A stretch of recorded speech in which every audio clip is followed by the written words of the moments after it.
Chapter 254. On the other side of the Blackstone Canyon. About 2 kilometers away from the Blackstone Fort, in a mountain kernel.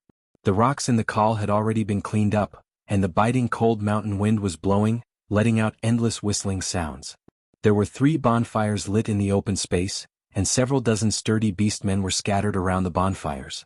These beastmen were silently sitting on the ground, chewing some food in their mouths and looking up at the sky from time to time. Suddenly, the sound of wings flapping could be heard in the dark sky, followed by a gust of wind. The bonfires in the surroundings flickered, and a few life forms with bodies over 3 meters and a wingspan of 5 meters descended from the sky. Their sinister and ugly faces could be clearly seen in the light of the bonfires. They were wyverns. A few beastmen dismounted from the wyverns, and these wyverns once again took to the sky and flew towards the beastmen's camp. The other beastmen nodded at these beastmen who had just arrived, and the simple camp quickly regained its silence. These beastmen had entered the Nafir mountain range when the beastmen had started attacking the Blackstone Fort.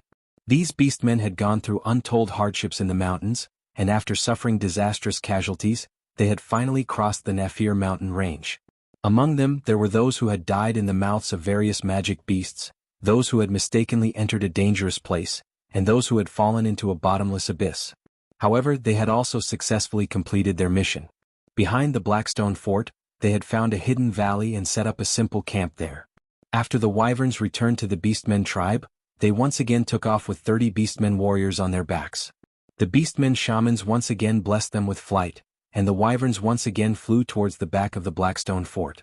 The wyverns continuously transported the beastmen to the back of the fort. Although they could only transport 30 beastmen at a time, many a little made an ocean. The leading beastman warrior looked up at the night sky. It was pitch black without any light. This kind of weather was the best camouflage for the wyverns. For this plan, the tribe had already taken out all the wyverns they had tamed over the years and blessed them with spells, making them undertake the transportation. According to the plan, they could transport about 500 beastmen warriors before tonight's operation. More than 500 elite orc warriors might not be very useful on a large-scale battlefield, but they were perfect as a suicide squad for sneak attacks. Just you wait, humans. The orc army will soon return to that fertile land.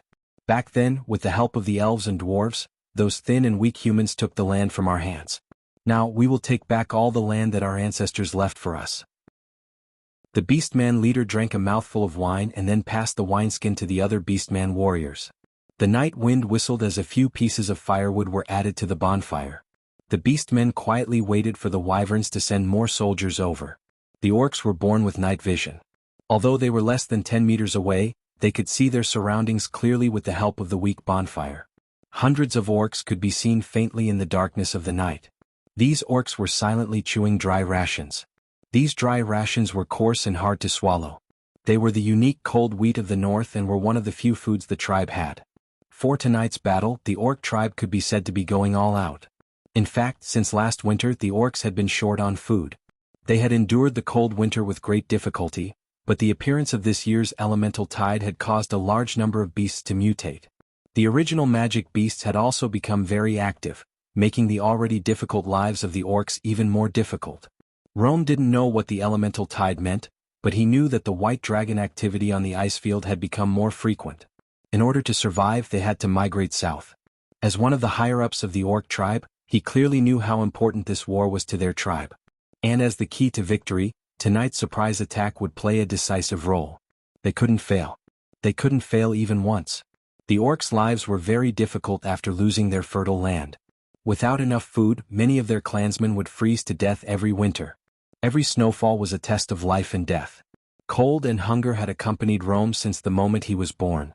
This time he wanted his clansmen to no longer have to endure hunger and cold. At this time the human kingdom was about to have a harvest. As long as they broke through the Blackstone Fortress, there would be a bountiful harvest everywhere. Countless grains would be waiting for them to harvest. Looking at the time tool given to him by the great shaman, it was already 2:30 in the morning. Calculating the time, the last batch of orcs should have arrived. According to the plan, they would attack at 3 in the morning, one from the front and one from the back. The Blackstone Fortress was built to defend against the orcs. Although it had 2 walls, the southern wall wasn't very high. After all, behind it was human territory. Soon the sound of wings flapping could be heard. The last batch of orc warriors had arrived. There were already close to 600 elite orc warriors in the small call in front of them. The orc officer's scarlet eyes looked around.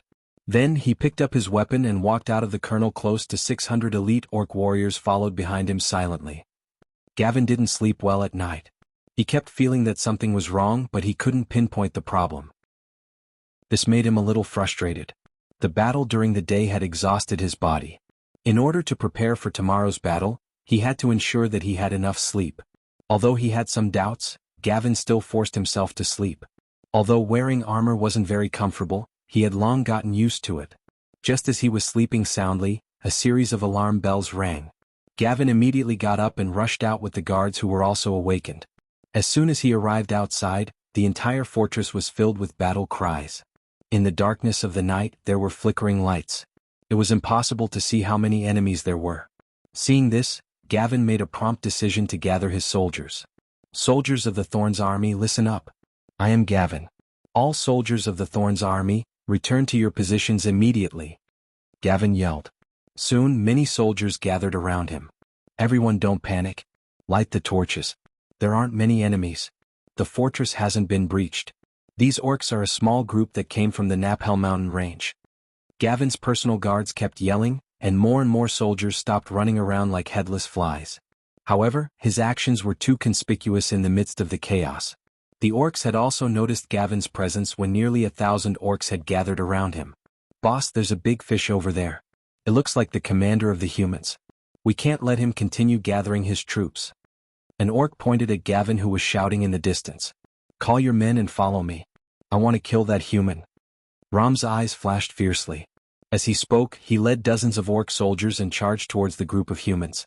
Although Gavin had gathered his soldiers, their formation was already disrupted. They couldn't get into formation in this environment.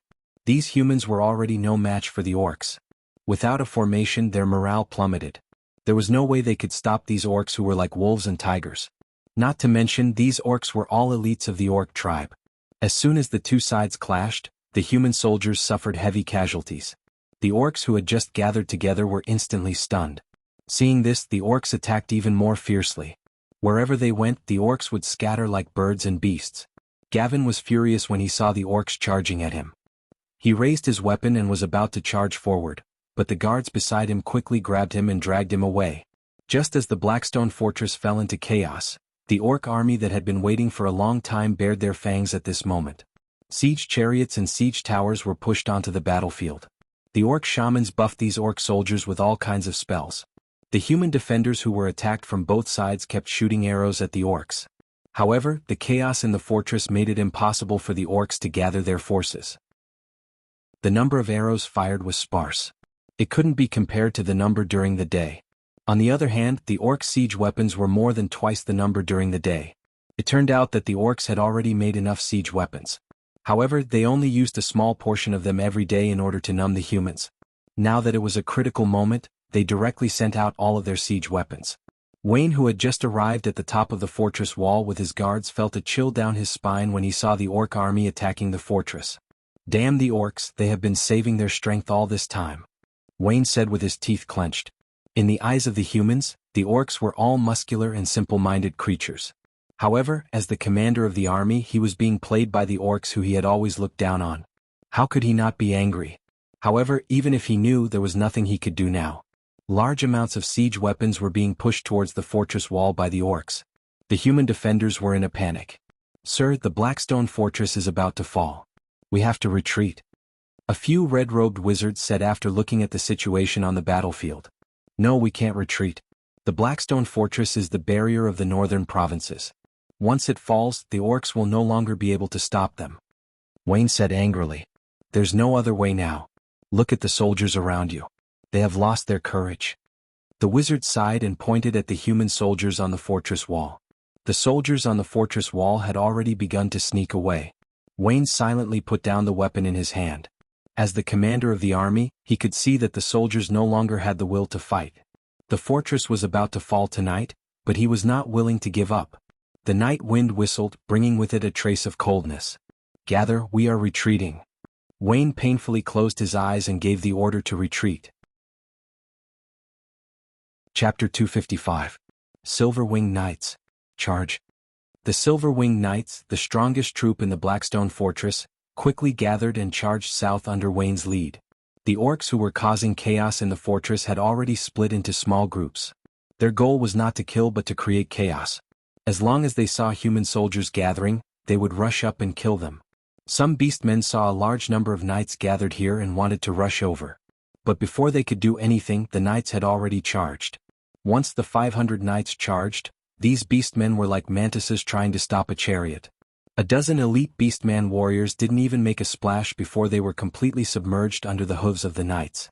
Behind the Silver-Winged Knights, there were many other knights and scattered soldiers retreating. With the knights opening a path, the orcs in the fortress could not resist at all. Soon, the Silver-Winged Knights rushed out of the fortress. Seeing that the Blackstone fort was engulfed in a sea of flames, Wayne called for one of his personal guards and said solemnly, "Give him the fastest horse. Go to Cult City now. Tell Lord Eric that the Blackstone fortress has fallen. Tell him to prepare as soon as possible. Go now. Quick.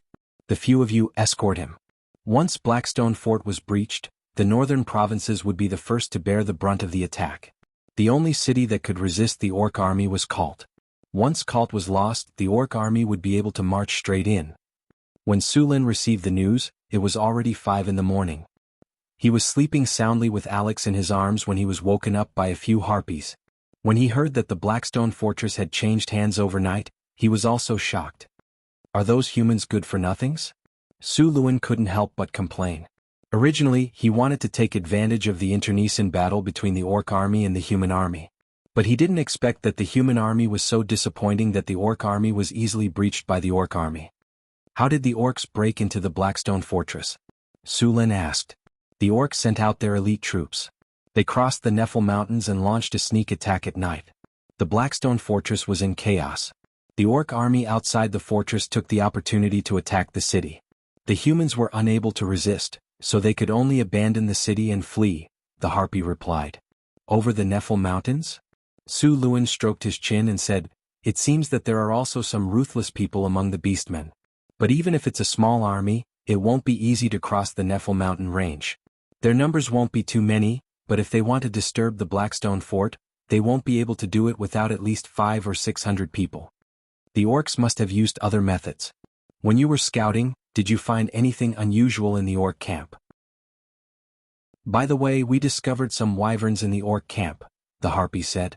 Su Luin nodded. "Wyvern. The orcs actually tamed this kind of wyvern. No wonder their sneak attack went so smoothly. Tell our people to be careful. Don't be discovered by the orc scouts. Also, pay attention to those wyverns." Although wyverns weren't outstanding among the flying Eurones, their strength was at grade 3 and they had deadly venom. They were a very troublesome type of Eurone. However, the Air Force was still the Air Force. "What's the situation with the orcs now?" Sulin asked. "The orc army is passing through the Blackstone Canyon. A portion of the orcs have started to rush into the northern provinces. Looks like the Kingdom of Florence is in big trouble this time. The Blackstone Fortress has been breached. Without this barrier, the northern provinces will be plunged into chaos. Moreover, the food will be ripe in a week. Now is the perfect time to supply those orcs. Once there is enough food, these orcs will be difficult to deal with." Just as Sulin was hiding, the orc army began to advance into the human hinterland. The first to suffer was Winter Sun City. They didn't receive any news that the Blackstone Fortress had been breached. Then at dawn they saw the orc army. Apart from a portion of the orc army guarding the city, the rest were seizing the time to harvest the food. Although the food would be ripe in a week, the orcs couldn't wait any longer. Seeing the orc army outside the city, the mayor of Winter Sun City didn't have the courage to go out and fight. He closed the city gates and recruited soldiers to defend. The orc army didn't care about Winter Sun City's actions. Winter Sun City wasn't as sturdy as the Blackstone Fortress. The most important thing now was to harvest the food.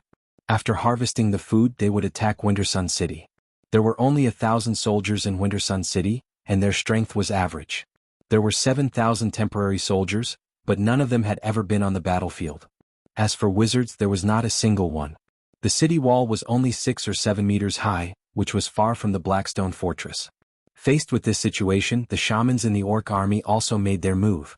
Bolts of lightning and flames were released, and this small city with a population of only 20 to 30,000 was breached by the orcs in less than a morning. The orc army didn't stop. Instead they went south. The rest of the prepared city started scorching the walls and clearing the fields. However, the orcs came too quickly. Most of the time, the orcs didn't even harvest half of the food. They could only burn it. Even so, large amounts of food were still robbed by the orcs. The entire northern region was filled with humans and orcs killing each other. The orcs kept attacking and the humans started to resist. In order to completely defeat the humans, the orc army didn't stay in other cities for long. After robbing the food, they saw that the cities were ready. They didn't want to give the humans a chance to rest, so they only left a small number of soldiers to guard the cities. A large group of orcs charged towards Cult City. As the most important city in the northern region, Cult City had been the front line against the orcs 200 years ago, until the Kingdom of Florence defeated the orcs in a war and drove them further north. Then they built the Blackstone Fortress. From that day on, Cult City hadn't experienced war for more than 100 years. When Lord Airy Savoy heard that the Blackstone Fortress had fallen, he almost thought that he had misheard. After confirming the accuracy of the news, Marquis Airy immediately issued a war mobilization order. Fortunately, the nobles living in the northern region hadn't completely forgotten the bravery of their ancestors. They were much stronger than the nobles of the southern provinces. Fortunately, Cult City's defenses were well constructed. After continuous efforts, Cult City was finally ready for war before the orc army arrived. The alarms in the fortress rang, and a large group of armed soldiers began to climb up the walls. Wayne and Gavin also led the remaining soldiers up the walls. The two of them didn't run away. They were responsible for the fall of the Blackstone Fortress. If they ran away now, the lightest punishment they would receive after the war was over would be a demotion in rank. It wasn't impossible for them to be executed. So, in order to reduce their punishment, they had to contribute. During this time, Gavin gathered more than 2,000 soldiers. These soldiers were all experienced veterans. As long as they were reorganized, they would be able to fight again. Wayne also gathered a large number of soldiers. He also had a knight order under his command. Since the orcs' invasion, the war had lasted for more than half a month. In this half a month, both the humans and the orcs had suffered great losses. Of course, the humans had lost more. The orcs had captured more than 20,000 captives and slaves. They didn't intend to kill these humans. Instead, they wanted to enslave them. After all the soldiers were gathered, Gavin and Wayne immediately led them to the city walls. Along the way, soldiers were in a hurry. The constant ringing of the alarm made many people aware of the severity of the situation. When they arrived at the top of the city walls, they saw countless orcs. The entire land was covered in greenery. The war hadn't started yet, but many people were already sweating. Below the city, an orc army of tens of thousands had finished gathering. The orcs had completely surrounded Cult City. The orcs had slaughtered their way into the human kingdom's hinterland in order to uproot Cult City. As long as they could take down the city, the orcs would be able to stabilize their territory. The orcs would never be willing to let go of the fat meat that was already in their mouths. Even if this land wasn't fertile, it was still much better than the northern wastelands where the orcs originally lived. For the Kingdom of Florence, the loss of Blackstone Fortress was like a bolt from the blue. If Cult City was taken over by the orcs, it wouldn't be easy for the human kingdom to reclaim it. A low horn sounded, and the orc army began to move forward slowly. After moving into the range of the archers, the orcs began to charge forward with messy footsteps. All the siege weapons were brought out, including siege towers, siege chariots, ladders, and simple catapults in the style of the orcs. Although these catapults looked crudely made, there was no problem with their function. After being covered in a layer of kerosene, the catapults were thrown out and smashed into the city walls. Most of the rocks from the catapults weighed 2 to 3 kilograms. Some of the heavy catapults could even throw rocks that weighed a few dozen kilograms. The heavy rocks smashed into the city walls, shattering the places they hit. The burning rocks caused chaos on the city walls. The humans didn't show any signs of weakness. They also began to bombard the orcs with their catapults. Due to the limited space on the city walls, the number of catapults was much fewer than the number of orcs. However, the humans' catapults were more accurate. Plus, they had a higher vantage point, so their attack range was wider. Rocks flew out one after another. The rocks plowed a bloody path through the orc army. However, the orcs weren't afraid at all. Chapter 256. The orcs and humans unleashed their long-range weapons at each other. The orc army had also entered the range of the human archers. The human archers quickly raised their bows and shot at the sky. A dense rain of arrows rained down from the sky. The orcs raised their crude shields and braved the rain of arrows as they continued to advance. Only a few unlucky ones were hit by the arrows, but to the beastmen the damage of arrows was not high.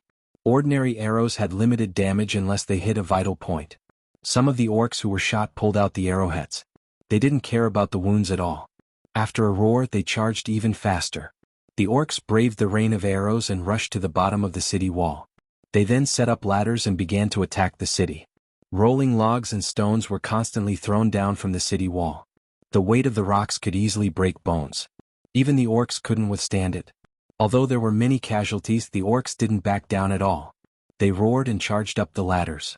The battle became very intense from the very beginning. The orcs and humans had a fierce battle on the city wall. An orc had just killed a human soldier when he was stabbed in the heart by another human. Tens of thousands of soldiers were just numbers on the battlefield. They were expendable goods. The commanders of both sides looked at the battlefield with expressionless faces. Some shamans began to cast spells. The wizards on the city wall did the same.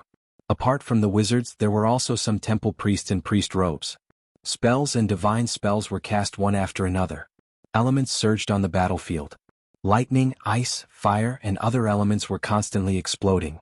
Overall, the human spellcasters had the upper hand. The Battle of Callan City was in full swing. Sulan finally made his move. More than 5,000 soldiers from Northtown City and the Harpies began to approach the Blackstone Fort. What did you say? There are no orc troops stationed in the Blackstone Fort? Sulan was surprised to hear the scout's words. Yes, sir. There are no orc troops stationed in the Blackstone Fort. There are only a small number of orcs. What are the orcs doing? Are they abandoning their escape route? Are they not planning to go back to the north? Sulan mumbled to himself. Whatever. It's none of my business whether the orcs go back or not. Boulder, take your men and attack the Blackstone Fort. Don't let any of those beastmen escape. Yes, boss. Boulder rubbed his smooth head and grinned, leaving with the group of barbarians. There weren't many orcs left in the Blackstone Fort, only about 100 of them. Facing the barbarians' surprise attack, these orcs couldn't fight back at all. The only orc warrior was chopped in half by Boulder's axe as soon as the battle started. Sulan easily took over the Blackstone Fort. No wonder the orcs could easily attack from the back of the Blackstone Fortress. They were basically undefended. Sulan looked at the city wall in front of him, which was only 3 to 4 meters high. There were no watchtowers, arrow towers, or arrow stacks. With the orc strength, they could climb over the wall without any tools. It was a completely different concept compared to the 20-meter-tall walls of the Blackstone Stronghold. The people who built the Blackstone Stronghold didn't even think about the defenses behind the stronghold. After all, the back of the Blackstone Stronghold was the territory of the humans. In the end, the orcs took advantage of this weakness and easily took over the Blackstone Stronghold. If the enemy attacks from the south, we won't be able to defend this stronghold at all. Sulan shook his head and gave up on the idea of taking over the stronghold. Indeed, if he took over the stronghold, the orc army's escape route would be cut off. However, if that happened, the northern battlefront city would have to face tens of thousands of orcs head-on. There would be no benefits if he won, but if he lost, everything he had accumulated over the past year would go down the drain. Aiton, have you found the place where the orcs kept the human slaves? Sulan asked. That's right. His current goal was to find the human slaves that the orcs had captured. The northern provinces had been invaded by the orcs, and even a few cities had been conquered. A large number of humans who didn't manage to escape were captured and enslaved. The orcs captured the human slaves so that they could farm. There were at least tens of thousands of human slaves in the orcs' hands. Sulan was very envious of so many human slaves. For the past year, he had spent money to buy and forced people to migrate, but the population of the northern battlefront city hadn't exceeded 30,000. If he could rescue these human slaves from the orcs, the population of the northern battlefront city would most likely exceed 100,000. As for the humans you mentioned, they were originally free people and subjects of other lords. When the time comes, those nobles will ask for them from Sulan. Sorry, these are the human slaves that I rescued from the orcs. As for your people, where did they go? The orcs took them away. Go ask the orcs for them. What does it have to do with the serfs of the northern battlefront city if you're looking for your own people? The total population of the Kingdom of Florence was about 5 million. 3 million of them were distributed in the south. The northern provinces had less than 2 million people. Even if they managed to drive the orcs out in the end, they would suffer heavy losses in this orc invasion. If the northern battlefront city had a population of 100,000, it would be enough to establish a duchy. Your Excellency, the orcs have imprisoned the human slaves in a few camps. The closest one is near Winter City. There are about 15,000 people there, and 2,000 orcs are guarding it. Aiton reported the information he had gathered. We have also drawn maps of the other places. Please take a look, Your Excellency. Sulin reached out and took a sheepskin scroll. He opened it and saw a simple map. The Napier Mountains, Blackstone Fortress, and a few cities in the northern provinces. The number of orcs in each city that had been conquered was marked.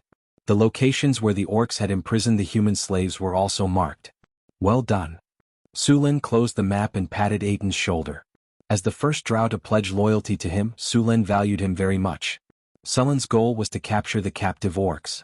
After the captives were captured, they would be transported to the northern battlefront city.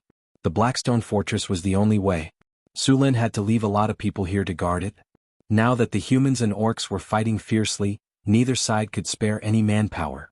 This was a godsend opportunity for Sulin. Ever since Winter City was conquered by the orc army, the orcs had chased all the humans out. Those who refused to leave were all beheaded. Even after a few days, the city was still filled with the smell of blood. The orcs did not station many soldiers here. It could be said that this city with a population of 20,000 was now an empty city. Outside Winter City, in a simple camp, many humans were working under the whips of the orcs. They were making weapons and armor for the orc army at the front line. After conquering Winter City, the orcs obtained a lot of resources, which they naturally had to make use of. Sulin reorganized in the Blackstone Fortress and left 500 soldiers there. Then he waited until the sky turned dark before setting off for Winter City. The 2,000 orc army was not a pushover. Even if Northern Battlefront City could win, they would suffer a lot of casualties. Therefore, his plan was to launch a sneak attack and defeat the orcs in the shortest time possible. Then he would steal the human slaves. His goal was not to kill the orcs, but to steal a large number of people. Under the lead of the scouts, the army of Northern Battlefront City quickly advanced under the cover of the night. By 1 a.m., the army had arrived at the outskirts of the orc camp. At this time, there weren't many guards in the orc camp. After the Blackstone Fort was breached, none of the cities in the northern provinces dared to leave their cities. This made the orcs let down their guard. They did not expect someone to attack the orc camp when the orc army was advancing triumphantly. Lord, there are no hidden sentries, Aiton said as he bent over to Sulin's side. Then let's begin. Sulin nodded and ordered. Then Aiton led 20 drows into the darkness. These drows were proficient in investigation, assassination, and sneak attacks. Under the cover of the night, they easily reached the entrance of the orc camp. At this moment, the 2 orc soldiers were yawning as they stood guard. Suddenly, 2 figures appeared in the shadows behind them. Then the figures flashed and a dagger with cold light flashed towards the orc's throat. The other hand instantly covered the orc's mouth. Fresh blood spurted out. The 2 orcs widened their eyes and struggled violently to break free. But as the blood flowed out, their windpipes were cut, and their struggles became weaker and weaker. After a few breaths, they fell into a dead silence. Sulin waited outside the camp for a while. Soon, the simple gate of the camp was opened. 2 drows held torches and circled in the air 3 times. After seeing the signal, Sulin ordered the army of Northern Battlefront City to attack. The army of Northern Battlefront City quickly entered the camp. Such a big movement could no longer be hidden. Enemy attack. An angry roar spread throughout the camp. A large number of orcs rushed out of their tents. Seeing the orcs appear, the soldiers of Northern Battlefront City formed a battle formation and rushed forward. The archers in the back also began to shoot arrows. Because the orcs were caught off guard, they didn't have shields. A large number of orcs were hit by the arrows. Compared to the bows of humans, the arrows of the half-elves and centaurs were much more powerful. As soon as the arrows came into contact, the orcs paid a heavy price. The spearmen at the front saw the orcs suffer heavy losses, so they formed a battle formation and began to push forward. Facing the spear formation of the Northern Battlefront City, the orcs roared and rushed forward, but they were blocked by shields. Then they were pierced by a few spears. Suddenly, the sound of wings flapping came from the sky. Before the orcs could react, a large number of rocks fell from the sky. The orcs, who were already lacking in defense, were smashed to pieces. The more serious ones had their heads smashed. A beastman who looked like a commander roared loudly. He wanted to organize an army, and the surrounding beastmen all gathered around him. At this time, a washbasin-sized fireball fell from the sky and hit that beastman commander. An explosion sounded. Orange flames sputtered. The orc in the center of the explosion was blown away.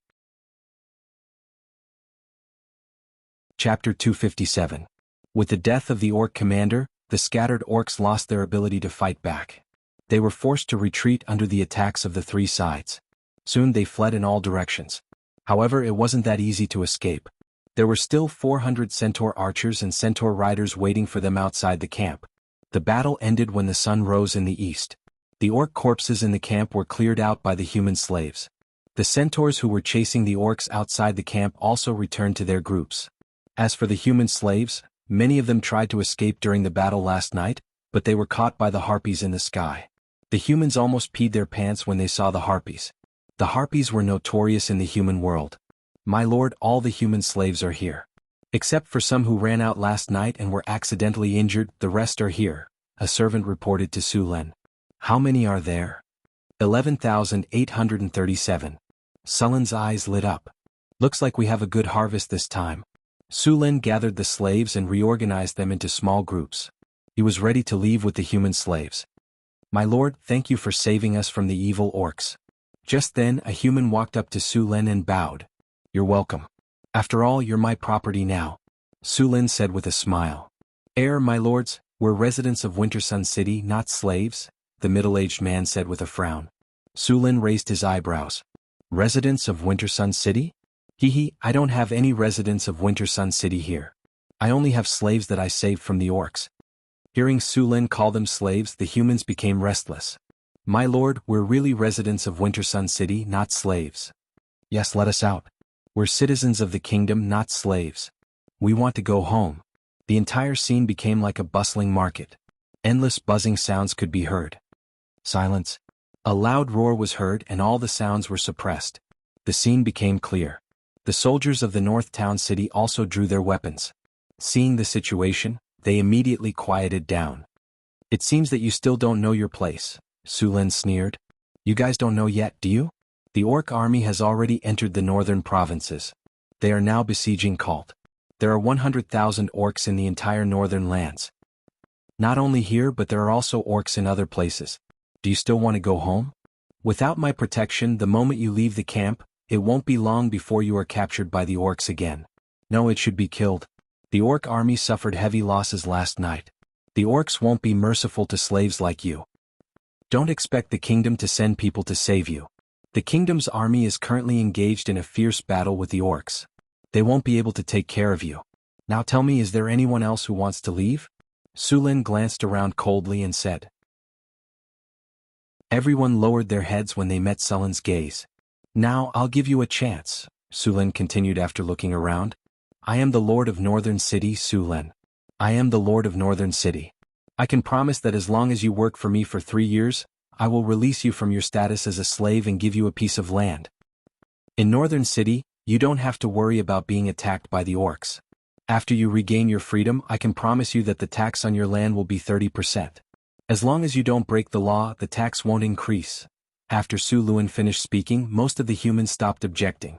Some who were still unwilling to accept the result didn't dare to make any moves under the protection of the weapons of the North City soldiers. Soon, the two sides finished a pleasant conversation. Su Len assigned some soldiers and harpies to escort these human slaves to the Blackstone Fort. When they arrived at the Blackstone Fort, these people would be divided into groups of 100, and then migrate to Northgard City in groups of 10. After dealing with the human slaves, Su Len opened the system log to check. Congratulations, host. Under your leadership, your army has defeated an orc army. You have achieved a great victory. You have won the battle.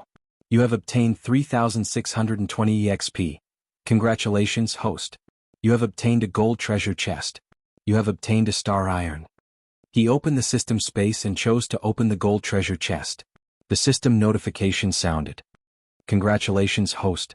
You have obtained the item Machinery Control! An ordinary book appeared in front of him.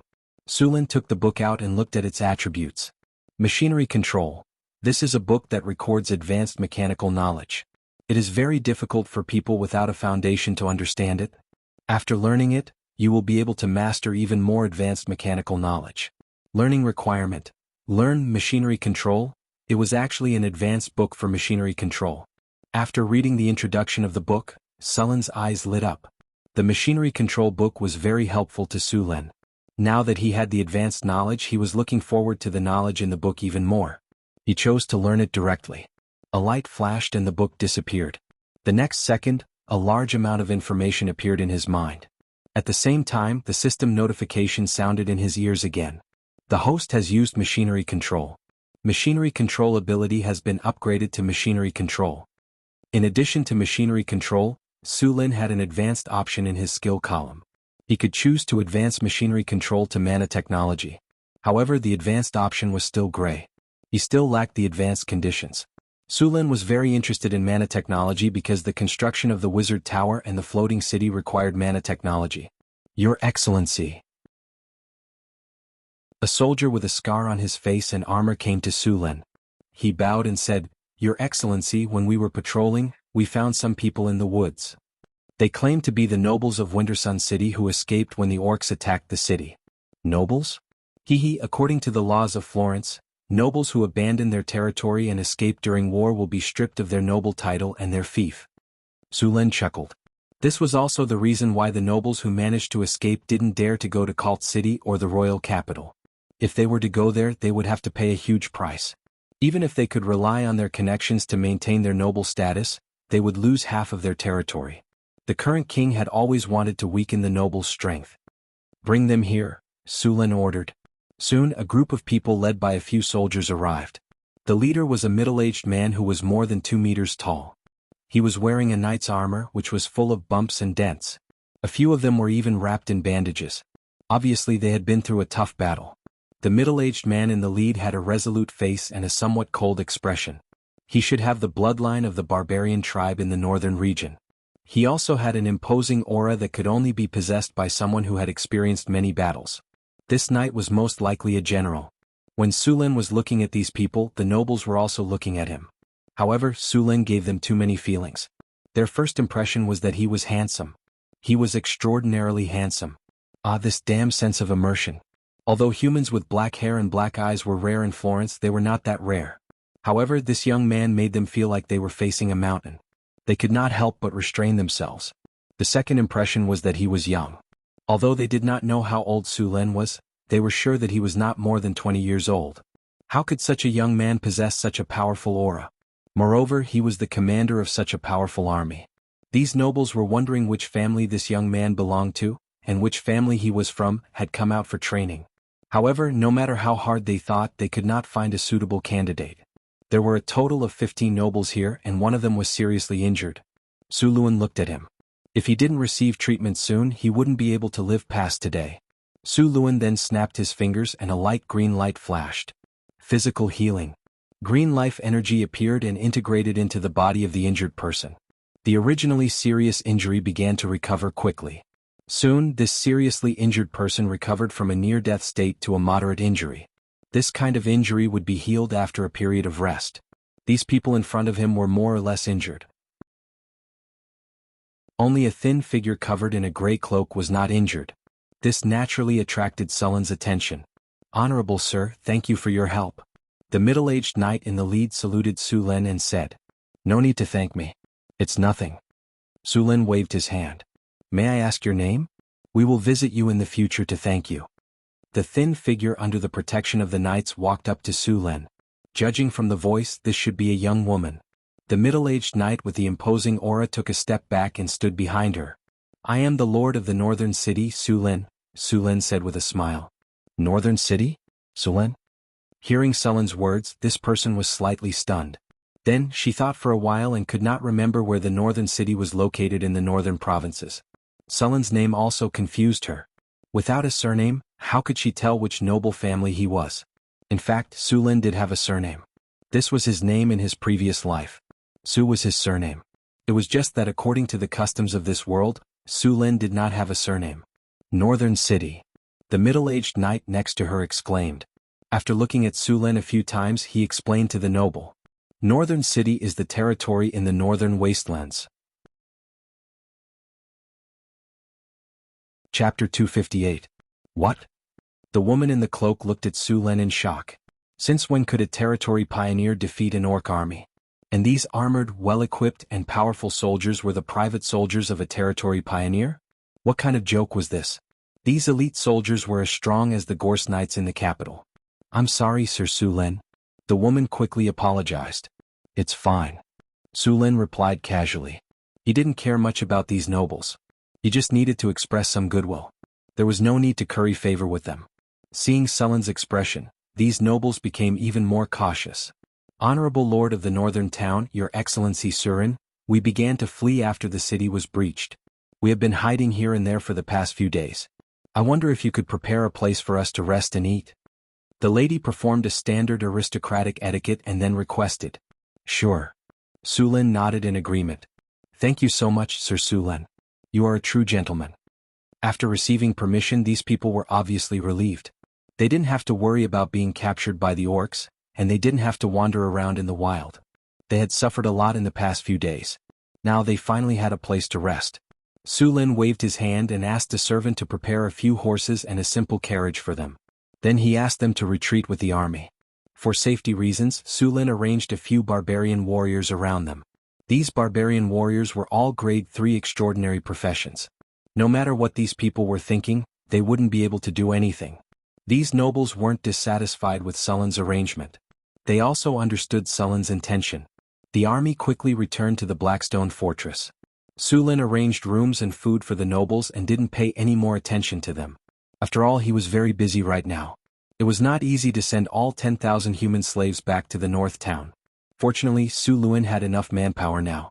He divided these refugees into groups of 10 people and a platoon of 100 people. Then he would send them back in batches. Each batch would send 1,000 people, and there were 200 soldiers in charge of guarding them. The distance between the Blackstone Fort and northern Garrison City was about 150 kilometers. If it was an army marching, it would only take 4 to 5 days to arrive. If it was a cavalry, it would be even faster. However, they were currently transporting slaves. These people would need at least a week to arrive. In other words, a round trip would take at least 10 days. However, this couldn't be helped. After all, it wasn't safe to leave all the slaves in the Blackstone Fortress. It would be troublesome if the beastmen remembered this place. Besides, these human slaves were half threatened and half forced by Su-Lin to be sent to Northtown City. Many of them must be unwilling to give up, and there was a high chance that they would try to escape. However, when they left the Blackstone Fortress and arrived at the northern wilderness, these people had nowhere to run even if they wanted to. Although the soldiers of Northern Town City had cleared the wilderness many times, kobold bandits, goblins, and gnolls still grew like wild weeds. Without the protection of Northern Town City soldiers, it would be a problem for these ordinary humans to survive in the wilderness for a few days. More importantly, the Blackstone Fortress was the only way to enter the Kingdom of Florence from the northern wilderness. With Su-Lin's men guarding the place, the slaves wouldn't be able to return to Florence even if they escaped. As for following the example of the orcs and taking the shortcut to cross the Napier Mountain Range, even the powerful orcs had suffered heavy casualties, let alone the ordinary humans. That path was a dead end for them. Su-Lin selected 50 archers, 50 spearmen, and 100 harpies to escort the slaves. He also announced in front of the human slaves that if they tried to escape, the harpies would deal with them. After hearing Su-Lin's decision, the harpies flew back and forth in the air excitedly. Their eyes scanned the human slaves back and forth. Even Su-Lin felt a chill run down his spine when he saw their gazes. 100 harpies. Even a knight would be squeezed into medicinal dregs. The human slaves who wanted to escape broke out in a cold sweat.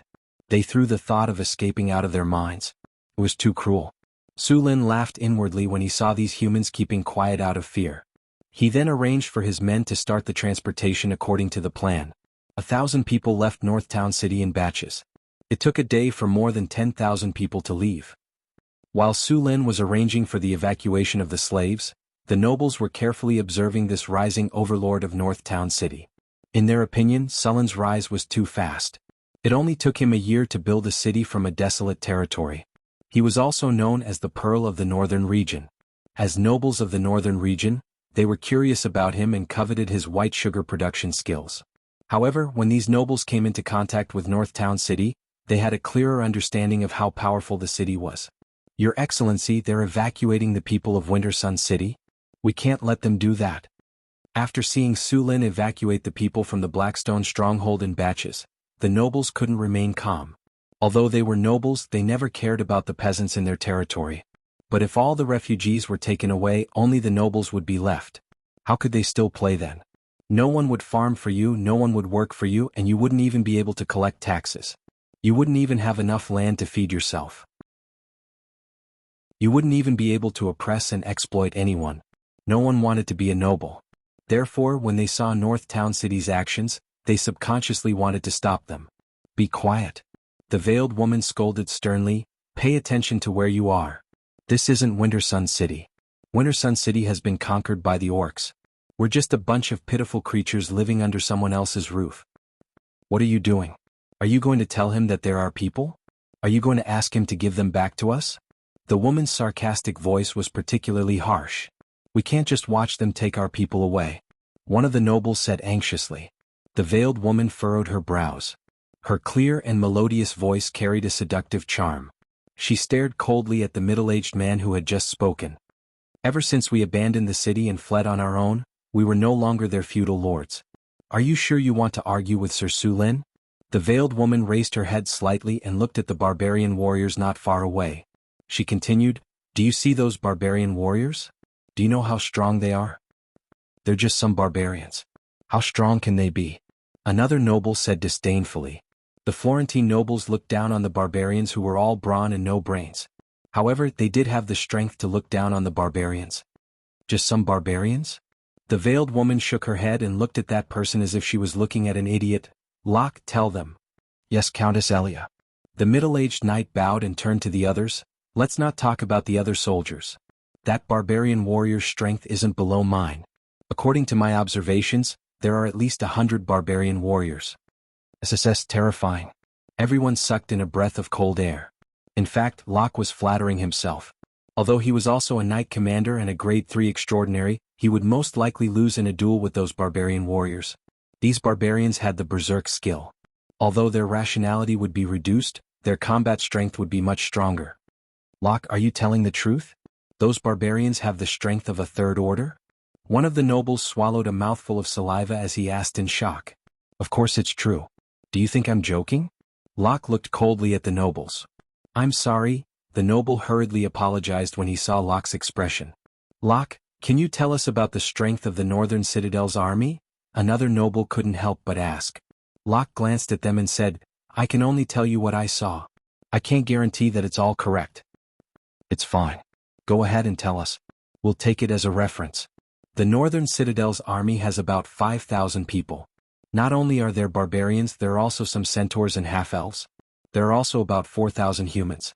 The Lord of Sulin has a very high reputation among these soldiers. The army is mainly composed of pikemen, archers, and some centaur knights. In this army there are many third-grade professions. I don't need to tell you how powerful those half-elf archers are. Also, the Lord can command the harpies. Although the individual harpies aren't strong, their aerial advantage is too strong. To defeat this army, we'll need at least 50,000 regular soldiers. 50,000 regular soldiers? That's so powerful. The masked woman was shocked. She didn't expect the Northern Citadel's army to be so powerful. Half-elves, centaurs, barbarians, and harpies. The nobles couldn't help but exclaim. How did he manage to get so many races to live in harmony? Half-elves, centaurs, these are all powerful races. Why would they join a backwater like the Northern Citadel? Parker, watch your words. The Northern Citadel isn't a backwater. On the contrary, it's much richer than us. It was the same even before Winter Sun was conquered. I really don't understand how he managed to gain a foothold in the northern wastelands. I heard that he's only been a pioneer lord for a year. That means he only used a year to develop to this extent. Chapter 259. Moreover, I discovered that apart from the barbarians, there are many human soldiers who are knights or grand knights. Their leader, Ken, is also a rank 3 extraordinary, the middle-aged knight said solemnly. They are actually so powerful. Then can they help us reclaim Winter City? We can pay them. These nobles had completely forgotten that they wanted Sulin to hand over the civilians. Yes, we can pay them to help us reclaim Winter City, these nobles said excitedly. They had already made up their minds. As long as they reclaimed Winter Sun City, they would not be considered to have abandoned the city. Even if they would be punished afterwards, it would not be too serious given their relationship. Compared to the punishment of completely losing their territory, it was too light. Gentlemen, there aren't many orcs in Winter City. It's easy to take it down, but the problem is how to defend it, Countess Ilya said. That means we have to hire them until the end of the war. Everyone looked at each other. There was a huge difference between hiring them to take down a city and hiring them until the end of the war. Thinking of this, these nobles fell silent. I have a better idea. At this moment, a man beside him suddenly said, What idea?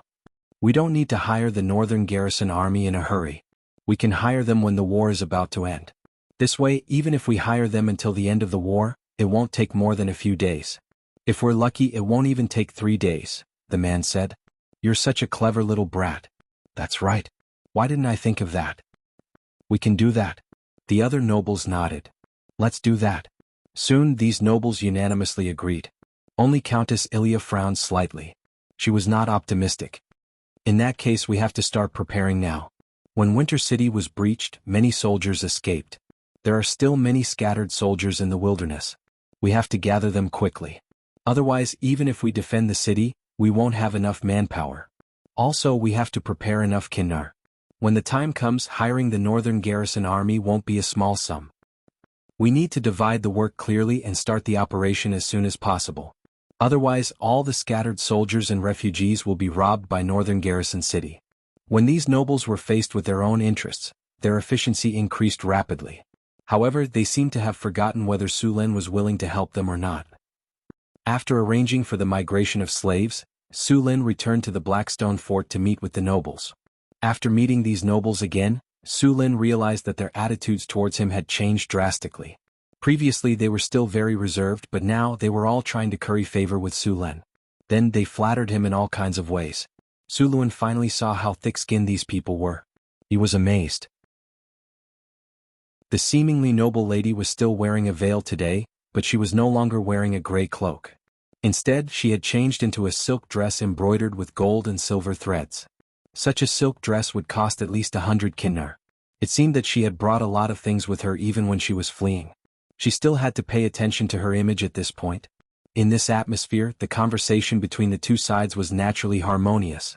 Both sides wanted to know more information. Sulen wanted to understand the nobles' power in the northern provinces and the strength of the Kingdom of Florence through them. He wanted to judge how long this battle would last and supplement his plan to take advantage of the chaos and migrate the population. These nobles wanted to understand Sulen's attitude and his strength. These nobles even expressed that they wanted to ask Sulen to send troops to help them recover their lost land. Sulen only said a few words on the surface and did not make any specific promises. Through the conversation, Sulen also understood the identity of these nobles.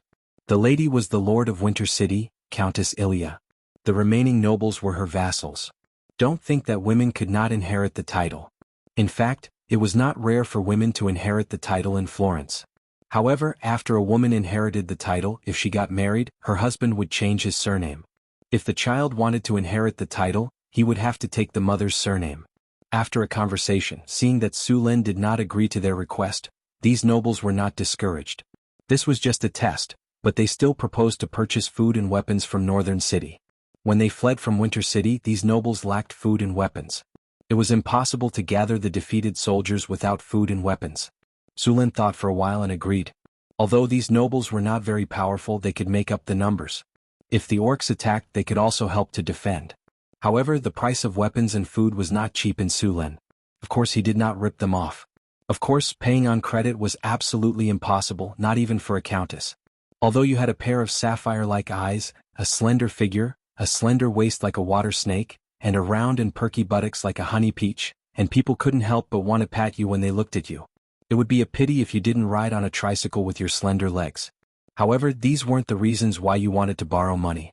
After Sulen refused to buy on credit, these nobles could only buy with money. As they did not have much money, these nobles bought 500 people a month's worth of food and iron-plated armor and weapons. This made Sulen sigh at the wealth of the nobles. They could still afford so much money in this situation. If these nobles were willing to spend the money on soldiers, they would not have been defeated by the orcs. However, there were no ifs in this world. After chatting with the nobles, Sulen started his operation again. The drows led by Aten did not return. After dealing with the orcs in the previous camp, they continued to search for the next target. There were two cities near Winter City. One was Colin City, and the other was North Wind City. The two cities were similar in size to Winter City, but their fates were completely different. Colin City was attacked by the orcs, while North Wind City was preserved. One reason was that Colin City was on the route to Cult City. The other reason was the North Wind Knights of North Wind City. The North Wind Knights were ranked in the top 3 in the northern region. Of course, the main reason was that the orcs did not attack with full force. Outside North Wind City, the orcs sent out wolf riders to plunder and loot some food. The rest of the food was burned by North Wind City. Though the orcs did not send out their main force to attack, they left behind a team of wolf riders and some orc troops. Their mission was to watch and harass the humans so that they could only hide in the city and not support Cult City. Obviously, the orcs' plan was successful. North Wind City did not send out any troops. On the plains, the human light cavalry and Mount Wolves were about the same speed. Although Mount Wolves had poor endurance, they were enough to suppress the human light cavalry. As for the heavy cavalry, as long as the orc generals were not stupid, they would not fight head-on. Instead, they would harass the surrounding areas. This caused a strange phenomenon. Those who could catch up could not defeat the orcs, and those who could defeat the orcs could not catch up. Therefore, North Wind City sealed the city gates obediently to prevent the orcs from attacking. After Colin City was attacked by the orc army, the orcs plundered all the food and supplies. However, it was still much better than Winter City. At least, there were still many orcs who escaped from Colin City. Sulin received information from Aten that there were only about 5,000 humans in the orc camp in Colin City. The rest of the humans hid in the surrounding woods, and the orc army also left some men to guard the place. When Sulin brought the army to Colin City, he discovered that the orcs were very cautious. The orcs knew about Sulin's sneak attack on the orc camp. Now all the orc camps were on high alert. But even if they were on high alert, the result would be the same for the North Wind City army. Taking advantage of the night, Sulin used the sky lantern to make the North Wind City army invisible. Then he launched a sneak attack when he approached the orc camp. The sudden battle stunned the orcs. North Wind City easily opened the camp gates, and the battle that followed was still one-sided. With the help of a large number of harpies, the stones from the sky were like hail. They were continuous, and the orc army could not even get into formation. Many orc soldiers were crushed by the stones. Although the stones thrown by the harpies were only 1 or 2 caddies heavy, they were still fatal when they fell from a height of tens of meters.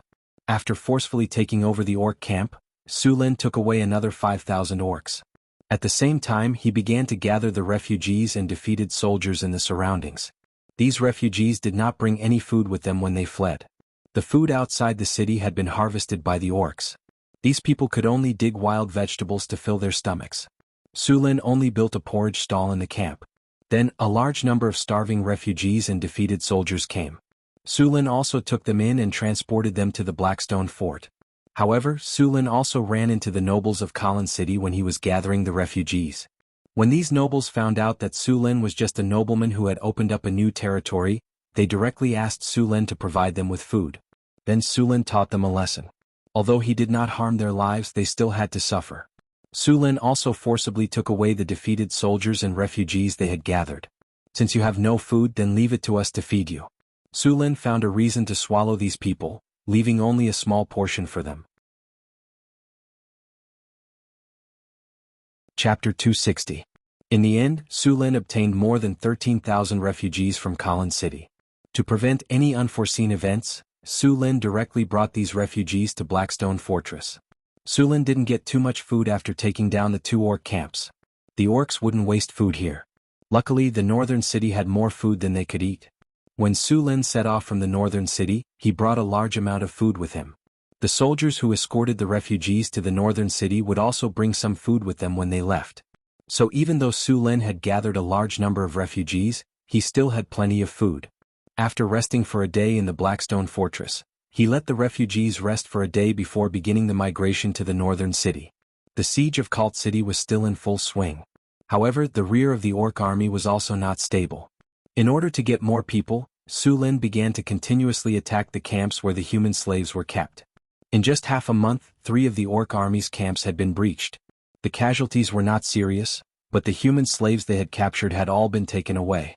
This made the orcs, who had high morale, very angry. In order to deal with this situation, the orcs began to search the wasteland. They also deliberately transferred 5,000 wolf riders from the front line. The effect of a wolf rider in a siege was limited. They were basically harassing and chasing. Thus, Chieftain Rogthus sent the wolf riders to the rear. Sulin didn't care about these wolf riders. He had the system's strategic map in hand, so he could easily avoid these wolf riders. In addition, the harpies in the northern city were scouting from the sky. The entire battlefield could be said to be transparent to Sulin. With this, Sulin was like a fish in water in the northern provinces. In order to attract the attention of the orc army, Sulin purposely led a small group of soldiers to harass the orc supply line and attack the orc supply line. This seriously affected the orc army's supply line. The wolf riders wanted to follow behind Sulin, but they could only eat his dust. With the help of the harpies and the strategic map, Sulin even pretended to attack a supply line to lure the nearby orc camp to help. Then he ambushed the reinforcements sent by the orc camp. It didn't take him much effort to defeat a 2,000 orc army. By the time the orcs left with the supply line, Sulin had already swaggered away with the refugees he saved from the camp. Of course, Sulin could play around with the orc army because he had the system and the harpies' help. At the same time, the main force of the orc army was fighting against the humans in Cult City. They couldn't transfer the entire army to encircle Sulin. They could only let the wolf riders cooperate with the orcs in encirclement, but the effect wasn't good. Cult City. More than 80,000 orcs had completely surrounded the largest city in the northern provinces. The siege had been going on for half a month. Both sides had suffered heavy casualties, but overall, the orcs had the upper hand. In the central tent of the orc army, an orc man was sitting on a chair covered with an ice-field giant bear skin. He was drinking hard liquor. This vodka is really amazing. I really don't understand how those humans can make such a good thing. The commander of the army, Rugthus, grabbed a bottle of vodka and took a big gulp. Great shaman, our army has been stuck here for a long time. Do you have any good ideas?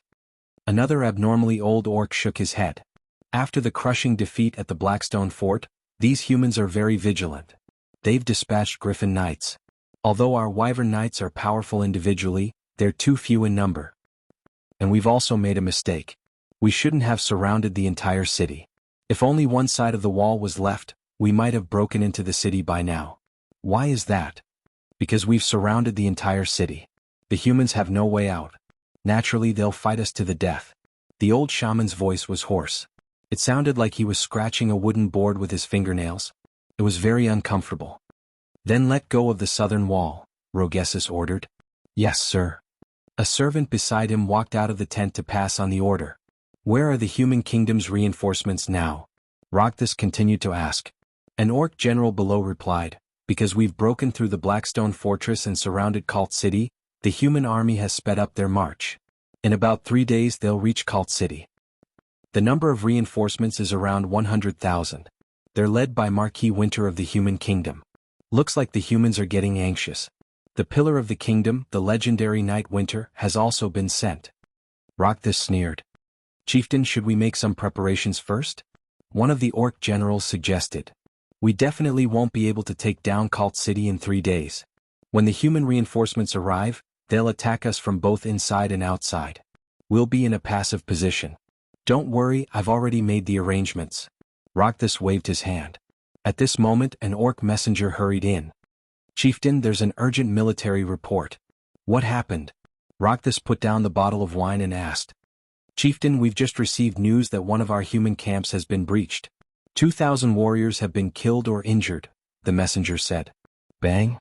With a loud bang, the thick wooden table in front of Rogessus was smashed into pieces by his palm. We failed again. I'm sorry, Chieftain. The messenger was so scared that he quickly bowed down. He didn't even dare to raise his head. After a while, Rogthus suppressed his anger and said, Have you figured out the reason for the failure? We have some guesses. The enemy seems to have a very powerful and covert detection ability. They seem to know our movements like the back of their hand. Our movements have failed several times because we were discovered in advance. This time we were even ambushed by the humans. More than 2,000 orcs were killed or injured. The messenger let out a sigh of relief. This was over for the time being. He quickly told the chieftain what he knew. 5,000 wolf riders and 10,000 orc soldiers had been mobilized. In the end, not only did they not catch a single enemy, but they also suffered heavy losses. If they weren't careful, they would lose their lives. A special source of detection. Rogthus pondered for a moment. He then asked the high priest beside him, "High priest, we need the help of a god." Although the orcs believed in shamanism, they also had their own god, Gewushan. This orc god was also a powerful god. Although the gods in this world didn't pay much attention to them, they would still respond to their believers. The old shaman didn't speak. He just got up and took some tools. Then he began to pray to the gods. Rogthus didn't show any impatience. He just quietly watched the old shaman pray. Time passed quickly. After about an hour, the prayer finally ended. The old shaman moved his body and slowly got up. "Father God told me that the enemy uses harpies for reconnaissance, and they have a strange ability to detect enemies within a range of 20 kilometers. Harpies. Rogthus muttered to himself for a moment. "I'll assign the wyverns to your 2 teams. With them, I think you should know what to do. I want you to eliminate that rat as soon as possible." The herald was overjoyed when he heard that Rogessus had allocated 2 teams of wyvern knights. He immediately patted his chest and promised, "Don't worry, Patriarch. This time we will definitely get rid of those rats." Rogthus smiled and said, "Then it's settled. I'll wait for your good news." Barton. An orc with a body that wasn't considered strong among the orcs, but he looked very well proportioned. He walked out, "Patriarch, Barton is ready for your orders." Although wyverns could fly, their carrying capacity was limited. Therefore each wyvern knight couldn't be too strong. However, in order to deal with the war, they had to be strong and skilled in martial arts. You take 2 teams of wyvern knights and join the encirclement of that rat. Kill that rat as soon as possible. Do you understand? As you wish. Barton beat his chest with his right hand and performed an orc military salute. "Patriarch, don't worry. As long as we cut out those harpies, we will definitely kill those rats in the shortest time possible." The herald said confidently.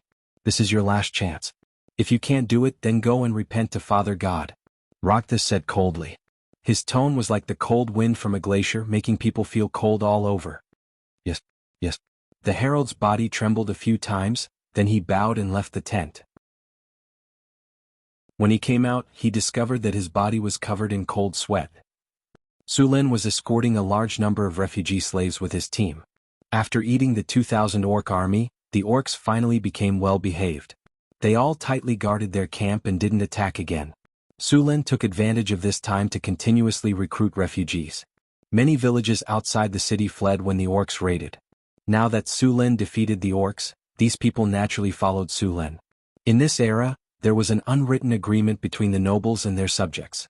That was, the subjects worked for the lord and paid taxes, but the lord had to guarantee the safety of the subjects. If they couldn't do it, then the lord would gradually lose the hearts of the people, and the subjects would scatter. This kind of situation was very rare in the south of the kingdom. After all, there were very few wars in the south. However, in the north, this agreement was still very important. Sulin easily recruited a large number of people. Chapter 261. Including this batch of people, Sulin had rescued around 40,000 people from the northern provinces. If all the people were transported back, the population of Northtown City would reach 60,000 people. However, there were also a lot of problems. The most obvious one was the lack of housing in Northtown City. Luckily, Sulin had built a lot of houses when he was building the city, so they were still able to squeeze in a little. If they followed Sulin's plan and moved 100,000 people from the northern provinces, Northtown City would not be able to accommodate them all. Naturally, Sulin was unwilling to give up the migration now.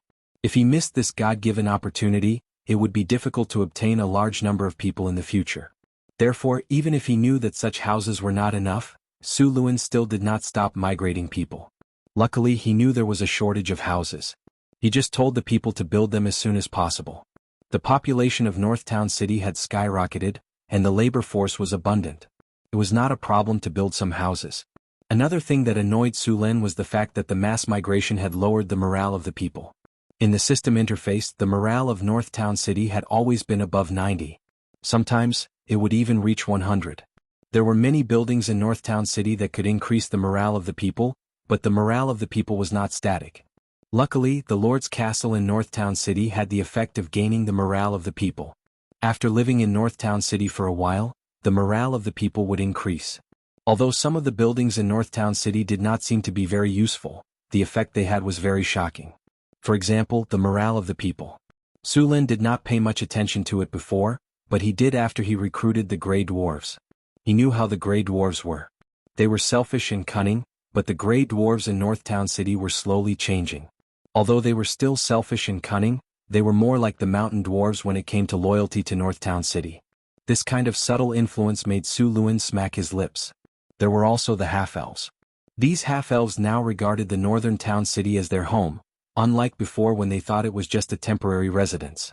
The population of Northtown City had increased, and the city was already a little crowded. On Sullen's system interface, the upper limit of the population was 50,000. Now that the population had exceeded the limit, the third phase of the expansion of Northtown City had to begin. The expansion of Northtown City was going to be even bigger this time. It had gone from a medium-sized city to a large city. Su Lin did leave some space for expansion when he was designing the city, but he did not expect the city to develop to this extent in just a year. In northern Battlefront City, although a large number of people had arrived and caused the city to become a little chaotic, it was quickly adjusted. The schools in northern Battlefront City had trained a large number of grassroots officials. Although these officials weren't very knowledgeable, they were very familiar with the various systems. They were much more serious and responsible than the grassroots officials of other human kingdoms. Their abilities were also above average.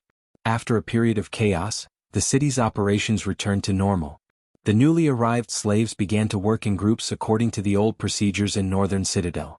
Because there were a lot of people, Crazy even sent 3,000 people to Mirror Lake City.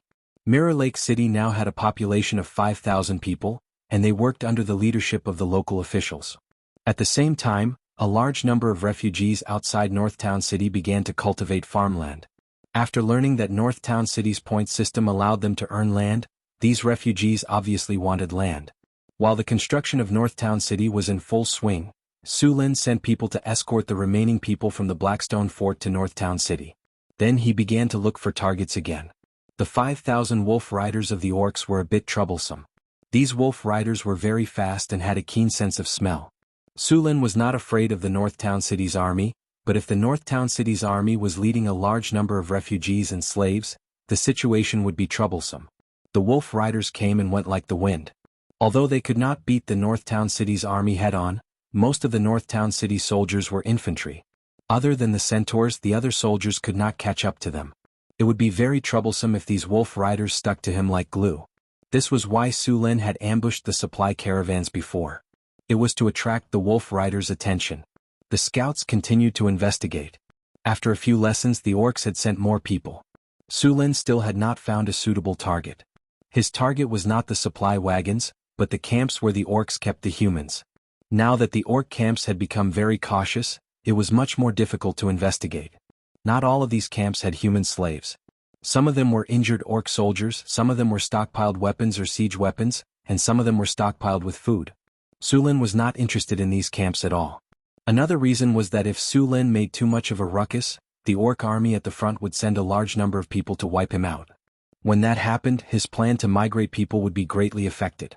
After the orc supply caravans had been expanded, they now had 3,000 people. With so many people, even if Su Lin attacked with the Northtown City's army, he would not be able to take them down in a short period of time.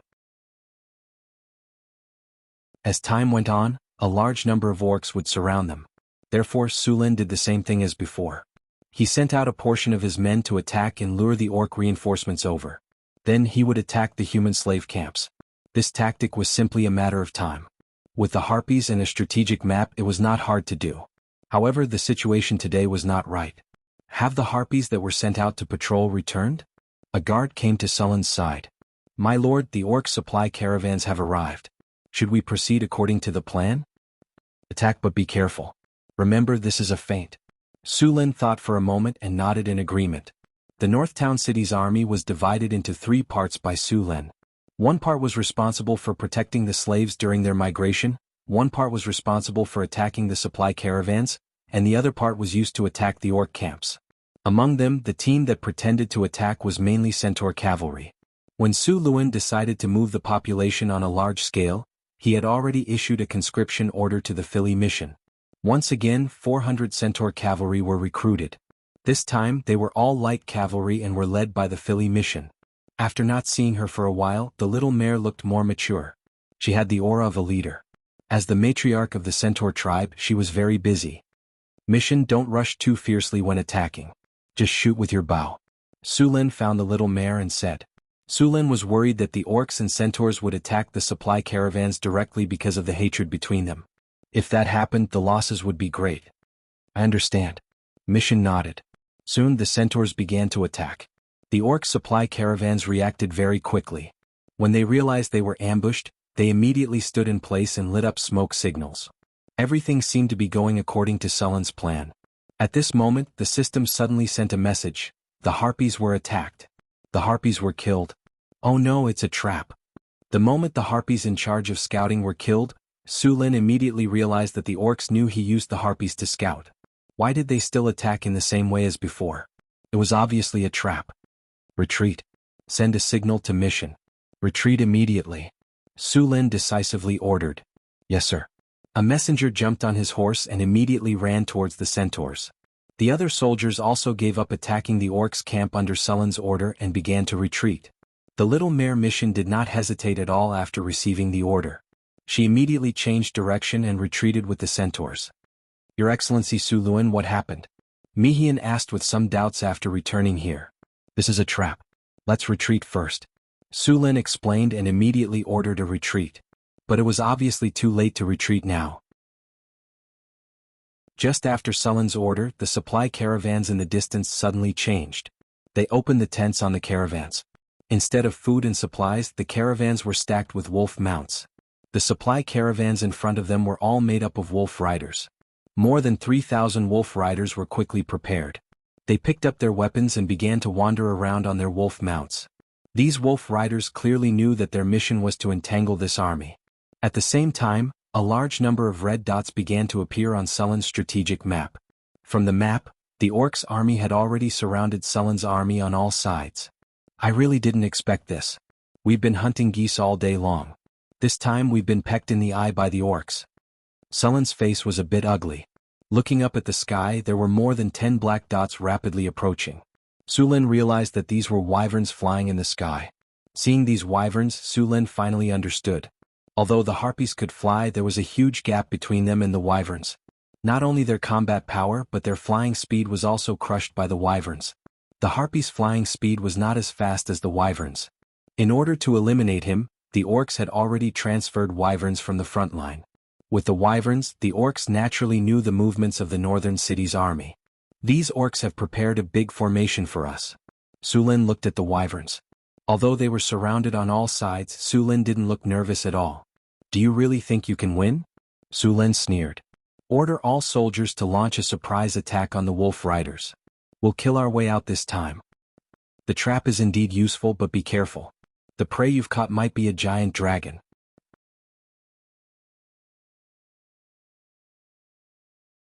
Chapter 262. Su Lin didn't play hide and seek with the orcs anymore.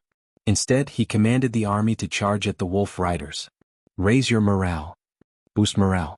Lower enemy defense. After a few flashes of light, the morale of the northern city army was boosted. They sped up and charged at the wolf riders. Seeing the human army charging at them, the orcs weren't scared. Instead, they were happy. They had spent a lot of time and effort to catch these rats. Now that they finally caught them, how could they let them go so easily? Alex and his harpies arrived just as the soldiers of Northgard City were charging forward.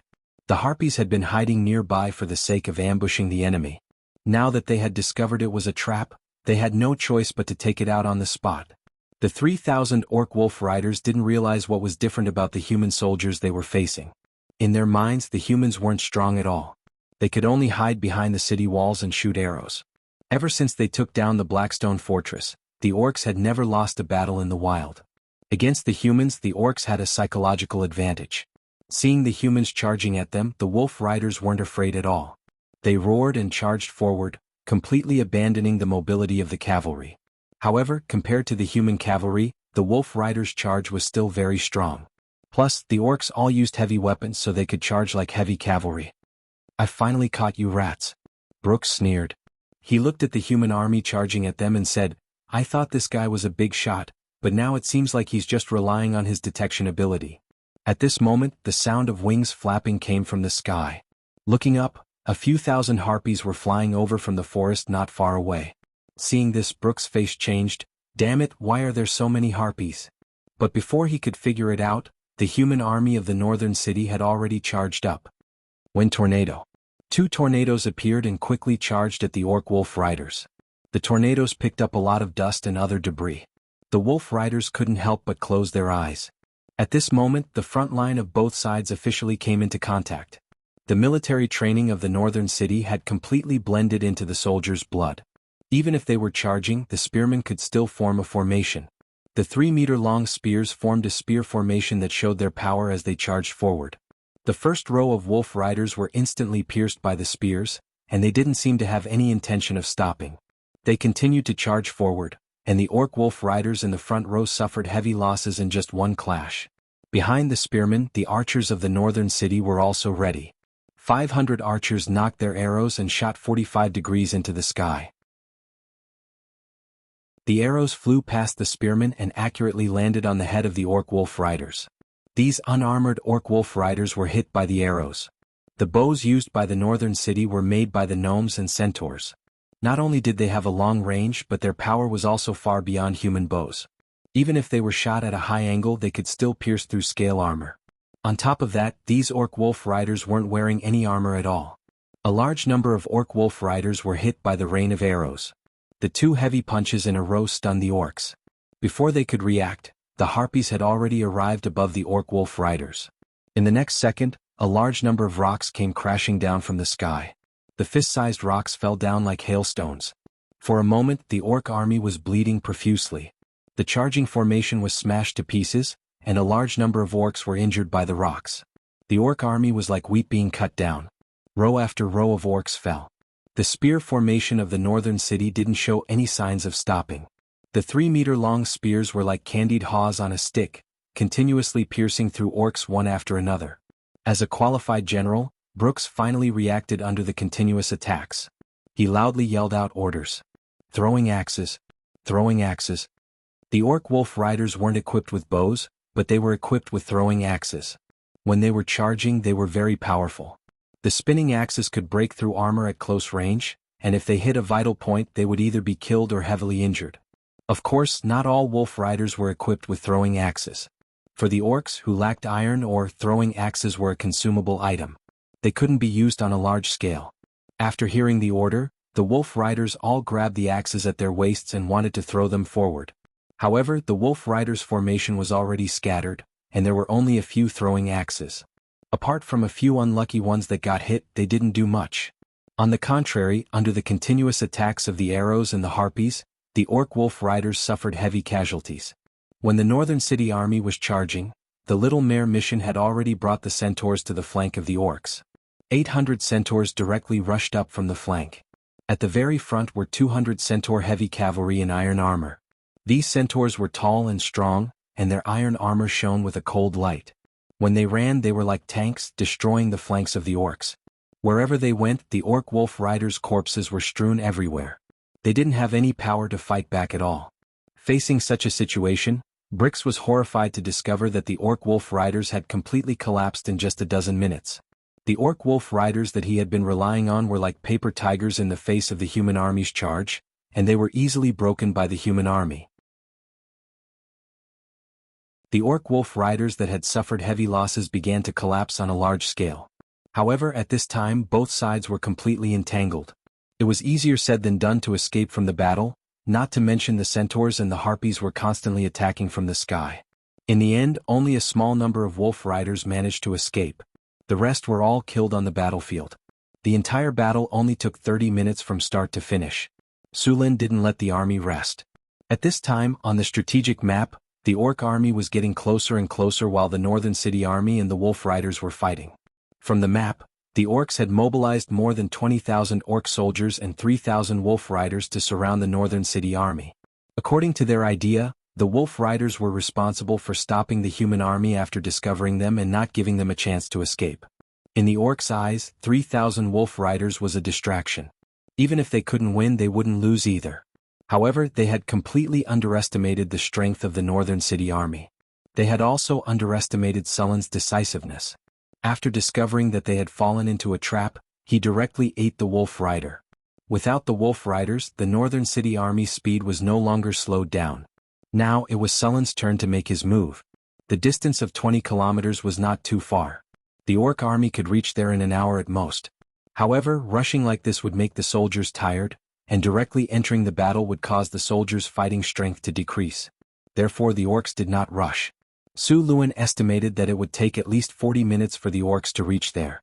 This caused a very serious consequence.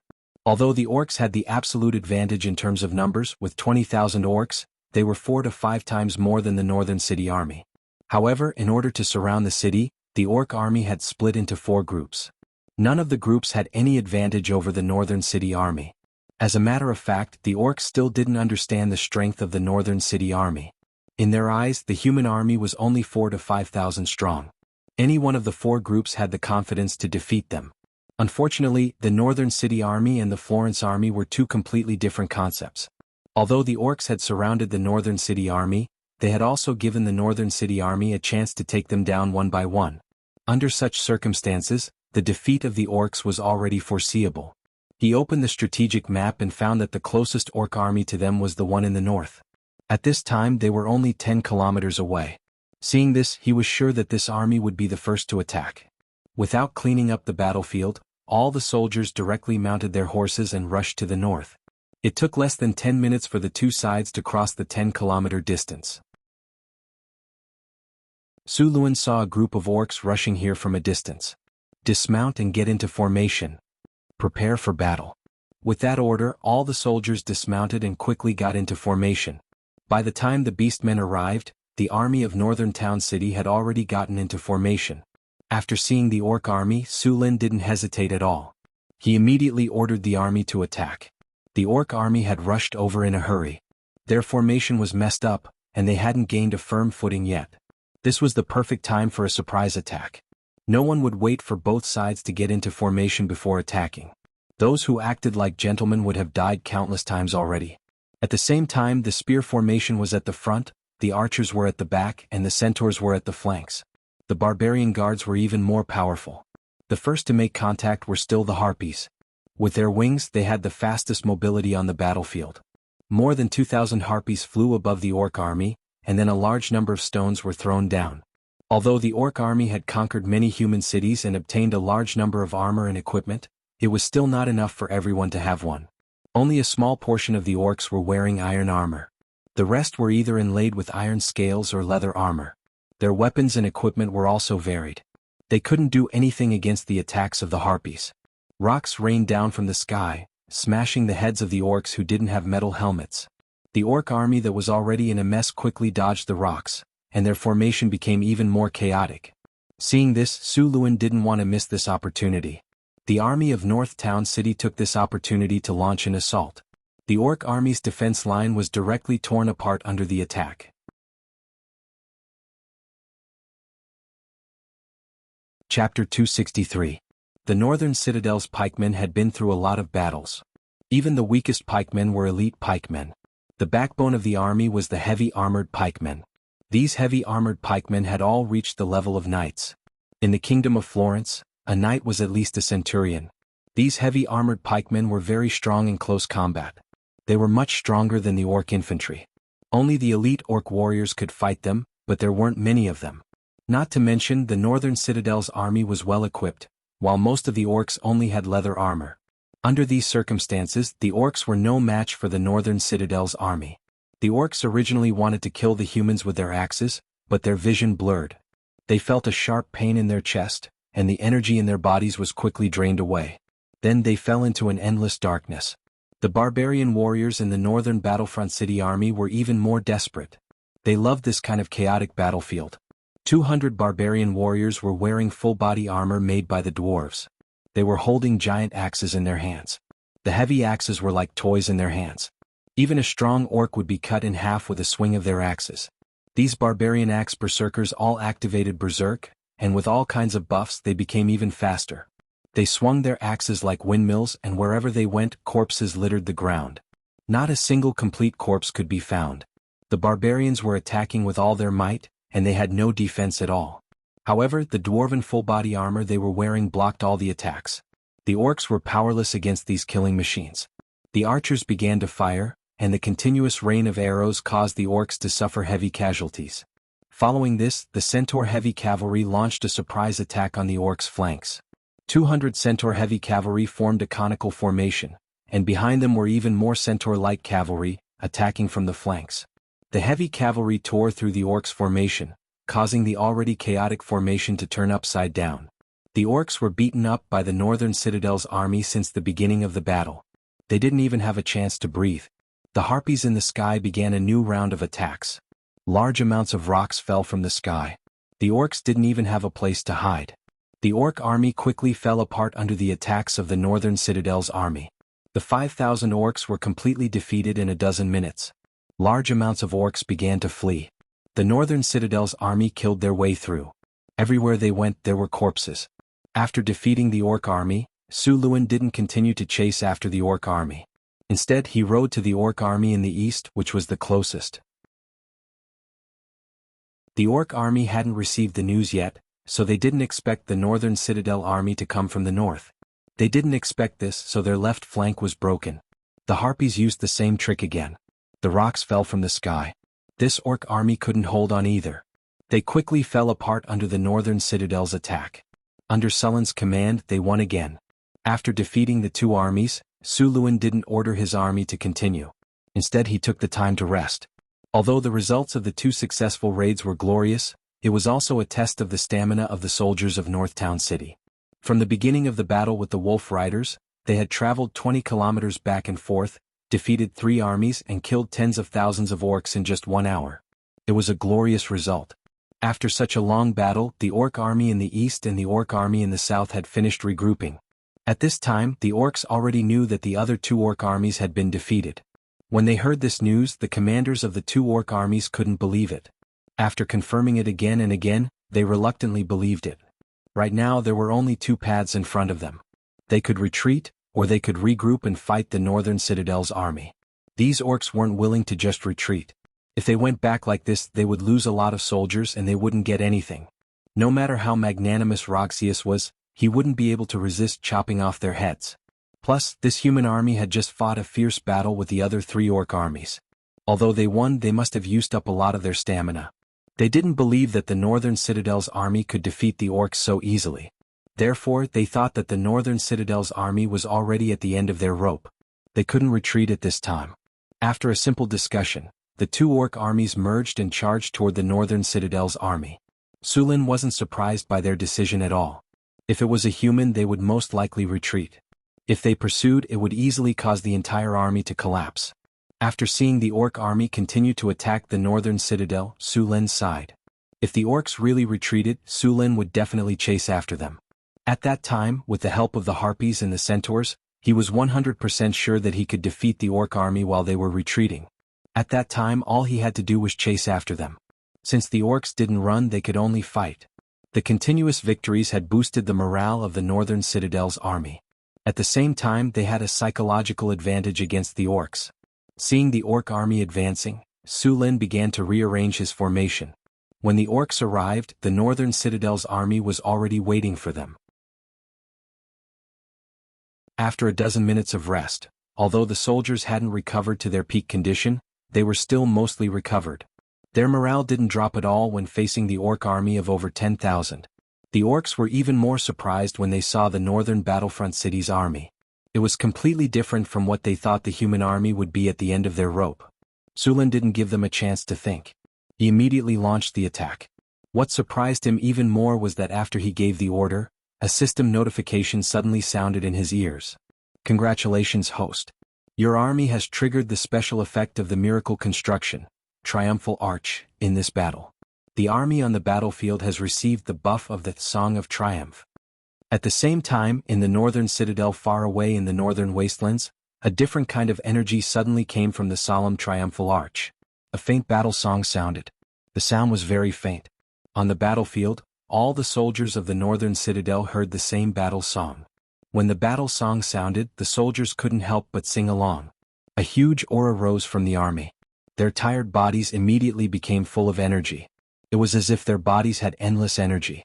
The passionate battle song made the blood of the northern citadel's army boil. At the same time, the orc army's morale unknowingly dropped. Seeing this situation, Su Lin didn't hesitate and launched the first attack. The northern citadel's army that had been buffed to the max launched a surprise attack. The orcs didn't show any weakness and also rushed up. As soon as they came into contact, a fierce battle broke out. At the same time in the sky, just as the harpies were about to launch a surprise attack, a team of wyvern knights rushed over. Although there were only 12 wyvern knights, they weren't afraid in the slightest when facing the harpies. After all, wyverns were rank 3 extraordinary creatures. In addition to the rank 3 orc knights, even the harpies weren't a match for them except for Alex. The flying ability of the harpies didn't have any advantage when facing the wyverns. Compared to the wyverns, they were like children who had just learned how to walk. In just one contact, 20 or so harpies fell from the sky. It looked like they wouldn't survive. You all deserve to die. Seeing his own people being wantonly slaughtered, Alex was furious. Wind blade flurry. Slow. Repeating fireball. Thunderstorm. Several flashes of light appeared in a row. A dozen wind blades appeared out of thin air and quickly flew towards the wyverns.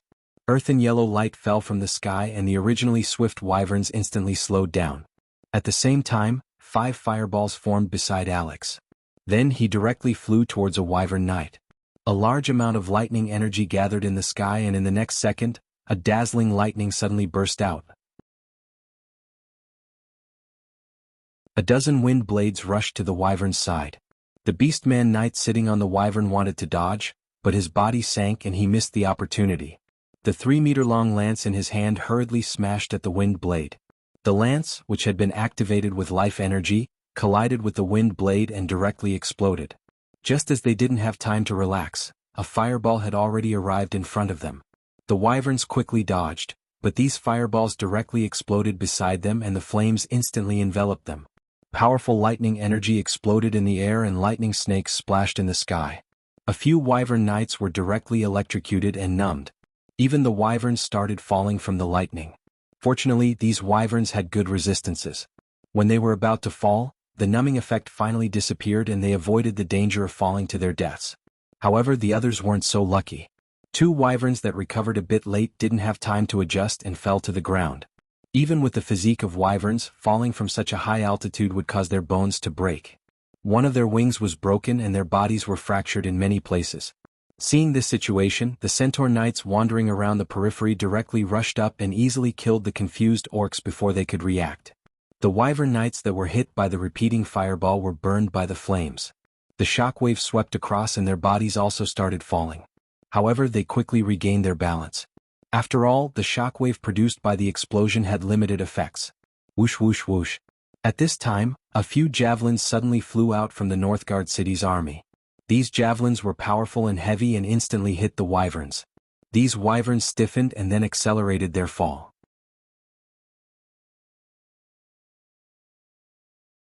Chapter 264. Su Lin moved his wrists and weighed the spear in his hand. The 3-meter-long spear was thrown out with more power than the ballista bolts. Several wyverns that were hit directly fell from the sky. The 3-meter-long spear pierced through their bodies, and even the orc knights on their bodies were pierced. Seeing such terrible injuries, the remaining wyvern knights were so frightened that they quickly flew higher into the sky, not daring to tangle with the harpies. To these wyvern knights, killing a few dozen harpies was not enough to make up for their losses. How many harpies were there and how many wyverns were there? To put it bluntly, the value of a wyvern was several hundred times that of a harpy. The orc army had more than 100,000 in total, but there were no more than 30 wyverns in total. They had already used up the entire tribe's strength to successfully tame them. The amount of resources and energy spent was too much for a large tribe like theirs to bear. The northern wastelands were barren to begin with, and the orcs were not good at farming, so the food production was limited. A Euron like the wyverns needed a bison for every meal. In a month, these 30-odd wyverns needed hundreds of bison. Not to mention the cost of capturing and taming them. Every wyvern was very precious in the orc tribe. Now, 6 or 7 wyverns had died in this battle. Such a heavy loss made Barton not dare to tangle with the harpies anymore. Even in Cult City, they had only suffered 3 casualties after fighting against the human griffin knights for half a month. On the other hand, the human griffin knights had suffered more than 20 casualties. Originally, Barton did not care too much about the mission of encircling this human army. After all, in their opinion, this human army only dared to launch sneak attacks. As long as they blocked them, it would be easy to deal with them. In the end, the development of the situation surprised them. After being surrounded, the human army did not have the slightest intention of escaping. Instead, they directly killed the wolf riders that were in charge of delaying them. Then they quickly ate the 2 orc armies and then went to fight with the remaining 2 armies. Even their Wyvern Knight squad suffered a great loss. The Wyverns retreated from the battle in a panic. Alex coldly glanced at them and did not give chase. The main reason was that these Wyverns were very fast, making it very difficult to chase them down. The battle below was still ongoing, so the Harpies could not leave the battlefield. Without the Wyverns' interference, the Harpies once again launched a surprise attack on the orcs. A large number of stones fell from the sky, and the orcs, who lacked protection, were unable to resist at all. The originally struggling front quickly began to collapse. At this time, Su Lin activated the lightning domain.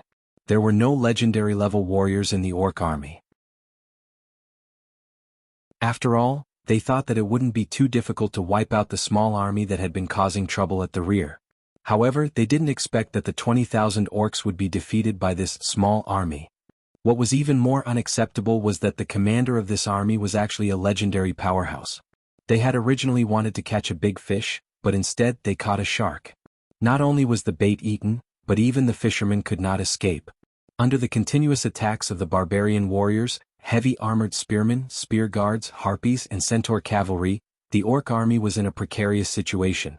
After seeing Su Lin activate the lightning domain, it was like the last straw that broke the camel's back. The entire orc army no longer had any intention of holding on, and completely collapsed. Seeing the orc army collapse, the morale of the northern city soldiers was even higher. With the help of the centaur cavalry, they began to chase and kill the orcs. The scattered orc army had no discipline at all. The mountains and plains were filled with orcs running wildly, afraid that they would be killed by the humans behind them if they were too slow. This orc army had completely lost the courage to continue. In the end, even if they managed to escape the pursuit, it would take a long time for them to recover their morale. The soldiers of the northern city were like chasing ducks. They chased the large number of orcs away. Along the way there were corpses of orcs everywhere. Su Lin chased for 20 miles. When he saw that the formation of the army had completely collapsed, he was shocked.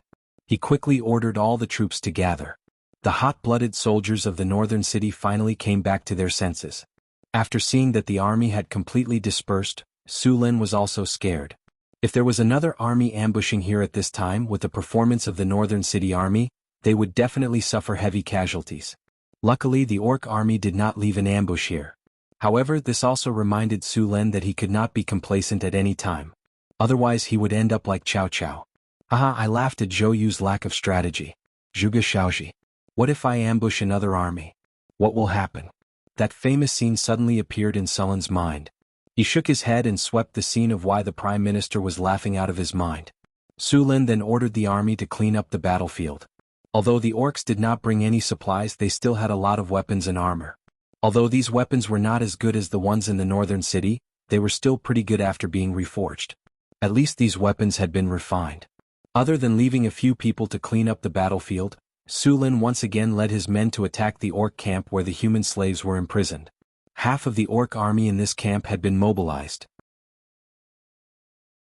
Now that Su Lin's attack was unstoppable, it did not take him much effort to conquer the camp. Seeing this situation, Su Lin decided to go all out. He directly led his men to attack the other camps where the human slaves were imprisoned. In order to deal with Su Lin, the orcs had mobilized half of their army in the rear camp.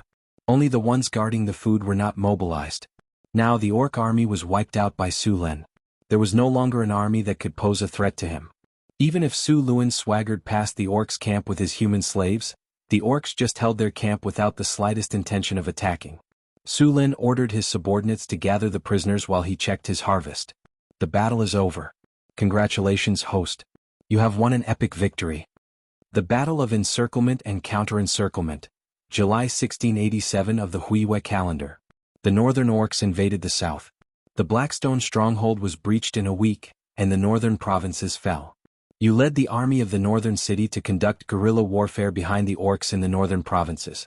You successfully attacked the orc camps multiple times and caused a large number of casualties. The orcs mobilized more than 20,000 orcs, including wolf riders and wyvern riders, to ambush you and your army from all sides.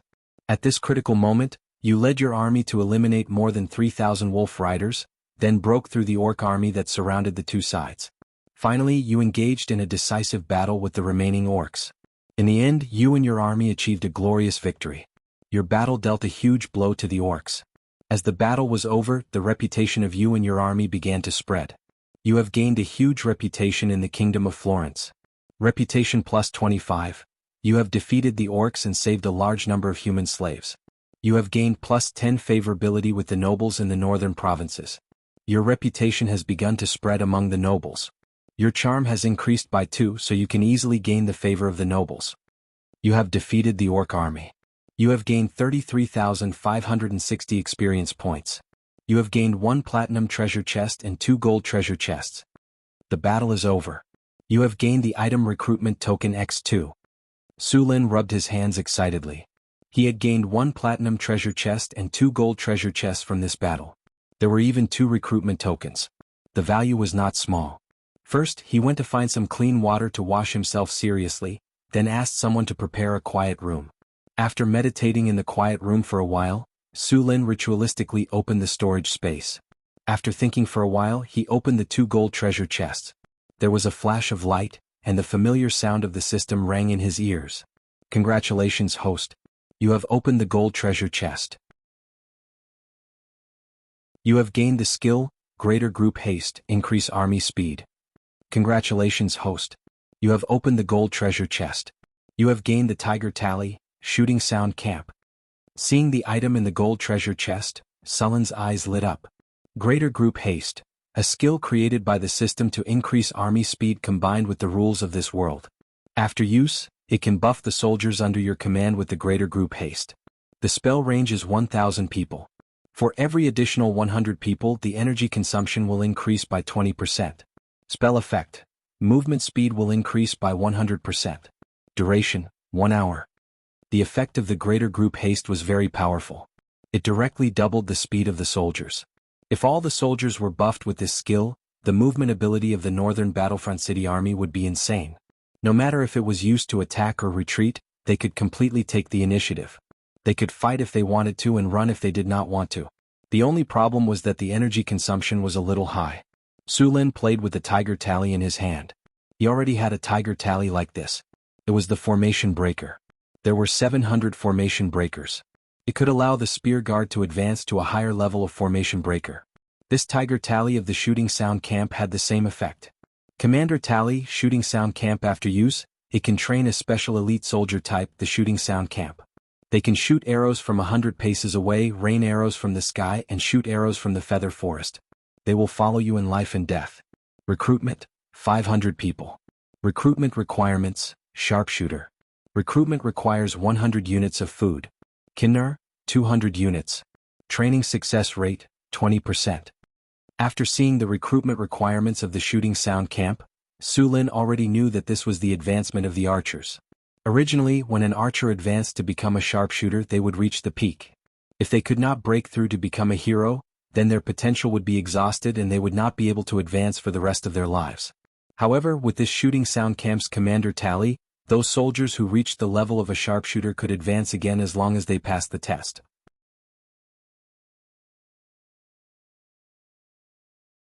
Chapter 265. In the Feather Forest Archery Battalion, the sharpshooters who had advanced would have 3 skills: Rain of Arrows, increased shooting speed, and Sharpshooter. Rain of Arrows allowed these sharpshooters to shoot multiple arrows at once without affecting accuracy. Increased shooting speed was an increase in attack speed. As for Sharpshooter, it increased the arrow's attack power, armor-piercing effect, accuracy, and range. To put it bluntly, it was like an ancient sniper. However, Sharpshooter consumed a lot of energy and needed time to recover every time it was used. However, the power was very good. Su Lin estimated that if he encountered those wyverns again, the archers of the Advanced Archery Battalion would be able to kill them with Sharpshooter. After seeing the Tiger Tally of the Archery Battalion, Su Lin couldn't help but want to train a few of them. However, compared to the Formation Breaker, the Archery Battalion was more difficult to recruit. The archers had more experience than the spearmen, so it was much slower for the archers to advance compared to the spearmen. Su Lin originally wanted to let the gnomes become full-time archers, but the results showed that the conditions didn't meet the requirements. This made Su Lin give up on the idea. There weren't many archers in the northern citadel who had reached the level of archer. There were only 3 of them. 2 of them were the war spirits he had recruited before. 3 archers, the chance of advancing was only 1 in 5. If they were unlucky, none of them would advance. Although the gnomes couldn't become full-time archers, the gnomes' phantom magic archers weren't any weaker than the archery battalion. However, if they wanted to advance, the long experience bar would make them despair. Su Lin put away the tiger tally of the archery battalion. He planned to set up a training camp when he returned and train the soldiers of the archery battalion. After putting away the things, Su Lin rubbed his hands and opened the remaining platinum treasure chest. A beautiful special effect flashed and a system prompt sounded in his ears. Congratulations, host, you have opened the platinum treasure chest. You have received a skill point pack. Skill point pack? What was this? Su Lin looked at the flashing purple brocade bag in front of him. This brocade bag looked very exquisite. There were beautiful patterns embroidered with gold thread. One look and he knew that it was expensive. Skill point pack. After opening, you can receive 5 normal skill points and 1 legendary skill point. Legendary skill point? Sullen's heartbeat suddenly accelerated. He had used the legendary skill point before. Part of the credit for his lightning domain was due to the legendary skill point. It was also because of the fusion of the legendary skill point that Su Lin had successfully fused the Thunder Lightning Spear, Floating Lightning Array, and Lightning Control into the lightning domain. He had only obtained the legendary skill point when he had advanced to legendary. He had never thought that he would get one from a platinum treasure chest this time. Grabbing the purple pouch, Su Lin chose to open it. With a flash of light, 5 skill points and 1 legendary skill point appeared on Sullen's system interface. What disappointed Su Lin was that this legendary skill point could not upgrade the lightning territory. However, this legendary skill point was not without other effects. A plus symbol appeared above the other skills in his hand. He clicked on it and it showed whether he wanted to upgrade the skill with the legendary skill point. Su Lin did not agree. Instead, he looked at the effects of the upgraded skills. The skills that made Su Lin most envious were Mechanical Control, Forbidden Magic, and Dodge Instinct. After the upgrade, Mechanical Control became Magic Technology. He had mastered the prerequisite technology to build a floating city. With this skill, he could study the floating city technology and build it. However, he still lacked the experience of magic technology and could not upgrade it. As for the Forbidden Magic skill, it was even more exciting. In the past, the Forbidden Magic skill could only be used on people who were weaker than him, and the Forbidden Magic effect could only be used on enemies below the legendary rank. After the Forbidden Magic skill was upgraded, it could be used on legendary enemies. However, the effect and duration of the Forbidden Magic skill varied greatly with the enemy. If it was a wizard who had not mastered a domain, then the Forbidden Magic skill would last longer.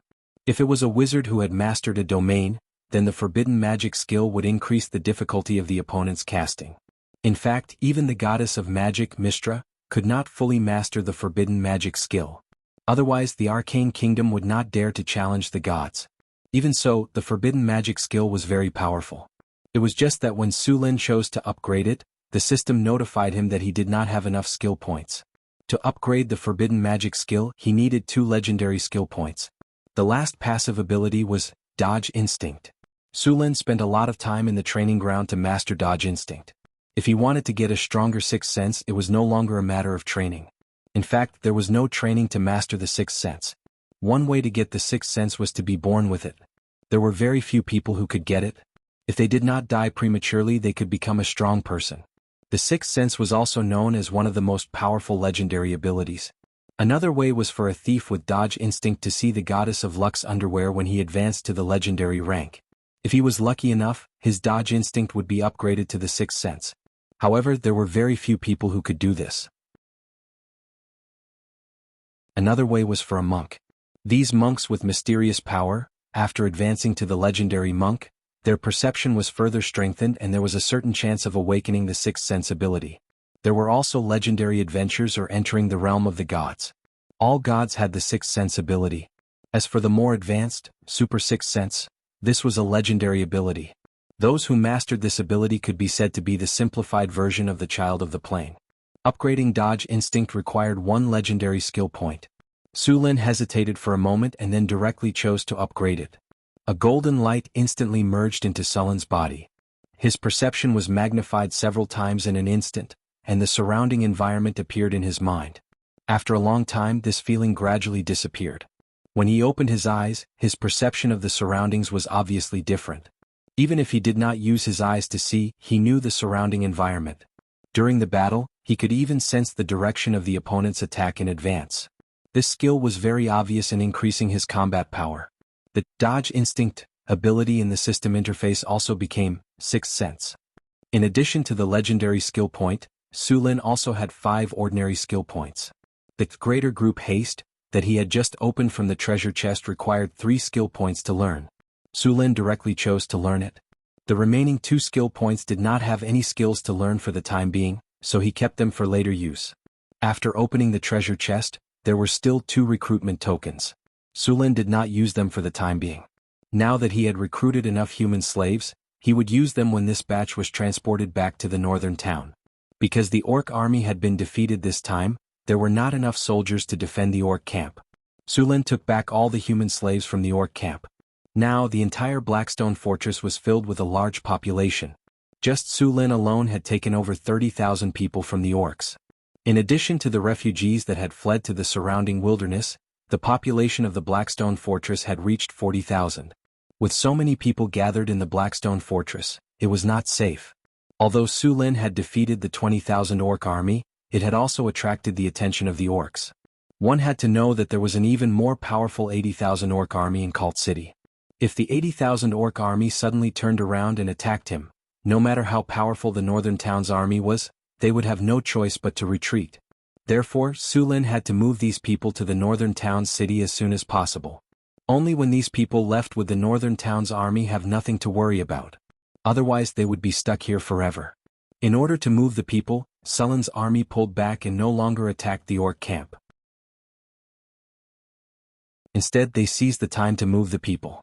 This time all the soldiers were assigned to escort the people. All the people were divided into groups of 100, and 1,000 people were moved at once. The 40,000 people were divided into 40 groups and set off from the Blackstone fortress. The entire northern town's army was mobilized.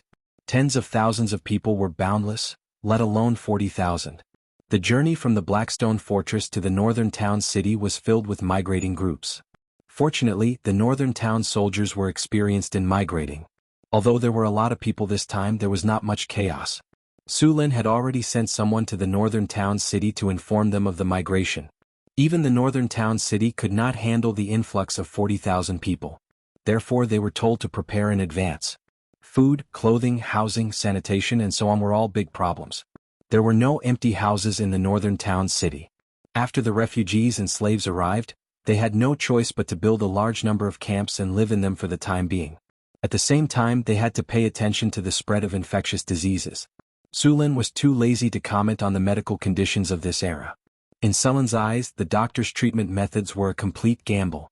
The medical standards of this era were not very advanced. Of course, it did not mean that there was no way to treat a sick person. As long as they donated some money to the temple, a priest would cast a divine spell on them. The divine spells that could cure diseases and cure diseases were very effective, but the price was too high. Ordinary people would have to save up for a few months to afford them. Of course, to show the mercy of the gods and spread their faith, the priest would charge a lot less. The temple would also take out a day every month to treat the poor who did not have money. Of course, the number of people they could treat was limited. As for why did the temple need so much money? Did the gods need money? It was not like there was no such thing. However, the temple claimed that the money was needed for the construction of the temple and the operation of the temple. After all, the food that the temple gave out every month was bought with money. Please subscribe. Please subscribe.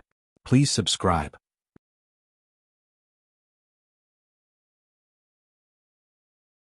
Chapter 266. There were no temples in the northern citadel. At least, none of the temples had noticed this place yet. Without a temple, there were no priests. Fortunately, the buildings in the northern citadel had health attributes, so the humans living here rarely fell sick. Even if they did, they could still survive. However, the refugees and slaves who had just migrated here could not do so. They had experienced the Orc War and had to hide in the wilderness or work in the camps. Their bodies were not in good condition.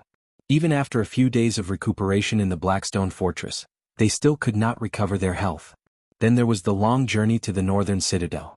Many of them fell sick. Chris was caught off guard by this situation. After all, she was a succubus, not a doctor.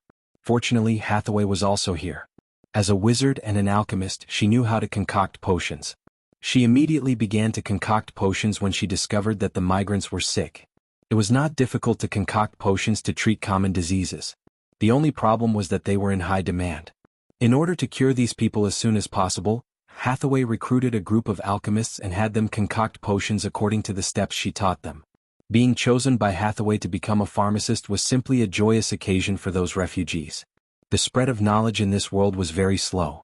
Ordinary people would have to pay a very high price to learn knowledge. Most of the time, children would inherit their father's work.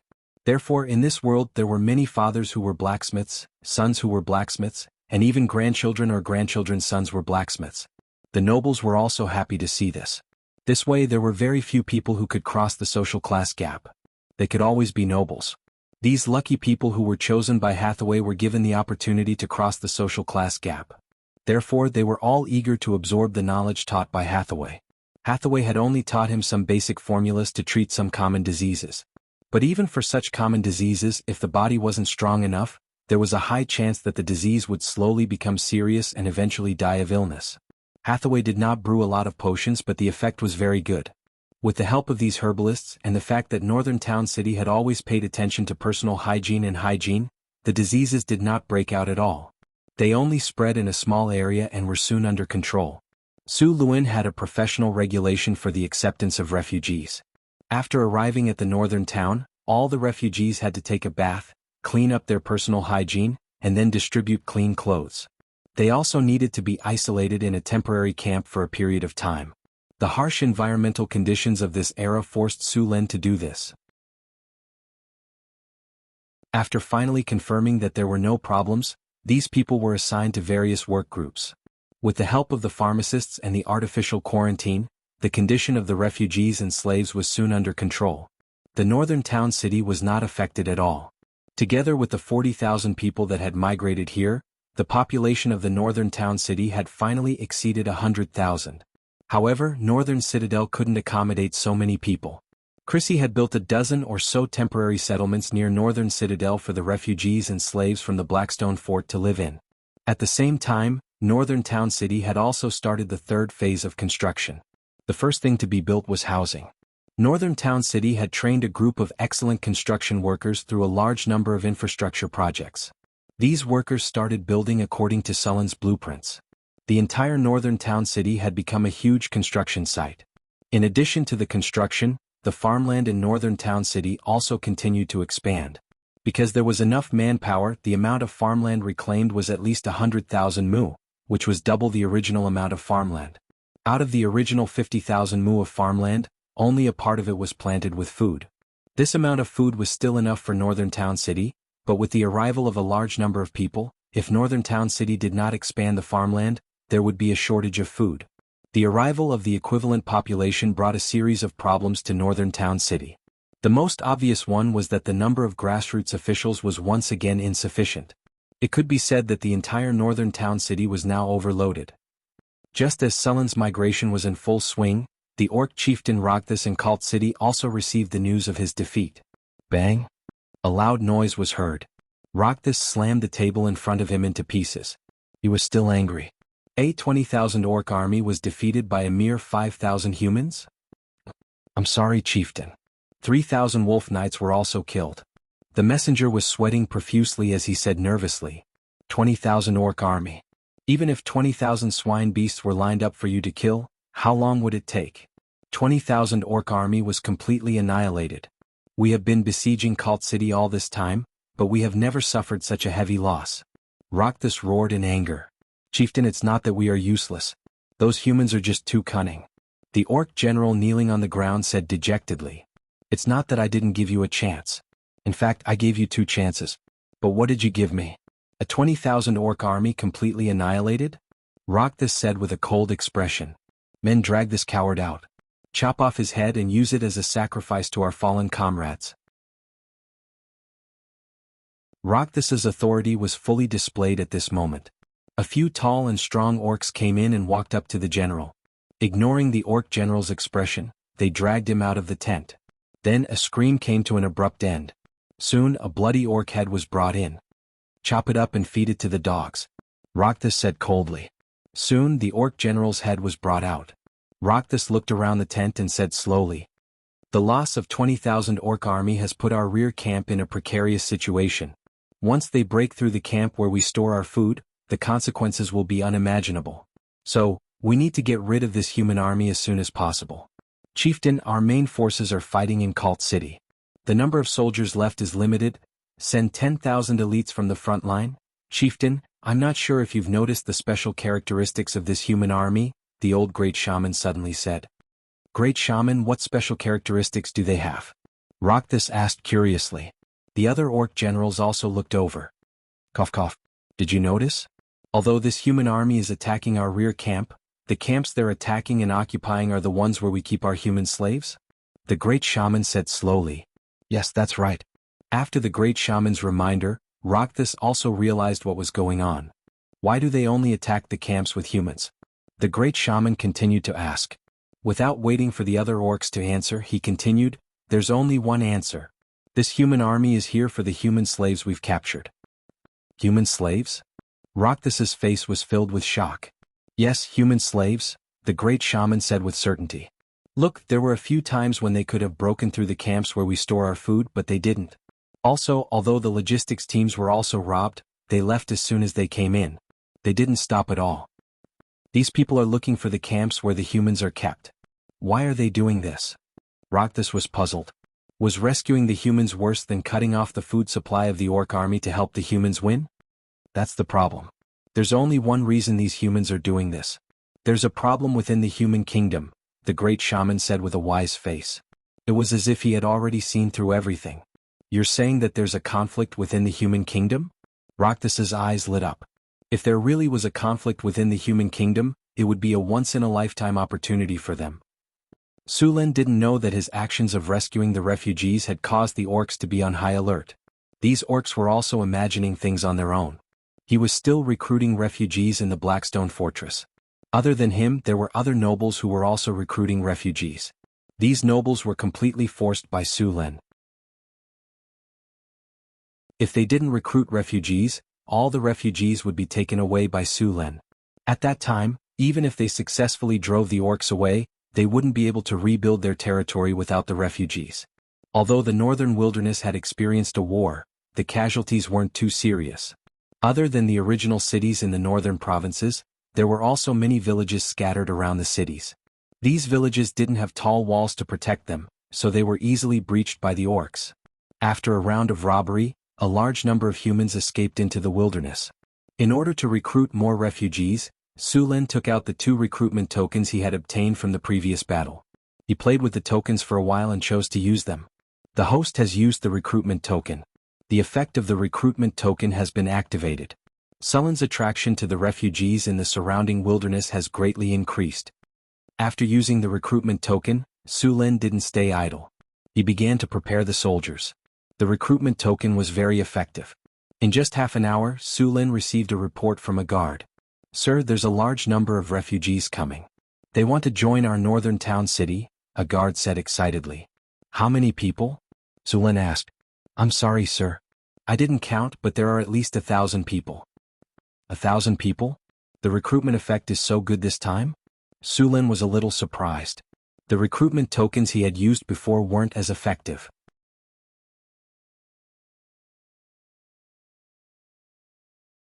Chapter 267.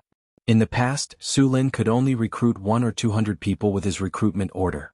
His best result was when he managed to recruit 400 to 500 half-elves. Now he was able to recruit more than 1,000 people with this recruitment order. It was unbelievable.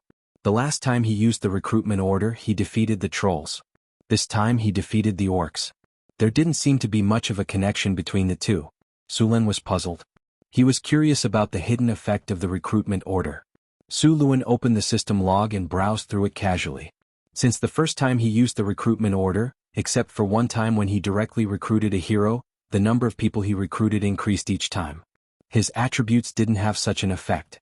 Could it really be a hidden buff for victory? Sulen wondered. Ding. A large group of refugees have heard that you have defeated the beastmen. They admire your prestige and wish to join your territory. Do you agree?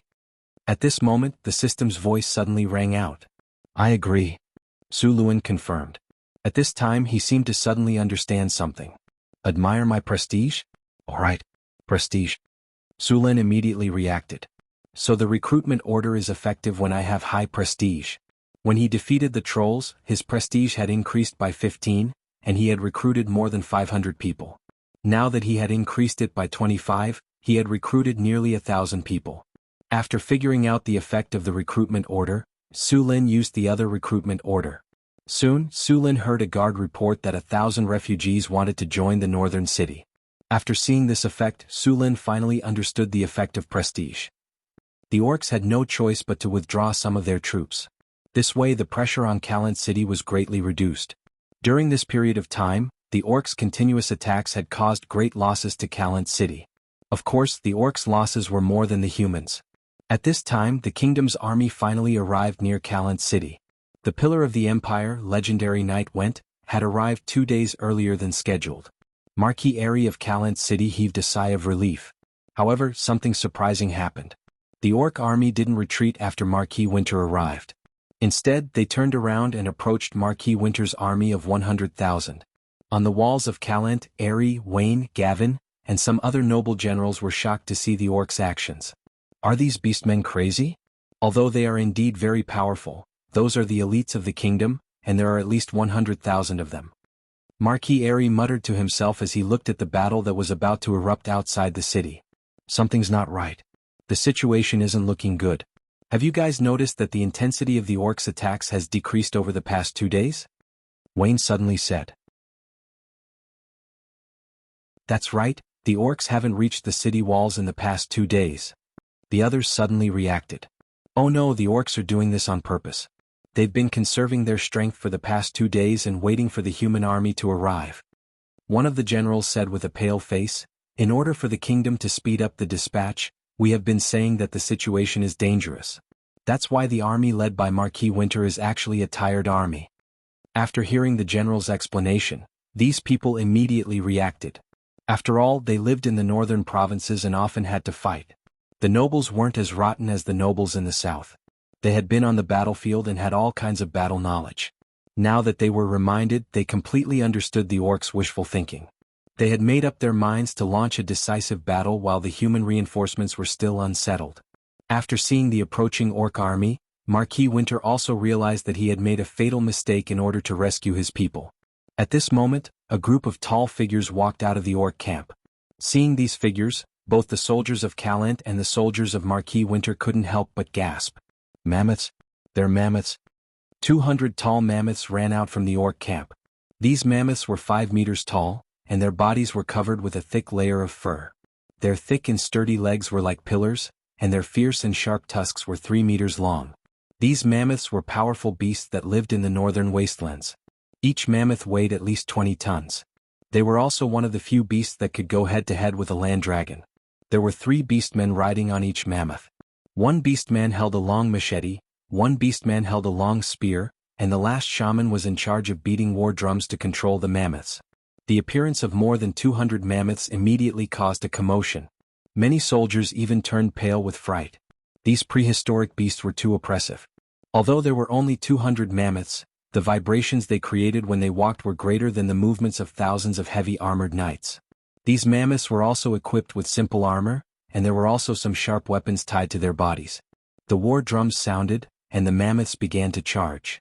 The human reinforcements, who had yet to recover from their rapid march, felt their limbs turn cold when they saw the orc mammoths charging at them. Their bodies went soft and their faces turned pale. The mammoths roared. The entire battlefield could hear the tyrannical aura in their roars. In the face of a 5 to 6 meter tall behemoth that weighed dozens of tons, charging at you like a heavy tank, it was as if you were facing a huge tank. What would you do? Stay where you were and be trampled to death, or run far away? Under the control of the orc shamans, the 200 mammoths charged into the vanguard of the human reinforcements. Then an extremely tragic scene appeared before everyone's eyes. The vanguard of the human reinforcements was instantly torn apart by the mammoths. Then these behemoths began to slaughter. The long trunks of the mammoths directly rolled up a heavily armored soldier and threw him more than 10 meters away. He then heavily smashed into the ground. The heavy elephant legs stomped down and several soldiers who couldn't dodge in time were trampled into meat patties. The terrifying tusks of the mammoths lightly jumped and pierced through several humans along with their armor. Countless human soldiers were easily knocked away and trampled by the mammoths as if they were being crushed by boulders. The impact of the mammoths caused the human front line to tumble like waves. These gigantic beasts with thick skin and armor could not be dealt with by conventional means. Even powerful knights would not be able to withstand more than 2 hits from these gigantic beasts. As long as they were lightly bumped or trampled, even if they were wearing heavy armor, they would probably die on the spot. In just a few minutes, the vanguard of the 10,000-strong army began to collapse. The human soldiers didn't dare to continue resisting. If they didn't stop them, the entire army would be crushed by these mammoths. For the kingdom. Charge. Just as the morale of the army was shaken and about to collapse, the pillar of the kingdom, Knight Winter, roared loudly. A powerful knight burst out from his body. All the knights felt a surge of power from the bottom of their hearts, and their originally panicked expressions disappeared. Halo of Courage. This was an ability that this legendary knight had mastered. It could fill the surrounding soldiers with courage and fearlessness, and strengthen their will to fight. Under the effect of the Halo of Courage, the already precarious front line was once again stabilized. Under the leadership of Winter, the strongest Thorn Knights of the kingdom spurred their war horses and charged towards the mammoths. They were like the tragic scene in the Lord of the Rings trilogy where the human cavalrymen charged towards the mammoths with indomitable will. 3,000 knights were like a flood of steel, breaking through the dam and charging towards the mammoths. The two forces of absolute power were at the peak of the battle. The people in the middle of the battlefield had already dodged the path of the two armies' charge. As for those who couldn't dodge in time, they were already dead under the feet of the mammoths. The distance of 1,000 meters was covered in the blink of an eye. The strongest knights of the human kingdom and the strongest army of the orcs had their first clash. Ice Storm. On top of the mammoths, the shaman riding the mammoths suddenly roared. The war drums roared and a powerful energy appeared on the battlefield. Ice appeared and began to spin rapidly. A dozen ice storms appeared in front of the charging knights and directly froze the human knights into ice sculptures. Even the war horses were torn apart by the ice blades. The charging war horses fell down, and the knights behind them who couldn't dodge in time fell down as well. The moment the knights fell to the ground, their necks or legs were broken. They were then trampled to death by the war horses behind them. However, this didn't stop the knights from charging. The leading knight, Winter, roared. The lance in his hand carried a powerful force and instantly pierced through the mammoths that were charging towards him. The lance directly pierced through the mammoths' heads and then into its huge body. Suffering such a heavy blow, the mammoths let out a mournful cry, staggered, and then fell down with a loud bang. However, there weren't many experts in the Knight Corps who could kill the mammoths as easily as he did. Most of the knights could only cause some minor injuries to the mammoths before they were swept away, knocked away, or trampled into a pile of mud by the mammoths. In the knights, some of the commanders also began to roar. The lance in their hands was directly thrown out. The powerful force made the lance pierce through the mammoths' bodies. The huge pain made these behemoths couldn't help but roar. More knights took the opportunity to stab more lances into the mammoths. After continuous heavy injuries, the mammoths finally couldn't hold on and fell to the ground with a loud bang. Chain lightning. A bolt of lightning burst out. A powerful electric current jumped between the knights. A dozen knights were electrocuted and trembled all over. Then they were trampled into meat paste by the mammoths.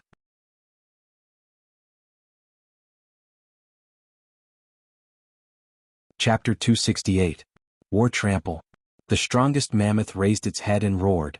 Its voice resounded throughout the battlefield. It raised its two thick front legs and stomped down heavily. Boom. A muffled sound, like a muffled thunder in the winter, was low but shocking. The hard ground was cracked by the war mammoth, and a yellow light spread out from the war mammoth's body. The surrounding human knights only felt the ground shake, and the war horses panicked. For a moment, the charging formation was disrupted, and some war horses even lost their footing and fell.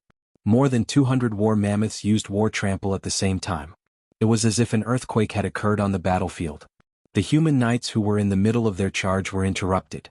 Bursting fireball. Orange-red fireballs flew out from the human front line and smashed into the mammoths. The fireballs exploded and a scorching heat wave spread out. The mammoths that were hit by the fireballs cried out in pain. The flames continued to burn their bodies, and the intense pain made these mammoths very crazy. They charged left and right and directly threw off a few orcs on their backs. Under the burning flames, the mammoths became even crazier. They even collided with another mammoth next to them. The two mammoths collapsed. The battle became more and more tragic. The human knights suffered heavy casualties. The mammoths were huge creatures with thick skin and thick flesh. They were also wearing simple iron armor. Their impact was unparalleled. These mammoths had thick skin and thick flesh. Ordinary soldiers wouldn't be able to cut through them even if they were armed with sharp weapons. Only a knight-level expert could pierce through the mammoth's defense with the help of the horse's impact. Even so, they could only penetrate a few inches into the mammoth's skin.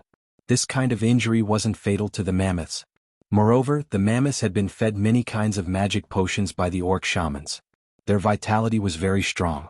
The mammoth's powerful trunk swept out, sending a knight flying for over 10 meters. There was an obvious dent in his chest armor made of fine iron, and blood gushed out from his mouth. There were even pieces of his internal organs mixed in the blood. It was obvious that he would not be able to survive. The sharp tusks of the mammoth were even more ferocious and terrifying. Any warhorse that was struck by the tusks of the mammoth would have its stomach ripped open. The body of the warhorse would also be sent flying. Even the plate armor of the knights would be easily torn apart by the mammoth's sharp tusks.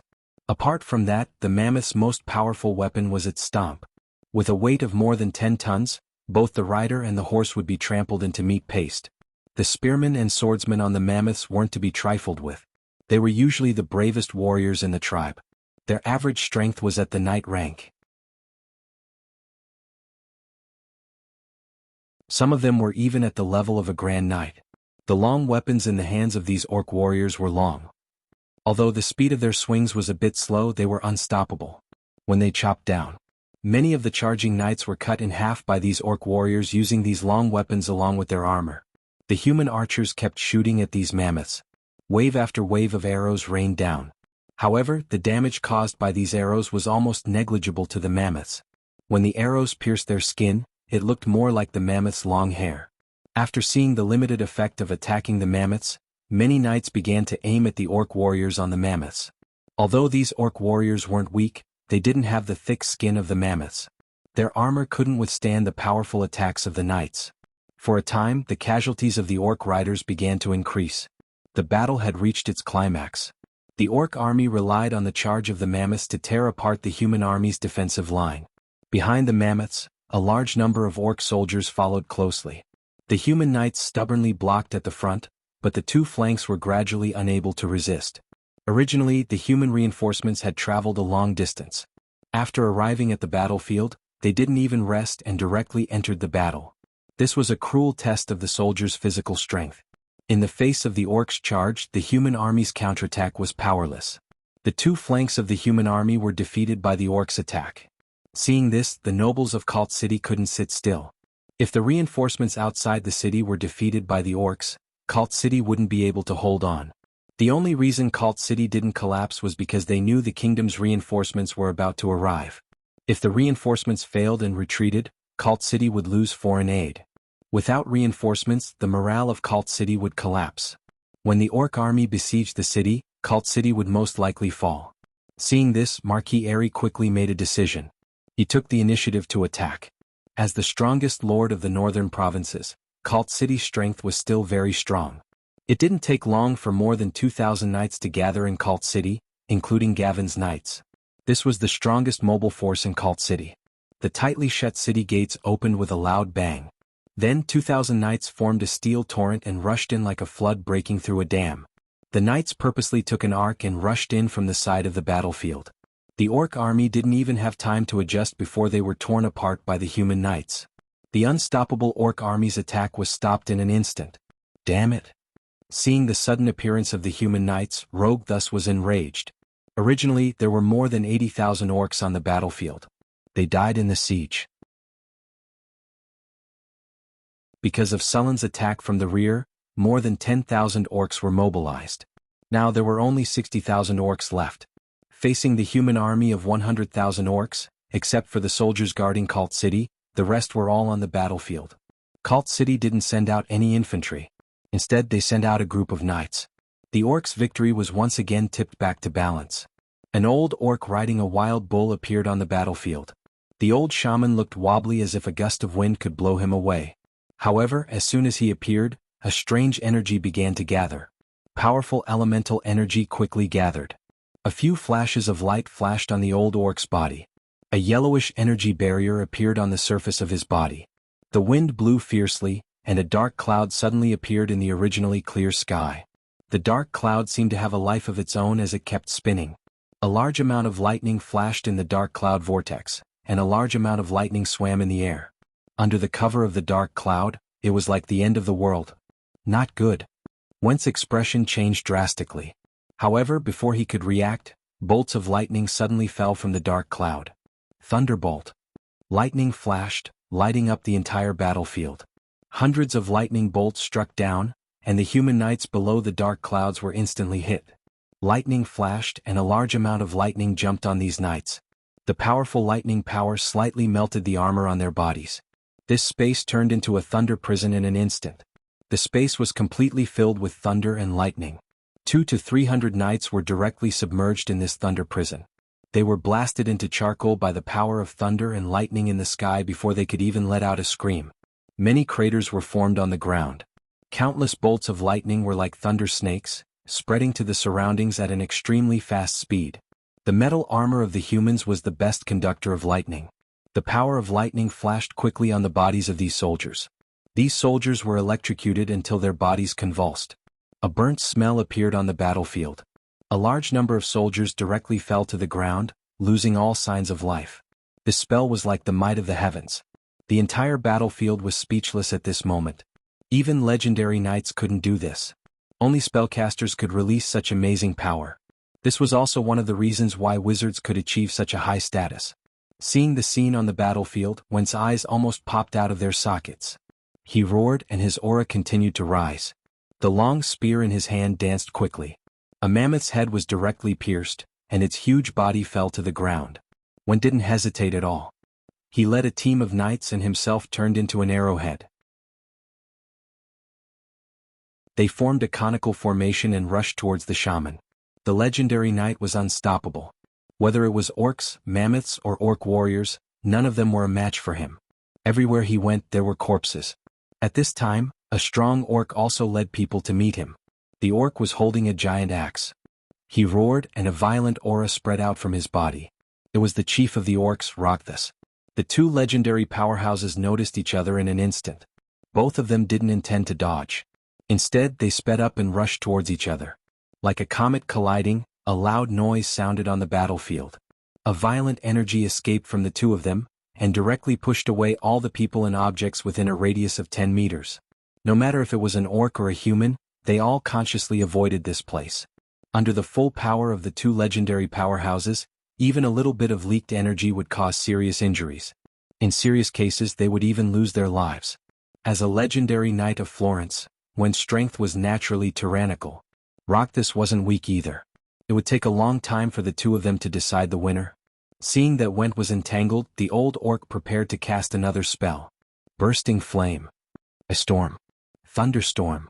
Spells were cast one after another. Although it wasn't as powerful as the previous spell, its power wasn't weak at all. At the same time, the human wizards around were also casting spells quickly. Chain Fireball. Chain Lightning. Wild Wind Blade Dance. A large number of spells swept across the battlefield. A fireball exploded in the formation of the orcs. Even if they had scattered in advance to avoid it, more than a dozen of them still fell to the ground. Most of them were dead and the rest wouldn't live for long. In such a fierce battlefield, there wasn't much difference between being seriously injured and dying.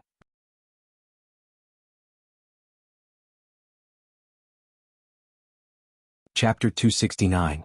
While the battle was going on in Cult City, Su Lin had already left Blackstone Fortress with his army. He didn't plan to be the main force in this battle, but he could still get some benefits from it. In a battle of this scale, a few thousand people from northern Battlefront City wouldn't even be able to cause a few ripples. Therefore he had to be careful. On the battlefield of 200,000 people, the flames of war spread for more than 10 kilometers. Su Lin did not get too close to the battlefield. At this time, all kinds of elemental energy were constantly released on the battlefield, which made Su Lin feel frightened. The orc shamans had already made their move, and the human wizards were not backing down either. Su Lin could already sense at least 4 legendaries on the battlefield. As soon as the orc shaman made his move, a middle-aged priest stepped up. At the same time, more than 10 wizards stepped up to help. Even so, they could barely hold on. Fortunately, the remaining adepts and priests were much more powerful. They gradually suppressed the orc shamans. Su Luan's heart shook when he saw the beastman mammoths charging. These things were simply weapons of war. If these 200 mammoths were to charge at the Northern Citadel's army, then even if the Northern Citadel's army could resist them, they would suffer heavy losses. It was even possible that the entire army would be wiped out. 1 or 2 of these mammoths were easy to deal with, but once there were enough of them, they would be unstoppable. Su Lin was curious about the orcs' plan. He didn't expect them to have such a trump card. If Marquis Winter didn't make a prompt decision to lead his knights forward, the entire human army would have been crushed by these mammoths. If the orcs had 500 mammoths, even Marquis Winter's knights wouldn't be able to hold on. These mammoths were powerful creatures on par with the land dragons. Although the human knights managed to stop these mammoths, they still suffered heavy losses. Out of 3,000 knights, it would be a miracle if a third of them could survive. No matter how this battle turned out, the Kingdom of Florence had suffered heavy losses. Compared to the battle between the orc chief and Marquis Winter, Su Lin focused on the battle between the orc shaman and the human wizard priests. Both were legendaries, but the shaman was powerful enough to suppress a legendary priest and several great wizards. Other than being able to use divine spells, this shaman was also a wizard. His casting speed was shockingly fast. Bursting Fireball. Hold Human. Disintegrate. Dimensional Slash. One spell after another was cast. The humans were even running for their lives. There were even a few warriors who joined forces and used counterspell to interrupt his smooth casting. However, it was obvious that 3 of the magi were pale, and traces of blood flowed out from the corners of their mouths. This was the backlash from counterspell. Their intelligence was lower than the orc shamans. Fortunately, the human spellcasters outnumbered the orc shamans. Together with the priests from the temples, the human spellcasters had a slight advantage. After the 2,000 soldiers from Cult joined the battle, the balance of the war finally shifted in favor of the humans. More than half of the 200 mammoths had fallen under the fearless attacks of the human knights. The humans had also paid a heavy price. On the right side of the battlefield, the elite beastman warriors were brandishing their heavy spiked clubs as they broke through the human defensive line. These fearless beastmen endured the spells and charged forward. Many of the beastmen had already been burnt black, but they were still crazily swinging their spiked clubs. Some wolf riders wandered around the edge of the battlefield. Since Su Lin killed 3,000 orcs, there were only 4,000 wolf riders left.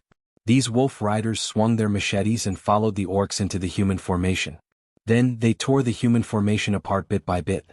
The human spearman formation was directly broken through by the wolf riders. In a short period of time, the human spearmen were divided into a dozen groups. If there were no accidents, these human spearmen would soon be devoured by the orcs. However, at this moment, fireballs fell into the wolf riders. The violent explosion sent more than 10 people flying. A wolf rider instantly twisted his body and hid beside his wolf. The wolf was blasted into a bloody mess on the spot. He was also sent flying for more than 10 meters and fell heavily. Before he could struggle to get up, a long spear had pierced his throat. With the support of the wizards, the human spearmen launched a counterattack against the wolf riders. Asterisk clang. Asterisk a loud sound was heard.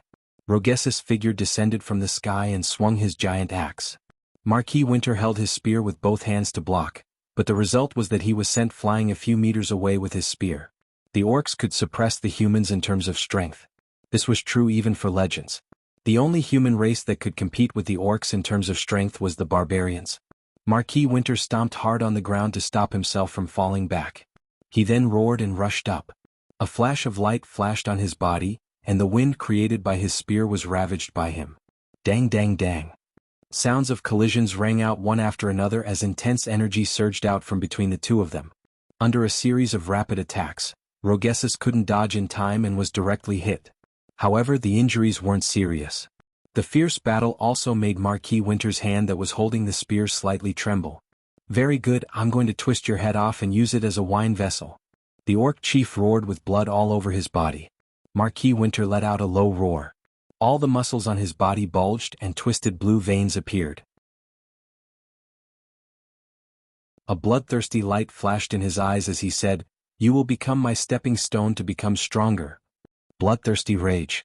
The orc chief roared, and the energy on his body rose again. His eyes had turned completely red, and his already tall body began to expand again. Rogessus looked at Winter, and his eyes were filled with killing intent. He then rushed up with his giant axe. The giant axe tore through the air and swept over with a sharp whistling sound. There was not a single soldier within a few dozen meters of the two sides. This kind of battle was not something that anyone could interfere with. Anyone who got close might be implicated. In his berserk state, Rogessus' strength became even more powerful.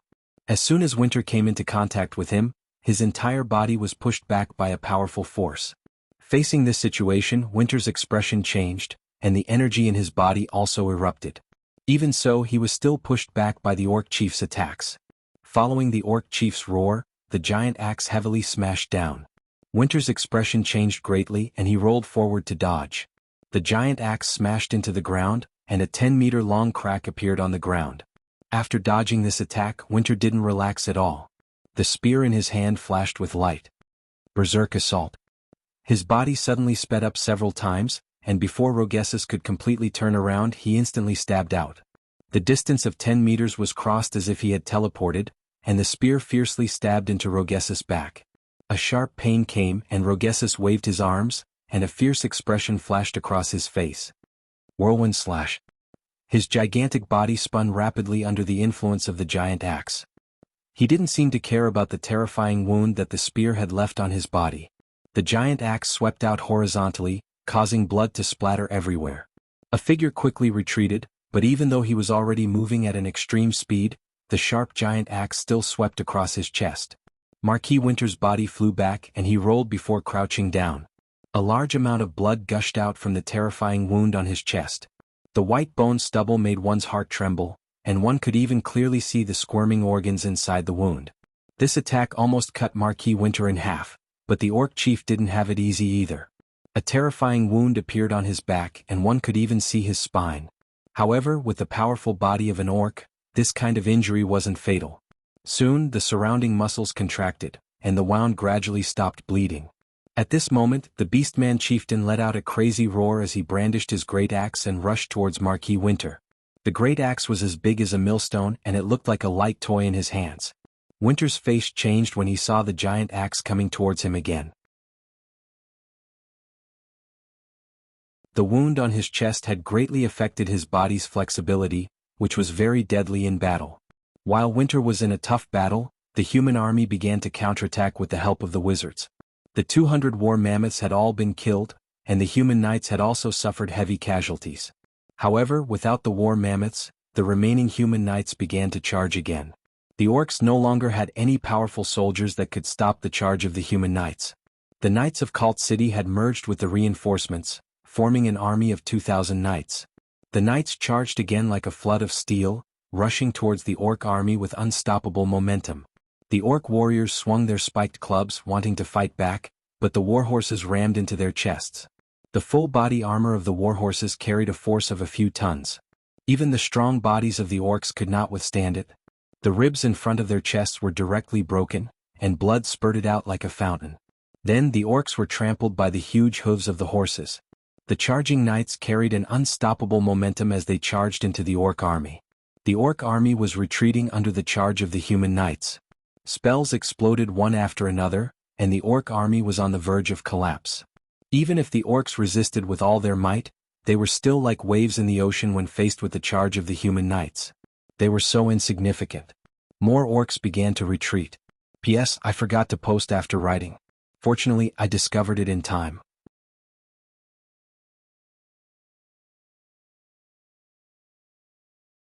Chapter 270. The orc army began to crumble. With a charge of 2,000 knights and all kinds of spells from the wizards, the orcs finally couldn't hold on any longer. In fact, the human army had also reached their limit. In fact, if it wasn't for Su Lin defeating the orcs in the back and forcing the orcs to send out another 10,000 men to stabilize the rear, this battle would have continued for a while. Now that they had lost 10,000 men, the orcs were clearly not strong enough. As time passed, the humans' attacks became stronger and stronger, and the orcs' counterattack became weaker and weaker. The army was collapsing like a mountain. At the same time, the battle between Marquis Winter and Raucus had reached the most critical moment. Haha, did you see that? Your orc army has been defeated. If you surrender now, I can consider letting you live. Marquis Winter laughed as he saw the orc army crumbling. He looked a bit miserable right now. Although the wound on his chest was no longer bleeding, his fighting power had decreased a lot. Really? As long as I kill you, the human army will lose their commander, and the orcs will be able to turn the tide. Raucus said coldly. Raucus, I admit that you are very powerful. I am not your opponent, but it won't be that easy for you to kill me. Marquis Winter's face slightly changed. At this time, a terrifying power suddenly emerged from Rogessus's body. A blood-red radiance seemed to have materialized as it enveloped his body. Blood kill cut. The blood-red light quickly spread on his body and wrapped around the weapon in his hand. The dazzling blood-red light covered his vision, making him look like a red lightning bolt. A red light flashed across the sky. It looked like it teleported and directly appeared next to Winter. The giant axe in his hand left behind a series of afterimages as it slashed across. Everything happened so suddenly. Winter only made a few dodging gestures, but the giant axe had already swept past him. Everything in front of him was split apart.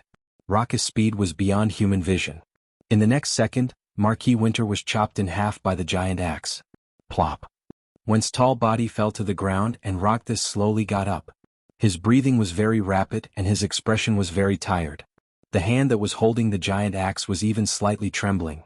The back that was no longer bleeding ruptured again, and blood gushed out like a fountain. It was obvious that the attack just now had also caused him to suffer heavy injuries. You've been raised for a long time, but you haven't experienced a battle of deep thought. You seem to have forgotten how to fight. Didn't your teacher tell you not to talk too much in battle? Rogue thus raised Marquis Winter's head and said slowly, "Don't let your guard down until the battle is over." After killing Went, Rogus grabbed his head and roared, "Went is dead." The deafening sound instantly spread throughout the battlefield. Even in the chaotic and noisy battlefield, this sound could be heard clearly. The human army that was chasing after the orcs suddenly stopped when they heard this voice. Don't believe his lies. At this moment, a gentle and deep voice sounded in their ears. The voice was like a spring breeze, making them involuntarily choose to believe him. Continue to attack and drive these orcs out of our homeland. The hesitant human army no longer cared about anything else and continued to pursue the orcs. On the other side of the battlefield, a few figures in wizard robes looked at the chaotic army in front of them and said, "Duran, luckily you made a move in time. It's just a pity about Marquis Winter." A wizard in a red robe next to them said with pity. When they saw Marquis Winter die in battle, these wizards knew things were not going well. They immediately used a spell to amplify and hint to minimize the impact of Marquis Winter's death. Seeing that the human army did not collapse as he expected, and instead continued to chase after him, Raucus's face finally changed. However, the general situation of the battlefield could no longer be changed by him alone. If he was a legendary wizard, he could cast a powerful area of effect attack spell, then there would still be a chance. However, the only one who had this ability, the great shaman, was tightly entangled by the priest and several wizards. As long as he wanted to cast a powerful spell, those wizards would immediately counter it with spells. The great shaman couldn't do anything at all. Although Rogus killed the problem, he was also like an arrow at the end of its flight. How many people could he kill by himself? The entire battlefield was collapsing. The orcs had lost their momentum. Rogus took a look at Cult City and turned to leave. His body was not in a good condition and he was severely injured. Sulin had legendary strength, but once the orcs were defeated, he would be surrounded by the humans. He knew things were not going to work out. Although he was extremely angry, he still chose to retreat. After making up his mind, Rogues thus led the orc army to retreat, while the humans chased after them. With Rogues thus leading the orc army did not collapse. As the orcs retreated, they left behind a large number of corpses, creating a horrifying scene. The human army also suffered heavy losses. In fact, if you only looked at the number of casualties, the human casualties were much higher than the orcs. The orcs left 30,000 corpses here, while the human casualties were as high as 50,000. In the following battle, the orcs left another 6,000 corpses and got rid of the humans. The human army did not continue to pursue. Winning this war was also very thrilling for the humans.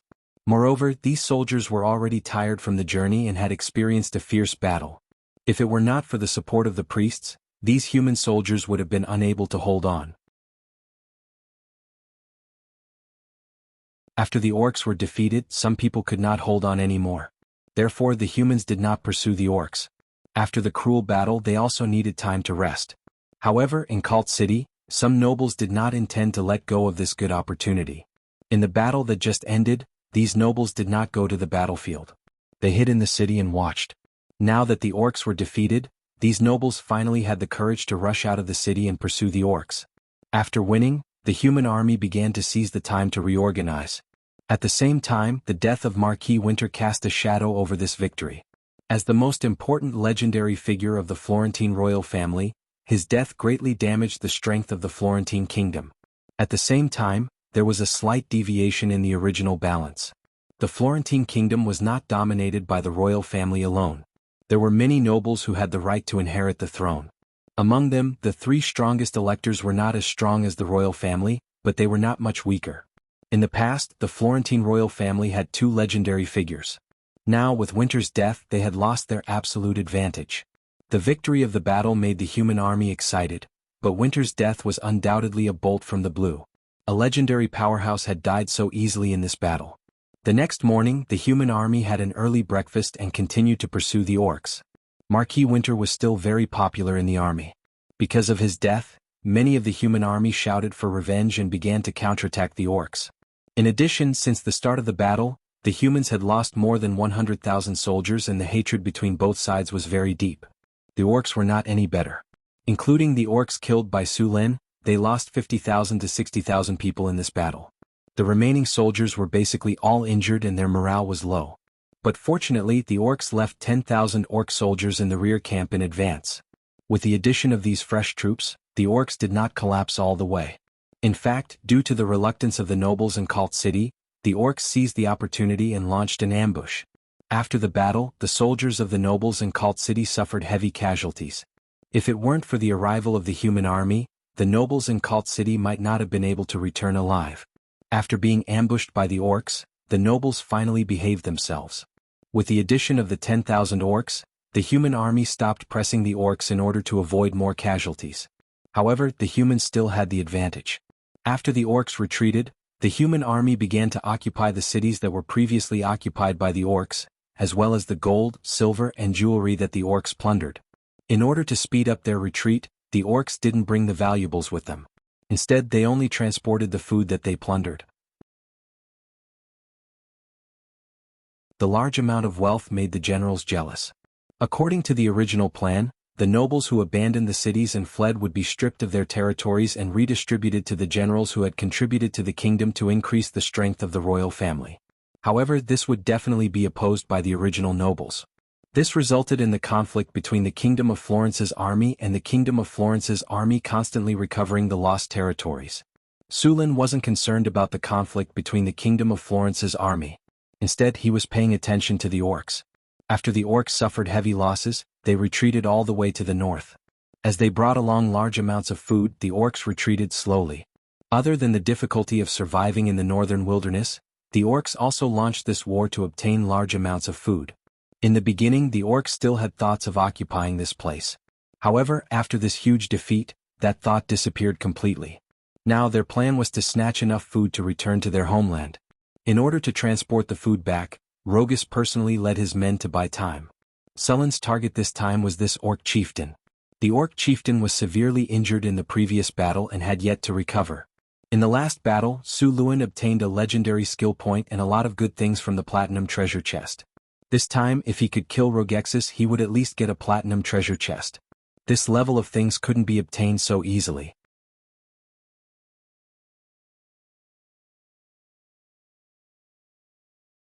Chapter 271. At night, there was not a single ray of light in the sky. Even the stars were covered by thick dark clouds. Bonfires had already been lit up in the orc camp. More than 5,000 orcs were led by Rogexus to cover the rear. At this moment, Rogexus was feeling a little uneasy in his simple tent. Although they had suffered heavy losses in this attack on the human kingdom, the food they had obtained was enough to feed the entire tribe for a year or two. They had also killed a legendary human figure, which made the enemies behind them feel a lingering fear. Without a legendary figure chasing after them, Rogexus didn't put the humans in his eyes. However, he was feeling very restless tonight. About 10 kilometers away from the orc camp, Sulin was observing the movements of the orcs through the strategic map. Among the red marks there was a purple mark. It was the orc chieftain Rogathus. Time slowly passed. When he turned on the magic clock, it was already 2 o'clock in the morning. This was the time when the orcs were sleeping the most, and also the time when they were most vulnerable to sneak attacks. Let's begin. Sulin looked at the time and said to Alex. Alex was already prepared.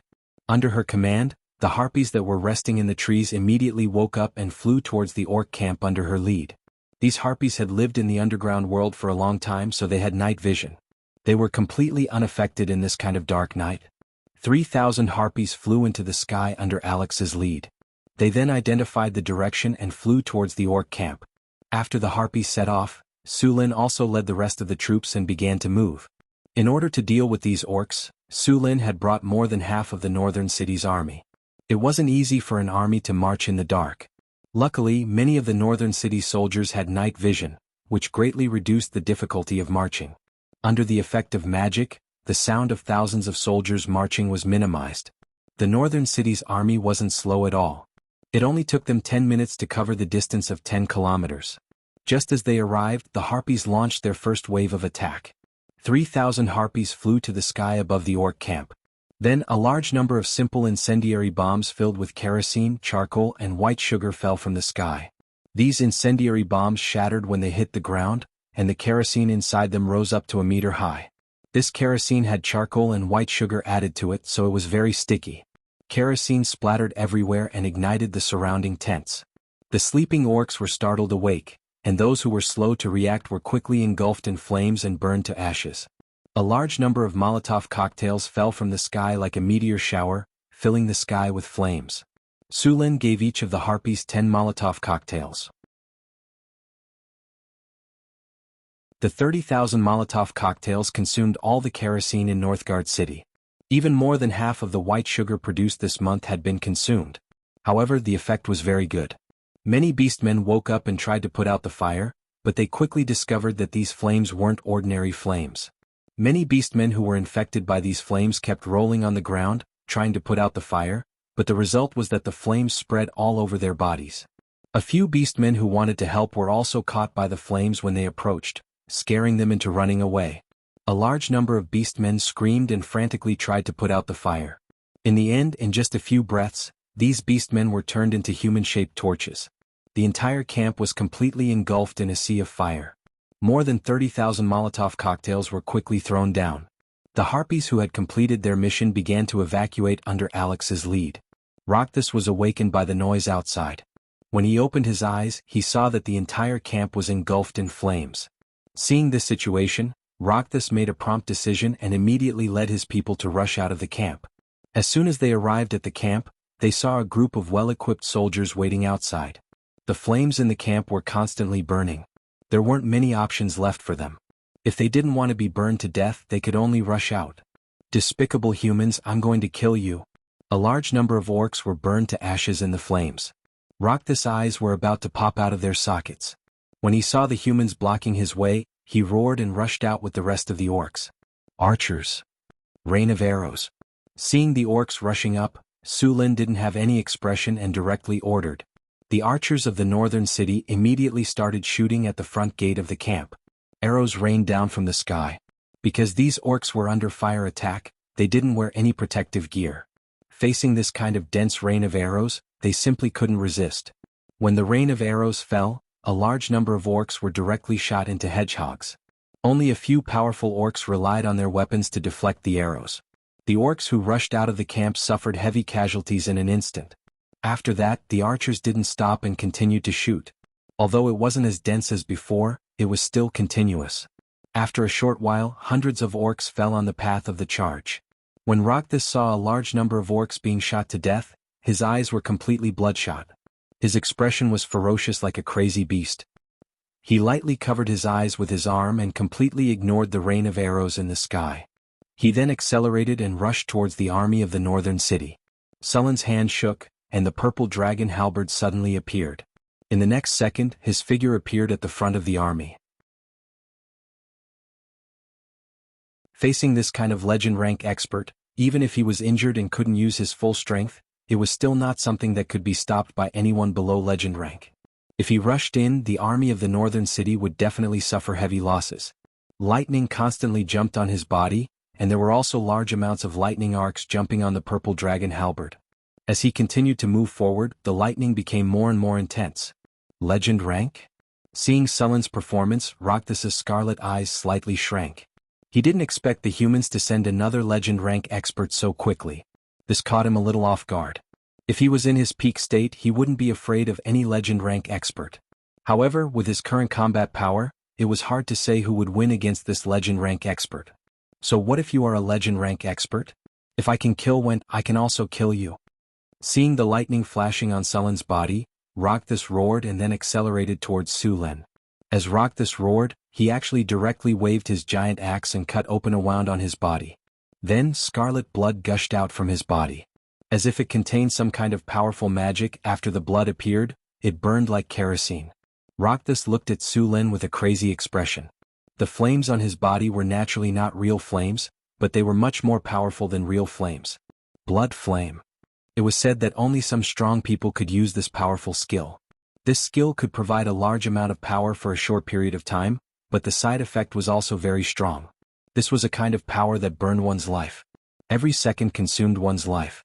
Although the lifespan of a legend rank expert was several times that of an ordinary person, very few people would use this skill. However, for Rocthus he had no choice but to use it. If he didn't use it today, then it was very likely that he would never be able to use it again. Since that was the case, he would naturally use it to fight with his life. If he failed, then everything would be over. If he won, then naturally it would be better. The red blood flame wrapped his whole body, and even his weapon was wrapped in a layer of blood flame. In this case, Rocthus naturally wouldn't waste time. He charged towards Su Lin. Seeing the orc charging towards him, Su Lin didn't hesitate. A powerful lightning energy emerged from his body. Thunder domain. Strong lightning exploded and directly lit up the night sky. Sullen's body was completely wrapped in lightning energy. He really looked like the god of thunder from legends. Facing the orc charging towards him, Su Lin was not afraid. He directly moved his body and rushed forward. He couldn't dodge. Once he dodged, Rocthus would rush into the army of the northern city. With his blood flame activated, all the soldiers of the northern city were no match for him.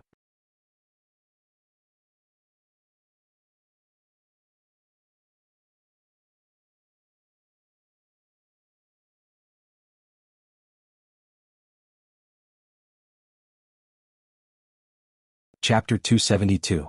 Sullen's halberd swept across and left a bloody wound on Rogessa's chest. The fine armor on Rogessa's body was cut open without any resistance. His tough skin was also cut open.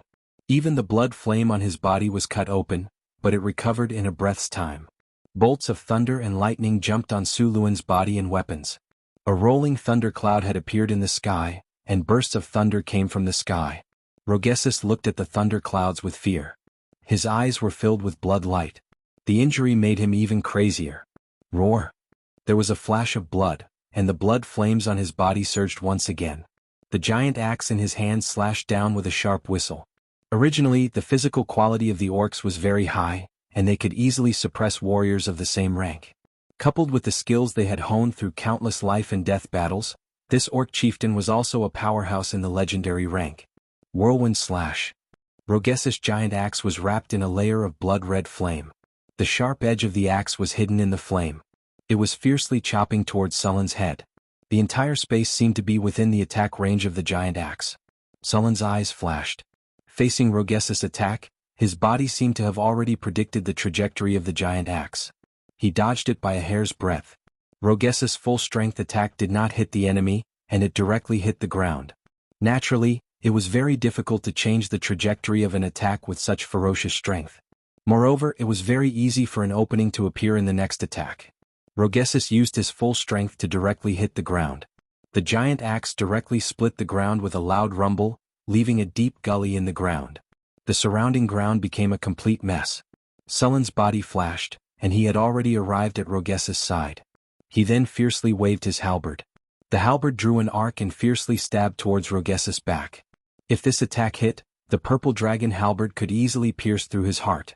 Moreover, the lightning power on it would destroy all of Rogessa's internal organs.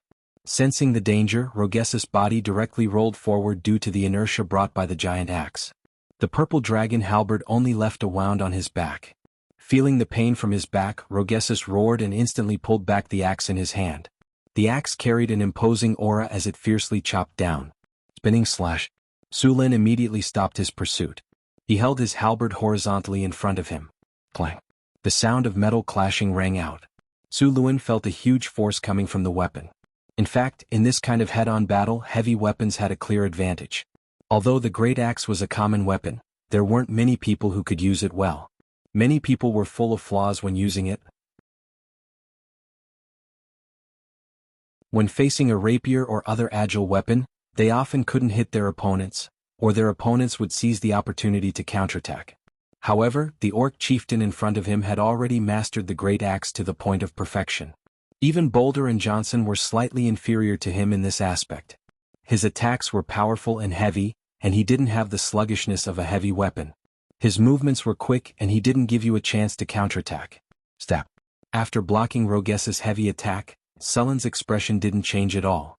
Countless streaks of lightning enveloped him, and these streaks of lightning would injure anyone near him. For example, Rogessus would be attacked by the streaks of lightning in the air every second. If an ordinary person was in this kind of environment, their body would be paralyzed by the streaks of lightning, and they wouldn't be able to move. However, these injuries didn't have much effect on Rogessus. Most of these attacks were blocked by the layer of blood flames on his body. The purple dragon halberd pierced towards Rogessus with a streak of lightning. The orc chieftain raised his great axe like a shield, and the broad surface of the axe directly blocked half of his body. Sparks flew everywhere as the purple dragon halberd and the great axe collided. A huge force was transmitted, and the two of them couldn't help but retreat. Su Lin took a step back and stabilized his body. Then he rushed towards the orc chieftain again. Rogessus was pushed back 5 or 6 steps by this huge force. When he saw Su Lin rushing towards him again, his eyes flashed with a fierce light. He roared and ignored the purple dragon halberd that was pointed at his chest. The great axe in his hand spun around and chopped towards Sullen's head. Su Lin frowned slightly when he saw that Rogessus was going to perish together with Su Lin. Although he was confident that he could stab Rogessus in the chest before his attack arrived, there was only a 30% chance that he could dodge the axe. Su Lin didn't want to seriously injure Rogessus, who had long been regarded as a big EXP gift pack. Although he knew that this was Rogessus's plan, Su Lin had no choice but to change his strategy.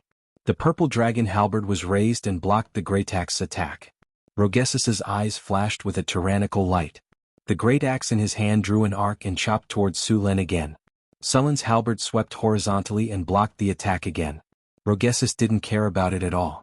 He used the rebound force to increase the speed of the great axe in his hand. Clang, clang, clang. A series of metallic sounds rang out.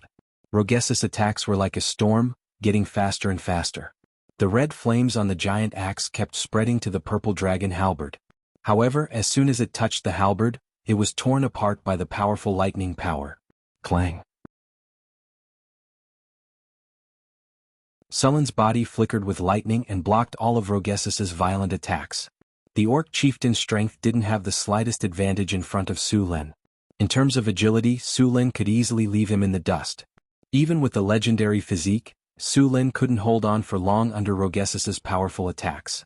Soon, Su Lin felt that the strength in his hands had weakened, and the frequency of his attacks was no longer increasing.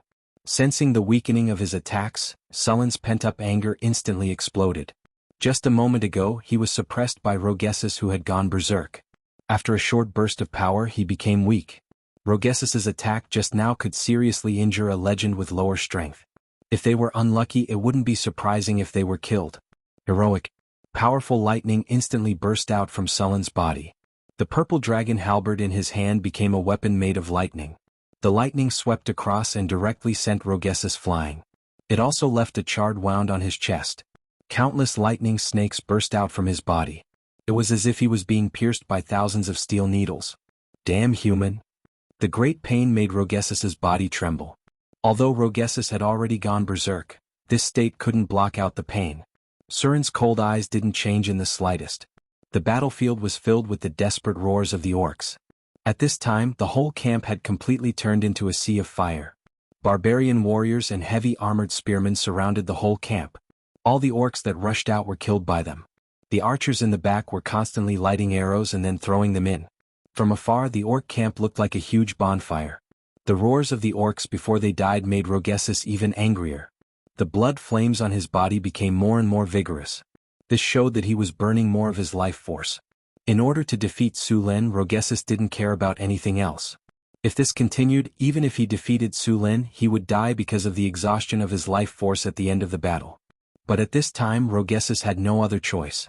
Just when he was about to burst out again, Sullen's figure flashed and rushed up. Rogessus waved his axe and used the same move again. He wanted to use the same move as before. But this time Su Lin was already prepared. His body quickly moved around his attack and continued to attack from the side. Facing Sullen's sudden change of move, Rogessus also changed his move. But his speed was far from Sullen's rhythm. The sky was filled with lightning constantly flashing around Rogessus. The powerful electricity gathered and pierced through the blood flames on his body. Under the constant attack of the lightning, the blood flames on Rogessus' body were constantly scattered. Blood kill cut. In the face of Surin's rapid attacks, Rogessus was completely exhausted. He naturally understood that if he continued, it wouldn't be long before he would be exhausted to death. Seeing this situation, Rogessus made up his mind and once again used the move he used to kill Marquis Winter. A bloody light suddenly appeared. Rogessus completely ignored Sullen's attack. His body was like a red lightning bolt as he quickly rushed towards Su Lin. How could Su Lin, who had already seen this move, not be unprepared? Although the attack was sudden, he seemed to have predicted it in advance. His body instantly dodged. Sixth sense.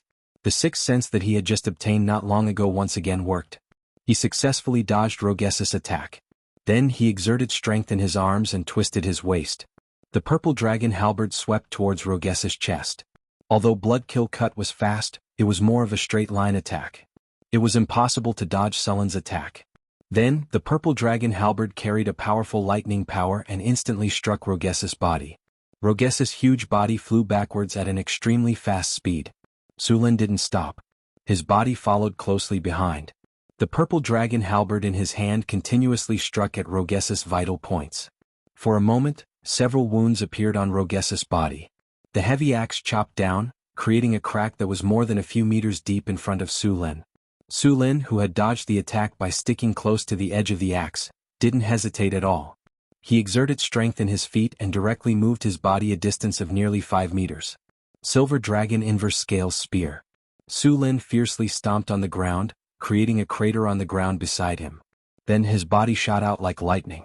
He rushed over from Rogessus' left side. The purple dragon halberd in his hand transformed into a silver dragon. The dragon's entire body was composed of lightning. It carried an indomitable aura as it pierced towards the enemy's heart. The threat of death came, causing all the hair on Rogessus' body to stand on end. His heart rapidly beat.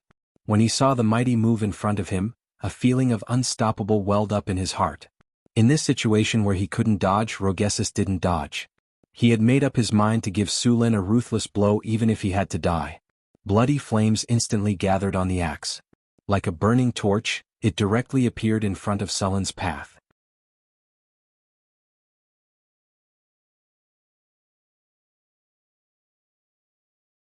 Chapter 273.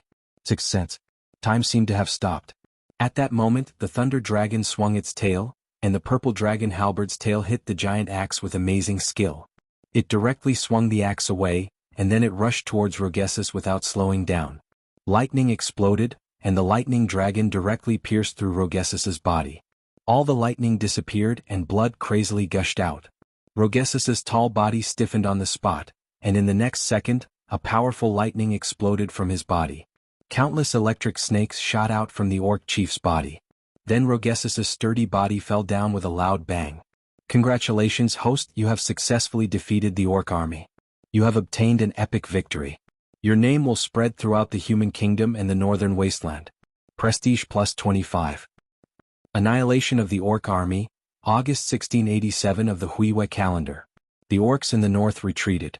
You led the army of the northern town to ambush the orc army in the stony wasteland. With the help of the Harpy's flying ability, you launched a fire attack on the orc camp in the early morning. A large number of Molotov cocktails fell, and the orc camp was engulfed in a sea of fire. Under these circumstances, the orc chief tried to break out of the encirclement, but you were able to stop him. Moreover, during the battle you were able to kill the orc chief Rogthus. You have been detected to have killed 2 legendary orcs. You have received the title Orc Terminator. Your relationship with the orcs has been reduced to mortal enemy. You have obtained the goodwill of the Kingdom of Florence. Your prestige in the Kingdom of Florence has been increased. Your relationship with the Kingdom of Florence has been raised to respected.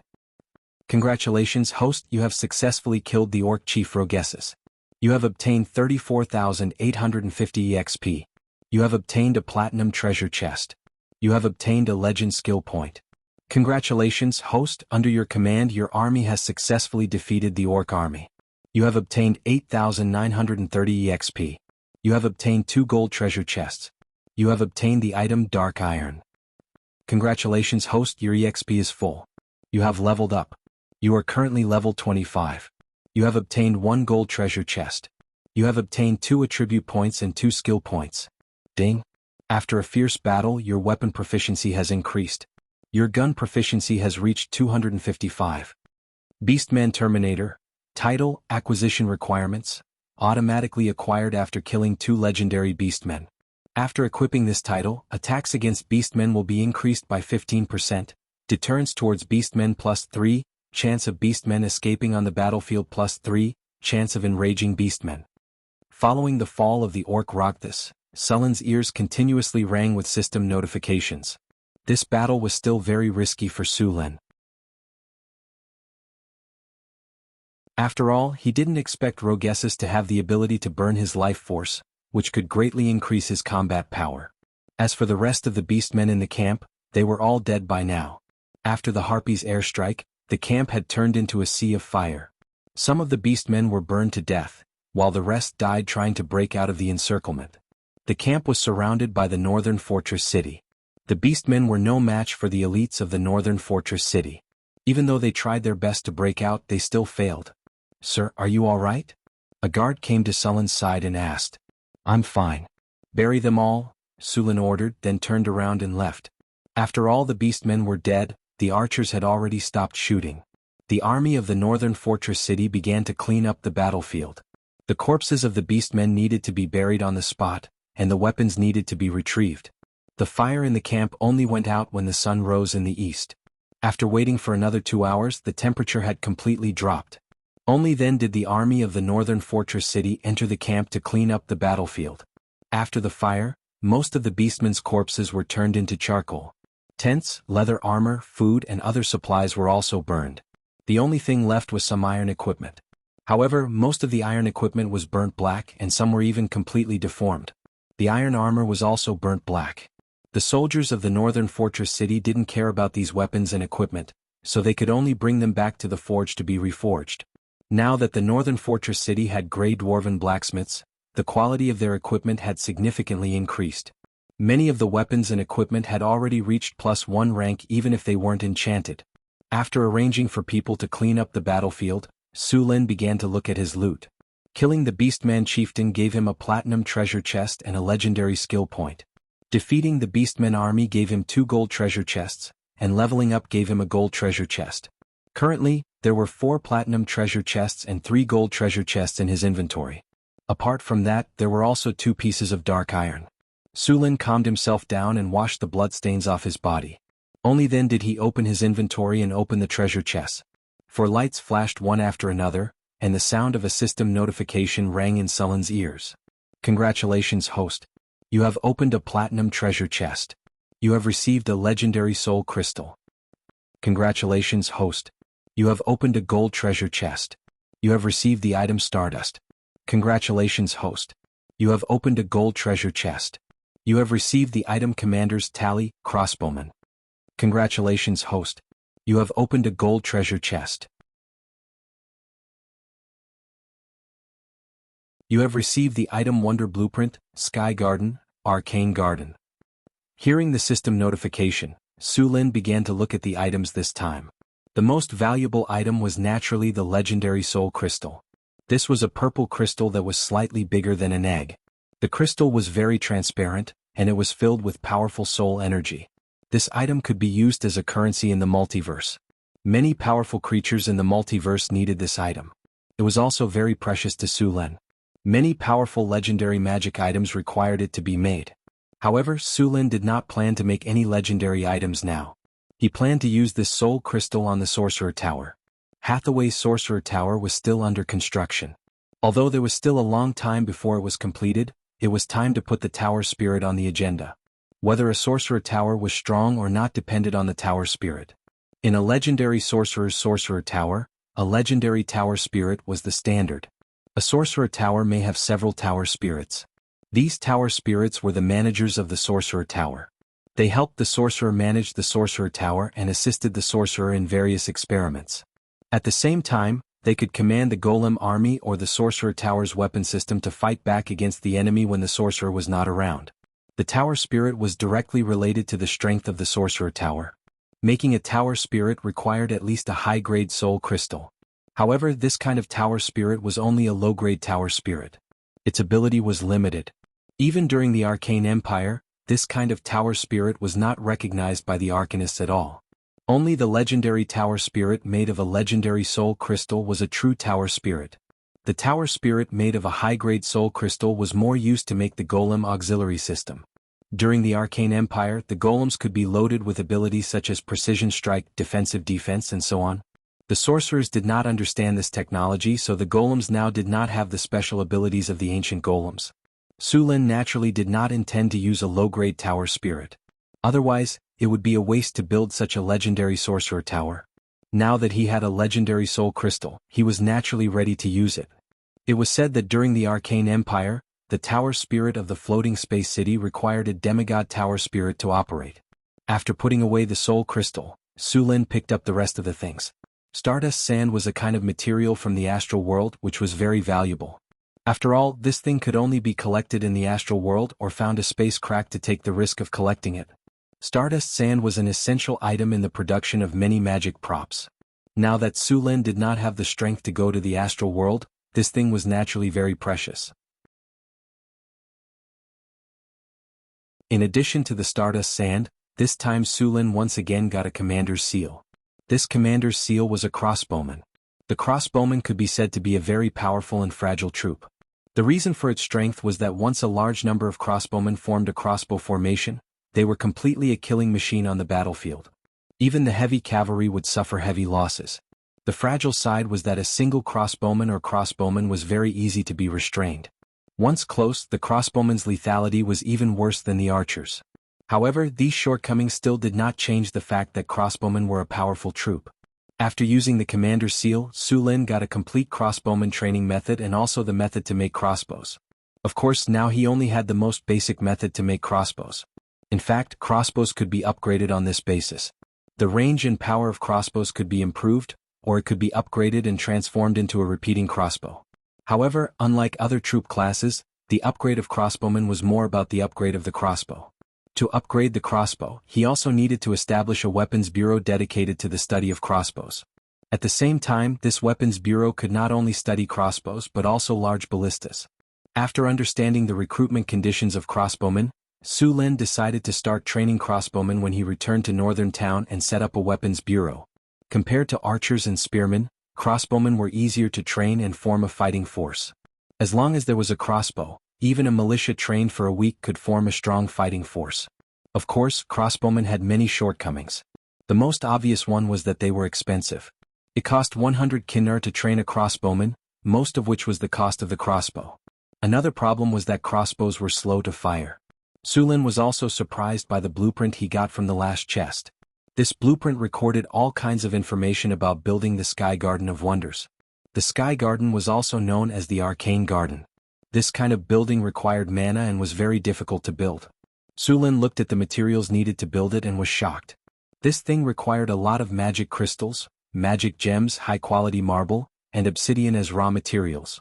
However, after it was built, it would gain a lot of attribute bonuses. The most obvious one was that it increased the chances of newborns in the territory having the potential to become a wizard. Just this attribute alone made its value double.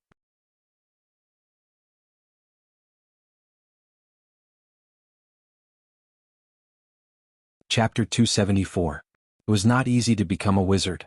Only one out of hundreds or thousands of humans had the potential to become a wizard. Based on this probability, there were only a few people in North Town City who had the potential to become a wizard. Once the wizard tower was built, the northern town would need many wizards. Wizards recruited from the outside would not be as useful as those he trained himself. The cost of building the Sky Garden was very high. Moreover, he was still missing some key materials. He could only slowly collect them in the future. After putting away the items in the treasure chest, Su Lin casually added the 2 free attribute points he obtained from leveling up to Vitality. After his attribute points reached 50, he needed 3 attribute points to increase 1 attribute. He still needed 1 attribute point to increase his strength. Therefore, Su Lin planned to increase his other attributes first. After adding the attribute points, Su Lin's Vitality reached 38 points. Apart from the attribute points, he was left with 5 skill points. After looking at the skills, Su Lin spent 4 attribute points to upgrade Morale, Beginner, to Advanced. The effect was simple and brutal. It directly increased the morale of an army by 30 points and temporarily increased their strength by 10% for 6 hours. With the remaining skill points, Su Lin spent 100,000 Kinnar to purchase the Half Moon Slash skill from the shop. He then learned the skill. Half Moon Slash. Release your energy according to a special technique. Release a crescent-shaped energy slash, dealing great damage to the enemy. Maximum range is 500 meters. Level requirement, 25. Half Moon Slash could be upgraded to 3 Sun Moon Slash and 5 Moon Slash. The effect of this skill was to summon 3 or 5 Half Moon Slashes respectively. If this skill was learned to a certain level, it would be extremely useful on the battlefield. Su Lin had just met the requirements to learn the Half Moon Slash. After using up all of his skill points, Su Lin only had 1 legendary skill point left. However, he did not have any suitable skills or talents to use. If he wanted to level up forbidding magic, he would need 2 legendary skill points. It was not worth it to level up his other talents. Legendary skill points could only be used once the talent reached a certain level. Some talents were in a state where they could not be leveled up. He could only wait until the next time he killed a legendary powerhouse to upgrade his forbidden magic skill. It was not easy to kill a legendary professional. Su Lin had successfully killed him several times on the battlefield. If it was a lone legendary master, even if he could not defeat him, there was still a high chance that he could escape. Legendary spellcasters, for example, could teleport away if the situation was not good, unless they used dimensional anchor or spatial imprisonment in advance. However, most of the time, those legendary masters would not give you the chance to use these at all. After putting away the items, Su Lin left the camp alone. There were a lot of weathered rocks in the stony wasteland, but there were very few trees. Su Lin found an open area and began to try using the Crescent Moon Slash. The energy in his body revolved according to the technique of the Half Moon Slash. Soon, a crescent-shaped energy slash flashing with lightning appeared in front of him. In the next second, this energy blade flashing with lightning flew forward at an extremely fast speed. Wherever the energy blade passed, everything in front of the crescent-shaped energy blade was cut in half. The energy blade flew for a distance of 500 meters before slowly dissipating. Su Lin came to the side of a rock that had been cut in half. The cut in the rock was smooth and neat like a mirror. Even a weapon with sharpness enchantment could not achieve this kind of power. Next, Su Lin tested the Half Moon Slash. After testing, Su Lin had a sufficient understanding of this skill. When releasing the Half Moon Slash in his best state, Su Lin could release it 50 times. The attack power of the Half Moon Slash was stronger than his normal attacks. However, although the Half Moon Slash was fast, it could still be dodged. Su Lin tried to control the movement of the Half Moon Slash, but after expending a lot of effort, he could only slightly change the direction. If he wanted to make the Half Moon Slash move according to his wishes, he would need to upgrade it again. After testing the new skill, Su Lin returned to the camp. At this time, the battlefield had been cleaned up. There were not many spoils of war from this battle, but no matter how small a mosquito's leg was, it was still meat, and it could not be wasted. Although the North Town's income was high, the expenses were also high. Not to mention other things, just the repair of the mystery mirror would cost at least millions of Kinnar. After the construction of the Wizard Tower, the restoration of the Mystery Realm, and the third phase of the North Town City project, the treasures that Su Lin had obtained from the Grey Dwarf were already running out of money. There was also the Sky Garden that was going to be built next. After all these calculations, Su Lin became a pauper again. In addition to these, there were also military expenses, equipment expenses, and so on. In the past it was not so bad because the barbarians did not need to spend money. Now that there were more soldiers, it was impossible not to pay them. This was a huge expense. As expected, developing a territory was a series of business that lost money. Su Lin complained with a face full of sorrow. Not long after Su Lin returned to the camp, a drow rushed in and reported, "My lord, we caught some spies." "Spies? Spies from there?" Su Lin raised his eyebrows and asked. "Spies from the Kingdom of Florence. They found the fire here last night and sent someone to check it out today," the drow explained. Su Lin thought for a moment and said, "Bring them here." Yes. Soon, a few human soldiers with swollen faces wearing the red and blue military uniforms of Florence came to the camp. "Which army are you spies from?" Su Lin glanced at these people and asked. "We belong to the Silver Lion Legion under Marquis Lancelot." When these guys were caught, they were taught a lesson by the drows. With the training skills of the drows, they were very obedient now. Marquis Lancelot. Su Lin nodded. He had heard of Marquis Lancelot. This marquis was not a feudal noble. He belonged to the palace noble and could be said to be one of the most trusted people of King Henry. After a series of inquiries, Surin also figured out the current situation of the human army. After Marquis Winter's death, Lancelot took control of the army as the vice-marshal of the army and continued to fight the orcs. However, after the bloody battle outside of Cult City, the army suffered heavy casualties. Now they were in a state where they were afraid of the orcs. Therefore the human army did not press on, and the northern nobles wanted to drive the orcs out as soon as possible. However, not long ago they were taught a lesson by the orcs and suffered heavy losses, so they could only rely on Marquis Lancelot. Su Lin thought for a moment and let these spies go. Then he asked them to pass on a message to the nobles of the Kingdom of Florence. After all, he had helped them so much. These people should at least express their gratitude. After sending a soldier to follow these people to the human camp, Su Lin was not in a hurry to leave. Instead, he let the army continue to rest. After receiving Sullen's invitation, Lancelot still had some doubts, especially when he heard that Su Lin had killed the orc chief. Fortunately, Su Lin asked someone to bring the giant axe used by the orc chief. Only then did these nobles believe that Rokthus was dead. After all, for a legendary figure, a weapon was something that they valued as much as their life. After hearing Sullen's invitation, these nobles hesitated for a while before agreeing. However, they requested to bring an army. Su Lin had expected this, so he agreed immediately. At noon the next day, these nobles were escorted by more than 300 knights and servants to the agreed place. Su Lin had already set up a simple tent there and left a few soldiers to serve as attendants. "Nice to meet you, Lord Su Lin," Lancelot greeted Su Lin. Lancelot was a conferred knight.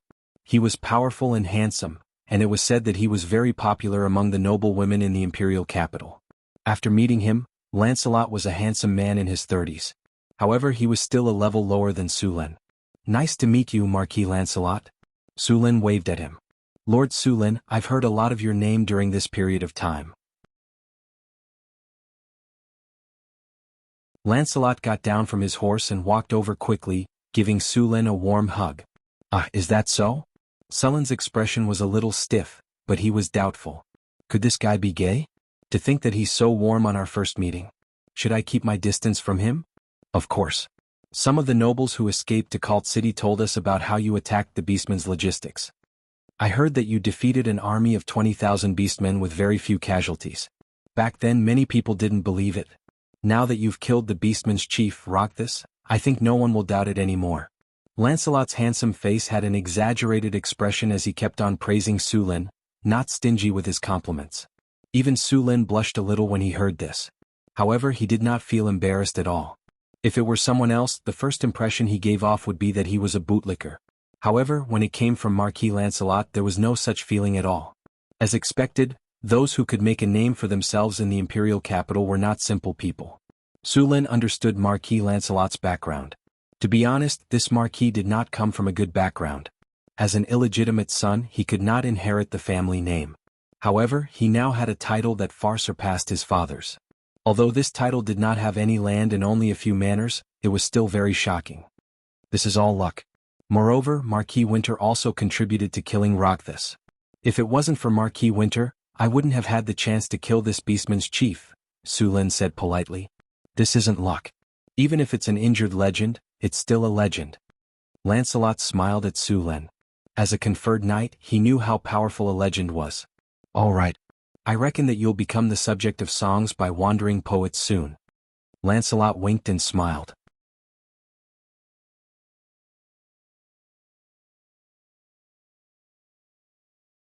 Chapter 275. Think about it. Nobles who establish their own territories, then defeat the orcs and kill the orc chieftain. Many knight novels are based on this, but they are all fake. Yours is the real deal. I think it won't be long before many knights come to you. Sulin was not interested in this. As for the knights who came to him, most of them were either powerful or the second son of a small noble family. Basically, they all wanted a piece of land. He had no intention of accepting these knights. After all, the knights in Northern City were not ranked. Give them a piece of land? Sulin would be an idiot if he did that. Alright, let's not talk about this. Come in and eat, Sulin said with a wave of his hand. I'm also very interested in the food in Northern City. Sulin led Lancelot and the other nobles into the tent. The food was already prepared. Although they were in a military camp, the food prepared by Sulin was quite good. The cooking skills of the military camp's chefs were also trained by the halfling Frodo. Although they were not as good as the halfling, they were much better than most human chefs. Sulin also prepared a barbecue. He hunted a gazelle in the wilderness and marinated its tender parts with spices. When it was time to eat, he directly barbecued it. Soon the aroma of the meat filled the tent. Finally, when the barbecue was served by the chefs, some green vegetables were placed on a silver plate as accompaniment. On the silver plate, the red meat was wrapped in a layer of sauce. The edges were slightly burnt, but the meat inside was fresh and tender. There was also a layer of cumin sprinkled on top. With a gentle bite, the sauce from the barbecue filled one's mouth. It was slightly hot, but it tasted great. It's delicious. The chefs here are as good as His Majesty's. Also, what spices did you sprinkle on it? Lancelot's eyes lit up as soon as he took a bite. He immediately discovered the key. Cumin was a spice that was naturally very compatible with barbecue. This is cumin, a spice that can only be found in the northern wasteland. It's very rare, Sulin said with a smile. It's delicious. The spice is amazing. The other nobles exclaimed in admiration. Several nobles grimaced in pain from the heat, but their swallowing speed did not slow down at all. I'm going to sell this spice to the public. If you like it, you can buy it in the northern town. I'll give you a 20% discount, Sulin said with a smile. I'll ask the servants to buy some from the northern town, Lancelot said. After lunch, everyone finally got down to business. To put it bluntly, it was about the distribution of merits. Sulin did not intend to take these merits. He did not intend to become a part of the Kingdom of Florence, so these merits were prepared to be used in exchange for benefits. After a series of exchanges, Sulin gained a lot of benefits from these nobles, and the nobles also divided up Sulin's contributions. Both sides were very satisfied. After the discussion, the nobles from the northern provinces left one after another. However, Lancelot didn't intend to get up. Seeing this, Sulin waved his hand and signaled his servants to leave. Marquis Lancelot, is there anything else? Sulin tilted his body to make himself more comfortable in the chair. Lancelot finished the rum in his hand and put down the glass.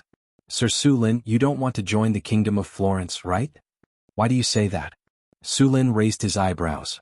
You gave all the merits to those nobles.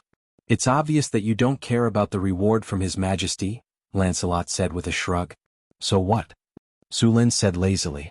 With the strength of the northern town, the Kingdom of Florence will agree to it, Lancelot said without any hesitation. But I have a better way. What way? Sulin asked. He didn't want to make the relationship with the Kingdom of Florence too tense. You should know that we suffered a great loss in this orc invasion. Even Marquis Winter died in battle. This is a huge blow to the Kingdom of Florence. The death of a legendary powerhouse is indeed a serious matter, but the surrounding countries aren't having it easy either. Sulin nodded. The surrounding countries were also troubled by the orcs' invasion. This time the orcs didn't just invade Florence. The surrounding countries were involved and the situation was even worse. It's not a foreign matter but a domestic matter. Lancelot shook his head. Let me explain it to you. Seeing that Sulin was a little confused, Lancelot picked up the glass and poured some wine. He shook it and said, You should also know that there have always been a few factions in the Kingdom of Florence. I don't know much about this. Sulin shrugged. After all, he wasn't in a high position in the Kingdom of Florence, so he didn't have access to the news of the highest level. In addition, he was busy expanding his territory after coming to the northern wilderness. His information channel couldn't be compared to the old nobles at all. Most of the time he learned from the news brought by the caravans. The news brought by the caravans was at least 2 to 3 months ago, or even half a year ago. Okay, I'll just say it. Lancelot smiled awkwardly. You should know that the Florentine royal family wasn't the Henry family in the beginning, right? Sulin nodded. The earliest royal family of the Kingdom of Florence was the Roman royal family, then it became the Nord royal family, and finally the current Henry family. It could be said that it had changed 3 times. These families were basically inextricably linked by blood, which was one of the reasons why Florence had so many heirs. There were originally 2 legendary powerhouses who were loyal to the royal family. One was Marquis Winter, and the other was Marquis Brooke. The Kingdom of Florence had 5 legendary powerhouses, and the other 3 were loyal to the other 3 Marquis families. Originally this was nothing. The royal family with 2 legendary powerhouses had an advantage against any Marquis family. Besides, the 3 Marquis families were also very filthy. This allowed the royal family to hold the power of the kingdom, but now the death of Marquis Winter has broken this balance. The royal family and the other 3 Marquis families are back to the same starting line. What do you think the consequences will be? Lancelot said helplessly. Although he was also a Marquis, he didn't have a corresponding territory. Besides, as a trusted aide of King Hunter, once the Hunter family was replaced by another Marquis, he could only retire to the countryside. The throne is rotated. It's my turn this year? Sulin understood. You can say that. Of course, the royal family of the Kingdom of Florence wouldn't be wiped out. Otherwise, the Roman royal family and the Nord royal family would have been long gone, and there wouldn't be 3 Marquis families now. The nobles of Florence were used to this kind of thing. Then why are you looking for me? You want me to be loyal to the royal family? Sulin frowned. I also want to, but will you agree? Of course not. That's why we came up with another plan, Lancelot said. What's the plan? Sulin was interested. The Henry royal family will form a political alliance with Northern City. Northern City will support the Henry family as the royal family, and the Henry family will recognize your position. At the same time, they won't restrict caravans from trading in Northern City, Lancelot said seriously. Political alliance? If the other Marquis families make a move, will I have to start a war with them? Sulin asked. How is that possible? Lancelot rolled his eyes. The royal family of the Kingdom of Florence won't start a war. It's more of a political reason. After all, the royal family still has a legendary figure. If they really start a war, Florence will be finished. The surrounding countries won't miss such a good opportunity. You just need to declare your support for the Henry royal family. There won't be a war. I see. Then I can consider it. Sulin didn't say anything definite. Okay, but please give us an answer as soon as possible, Lancelot said. By the way, Mr. Sulin, you're not married yet, right? Lancelot suddenly thought of something and asked. Sulin shook his head. No. That's great, Lancelot said excitedly. Princess Sophia of the royal family just came of age this year. She's very beautiful and has a noble status. If you agree, I can talk to King Henry and let Princess Sophia marry you. Sulin couldn't help but roll his eyes. He was directly trying to pimp out Lancelot. No. Sulin was still very wary of political means like a marriage alliance. Don't be in a hurry to reject. Why don't you 2 meet first? Lancelot continued. Sulin didn't agree. In the end, the marriage alliance was put on hold. However, judging from Lancelot's expression, he didn't seem to have given up. After the 2 finished their discussion, they left separately. They had only reached an agreement about the political alliance. Since Henry's royal family wanted to borrow Sulin's power, Sulin naturally wouldn't let it go. He wouldn't agree without enough benefits. After Lancelot and Sulin's discussion, Lancelot returned to the barracks and immediately took out a fist-sized crystal ball. This crystal ball was an expensive sound transmission tool. Using this crystal ball, one could directly contact the capital. Now he was discussing with the royal family about Sulin. After all, although Lancelot was the king's favorite, many of his conditions had to be agreed by the king. A crystal ball was worth about 10,000 kinnur, and it could only be used for a limited number of times. Only these big nobles had the money to use it. After staying here for 2 days, Sulin and Lancelot finally discussed various things. Sulin also agreed to form a political alliance with Henry's royal family. Of course they had to pay a lot. For example, they had to pay taxes, the caravans of North Town City would be treated the same as them when trading in Florence. For example, the Kingdom of Florence couldn't stop North Town City from recruiting refugees in the kingdom. After the two sides finished their discussion, they still needed to sign a formal agreement. The agreement needed the king to sign and stamp it. It would take some time. Sulin didn't continue to wait here. He led his army back to North Town City. P.S. The last chapter updated the main character's latest attributes.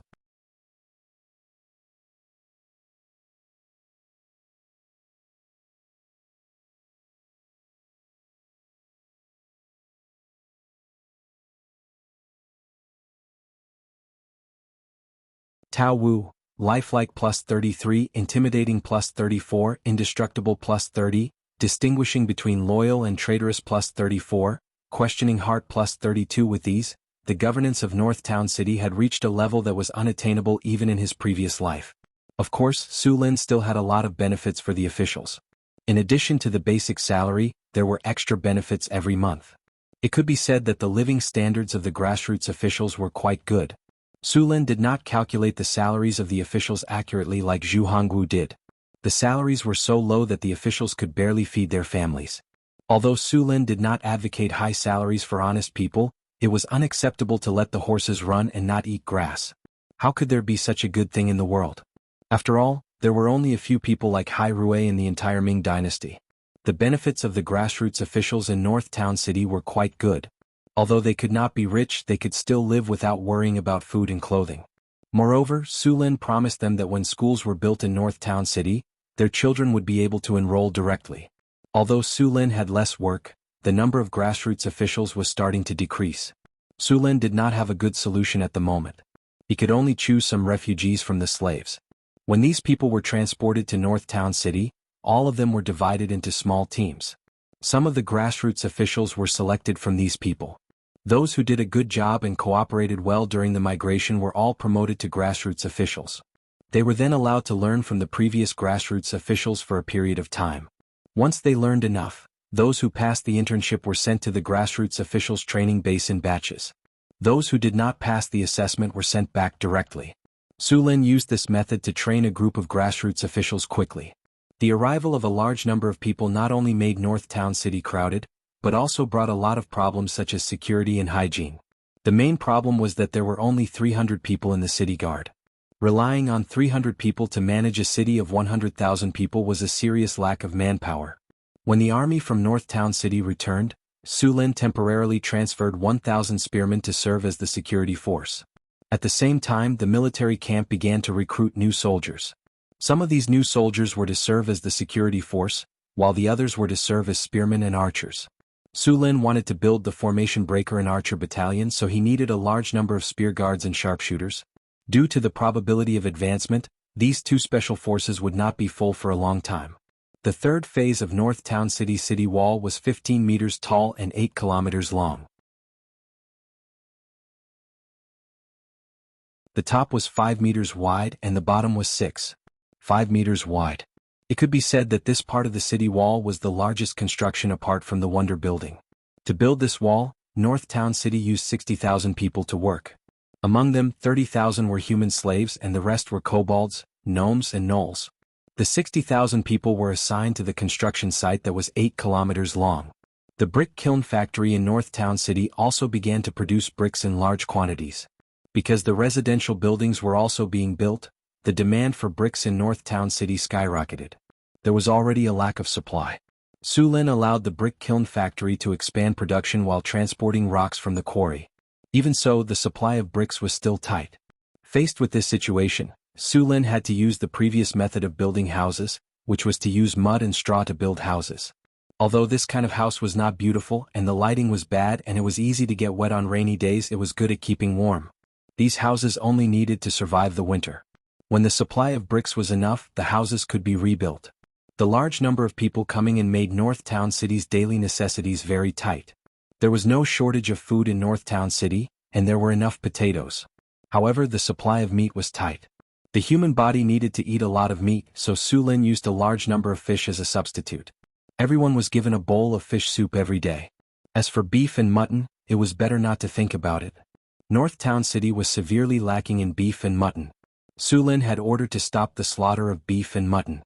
The livestock raised by the centaurs had not been sold yet, so Su Lin was buying beef and mutton from the caravans. The soldiers in North Town City were strong, loyal, and disciplined. However, they also had a weakness, which was that they consumed a lot of meat. After all, a knight had to eat at least half a kilogram of meat a day. Their strong bodies required a lot of meat to provide energy. The army in the North Town could be said to be all gluttons. The amount of meat they consumed every day made Su Lin's liver ache. A meal would consume at least dozens of cows and hundreds of sheep. Now there were only some cattle and sheep left in the farms in the North Town. Just for meat, Su Lin spent nearly 10,000 kinar every month.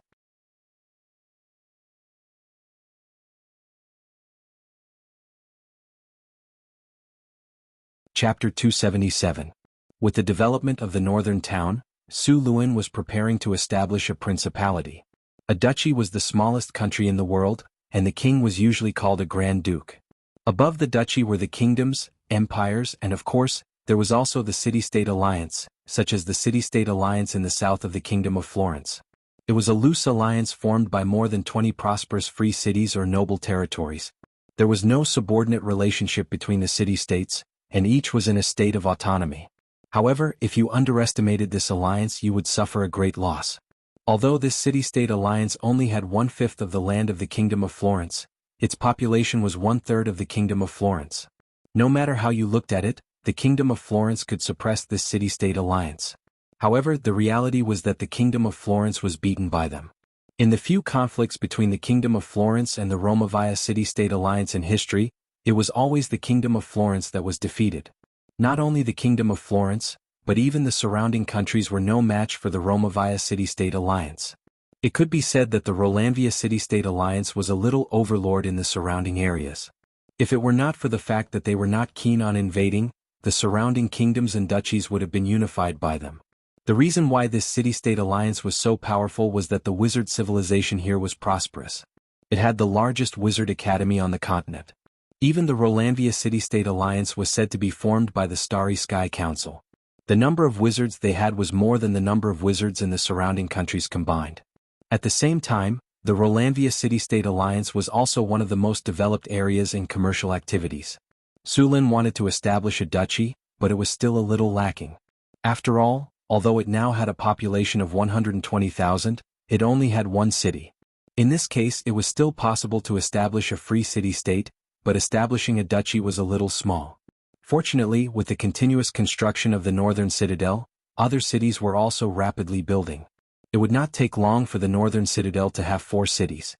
By then, it would be easy for other forces to recognize the establishment of a duchy. For the construction of the city, the northern citadel once again began to go to the wilderness to capture slaves. Now that the northern citadel had enough military force, it was better to let them go through actual combat than training. After Su Lin had finished dealing with some important matters, he began to build a training camp for the shooting camp.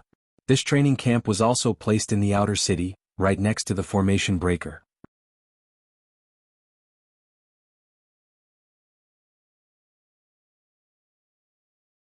Su Lin also needed to use spells to remove the impurities. There were not many obsidian, but some iron ore, crystal and copper ores were found. Su Lin drew a mineral map of these discovered veins in the underground world. When there were enough people, they would slowly excavate them. Lord. Just as Su Lin finished his daily training and returned from the formation breaker and sniper camp, a servant hurried to him. What's the hurry? Su Lin glanced at him and asked. The Grey Dwarves in Orlando City have just sent word that they have found an obsidian vein, the attendant said respectfully. Great, tell them to hurry up and excavate. Su Lin said happily. The Grey Dwarfs are ready to excavate, but what? The obsidian vein is in the territory of the Taurens. The Grey Dwarfs wanted to excavate the vein, but the Taurens refused. They also captured some Grey Dwarfs, the servant said quickly. Taurens? Who gave them the courage to capture my people? Sullen's eyes flashed coldly, and the temperature in the room dropped a few degrees. Do you have information about the Taurens? How many of them are there? How strong are they? After a while, Su Lin continued to ask. According to the Grey Dwarfs, this Tauren tribe has at least 200 people. The specific strength is not clear, but the Grey Dwarfs found that there is a Tauren shaman among them. The Taurens were not a widespread race on the continent. They were large humanoid monsters, and in fact they were called minotaurs. Minotaurs were strong and usually very warlike creatures. These creatures had high physique and strength. Usually, an adult tauren's strength could reach twice that of a human. They were stronger than ogres and more intelligent. Furthermore, they were proficient in forging. Although they could only forge their own axes, armor, and shields, they were much stronger than ogres. A qualified tauren warrior was at the level of a grand knight. These 3-meter-tall, muscular monsters had very strong destructive power. As for the berserk taurens, their strength was at the level of a knight commander. Although the minotaurs had limited intelligence, they were very talented in some aspects. For example, they wouldn't get lost in a maze, and their sense of smell allowed them to track their enemies through smell. These various aspects made the minotaurs famous in the underground world for being difficult to deal with. The taurens believed in the tauren king Buffet. Although they were both dark creatures, the taurens and gnolls often fought because the tauren king Buffet and the gnoll king Jianghu were mortal enemies. 200 minotaurs were not something that the Duergar of Orlando could deal with. At this time, a scene of a Duergar fighting with a minotaur suddenly appeared in Su Luan's mind. The 3-meter-tall minotaur was tall and mighty, while the Duergar, who was only 5 meters tall at most, looked like a child standing next to them.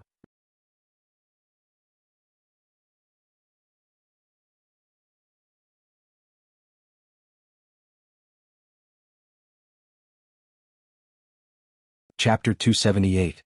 In Sullen's system, 15 soldiers were in the process of advancing. It took about 2 hours to advance, but those who failed to advance often didn't take that long. After about an hour, soldiers who failed to advance began to come out one after another. Sulin didn't have any good way to deal with these people.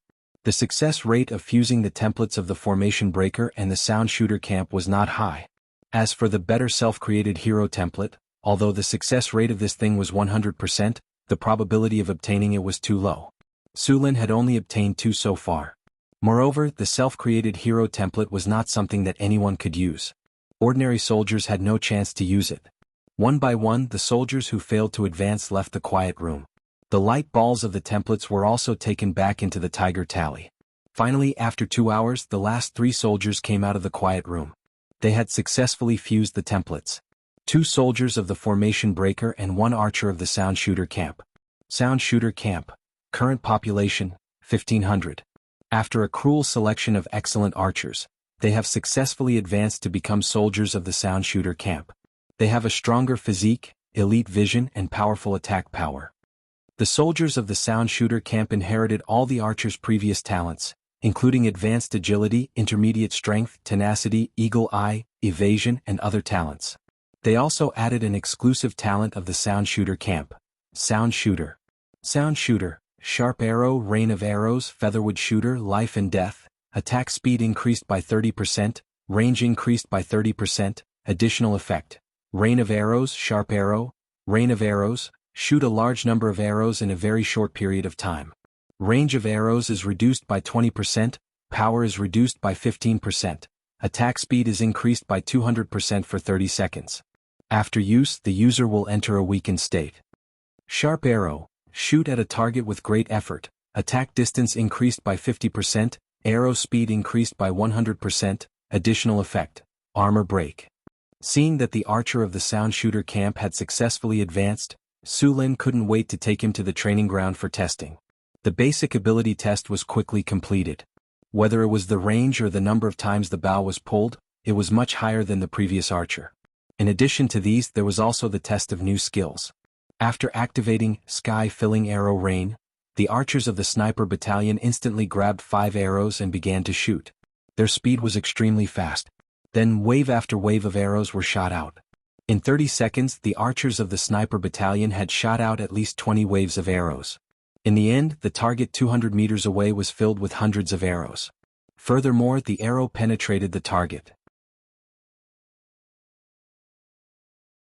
This kind of attack power could already penetrate ordinary iron armor. In other words, a single archer from the sound shooting battalion could wipe out a group of 100 soldiers in just 30 seconds. Sullen's eyes lit up when he saw this. However, even though the skill sky rain of arrows was powerful, it would cause the player to enter a weakened state after using it. They would need to rest for a period of time to recover. During this period, the shooting speed, range, and power of the archers would decrease by 50%. After the archery battalion recovered, they began to test out the skill, Great Precision. Compared to the dazzling arrows that filled the sky, Great Precision was only an ordinary arrow. However, this arrow was no less stunning than the previous arrows that filled the sky. A flash of light could be seen on the arrow. Then, the arrow streaked across the sky like a bolt of lightning and instantly hit the target. The center of the target was directly pierced by the arrow. After piercing the target, the arrow continued to penetrate the rock wall behind it. In the end, nearly half of the arrow was buried in the rock wall behind it. Seeing such exaggerated power, Su Lin couldn't help but inwardly click his tongue. Even dwarf plate armor couldn't block this power. Moreover, the shooting range was 400 meters. The effect of this arrow was already comparable to a ballista, and its accuracy far exceeded that of a ballista. Although a ballista could also shoot 500 to 600 meters, after 100 to 200 meters, the accuracy was very low. This skill was very useful for sniping enemy generals on the battlefield. Although Sky Rain of Arrows didn't cause one to enter a weakened state after using Sky Rain of Arrows, it still couldn't be used continuously. Moreover, using this skill consumed a lot of energy. Even if one was at full strength, they could only use it 3 times. The archers of the Sound Shooting Battalion were unexpectedly powerful. If 500 archers of the Sound Shooting Battalion were to release their skills together on the battlefield, it was possible to directly wipe out an army. However, when he thought about the success rate of the advancement, Su Lin couldn't help but scratch his head. Of course, after seeing the power of the archers of the archery battalion, Su Lin also had some expectations for the ultimate class of half-elf archers. However, the half-elf archers required too much EXP to advance, and there was still a long way to go before they could advance into phantom magic archers. The development of the northern battlefront city was very fast. More than 80% of the city's population was building their territory. Apart from housing and city walls, the land reclamation in the northern battlefront city continued to increase. According to Sullen's plan, the northern battlefront city needed to reclaim 100,000 acres of fertile land. 100,000 acres of fertile land sounded like a lot, but on average it was less than 1 acre per person. Take Cult City for example. There were more than 300,000 acres of fertile land around the city. Many farmers had already moved out of the city to make it easier for them to farm. The same would happen to the territories around the northern battlefront city after it stabilized. After the outer city of the northern battlefront city was built, Su Lin planned to move the market there too. The inner city was mostly built with housing. Perhaps the northern battlefront city would also rise one day with real estate. Since the population of the city had increased, Su Lin asked the army to recruit more soldiers. However, these soldiers would not join the army directly. They would be part of the militia instead. They would not be paid, only some subsidies.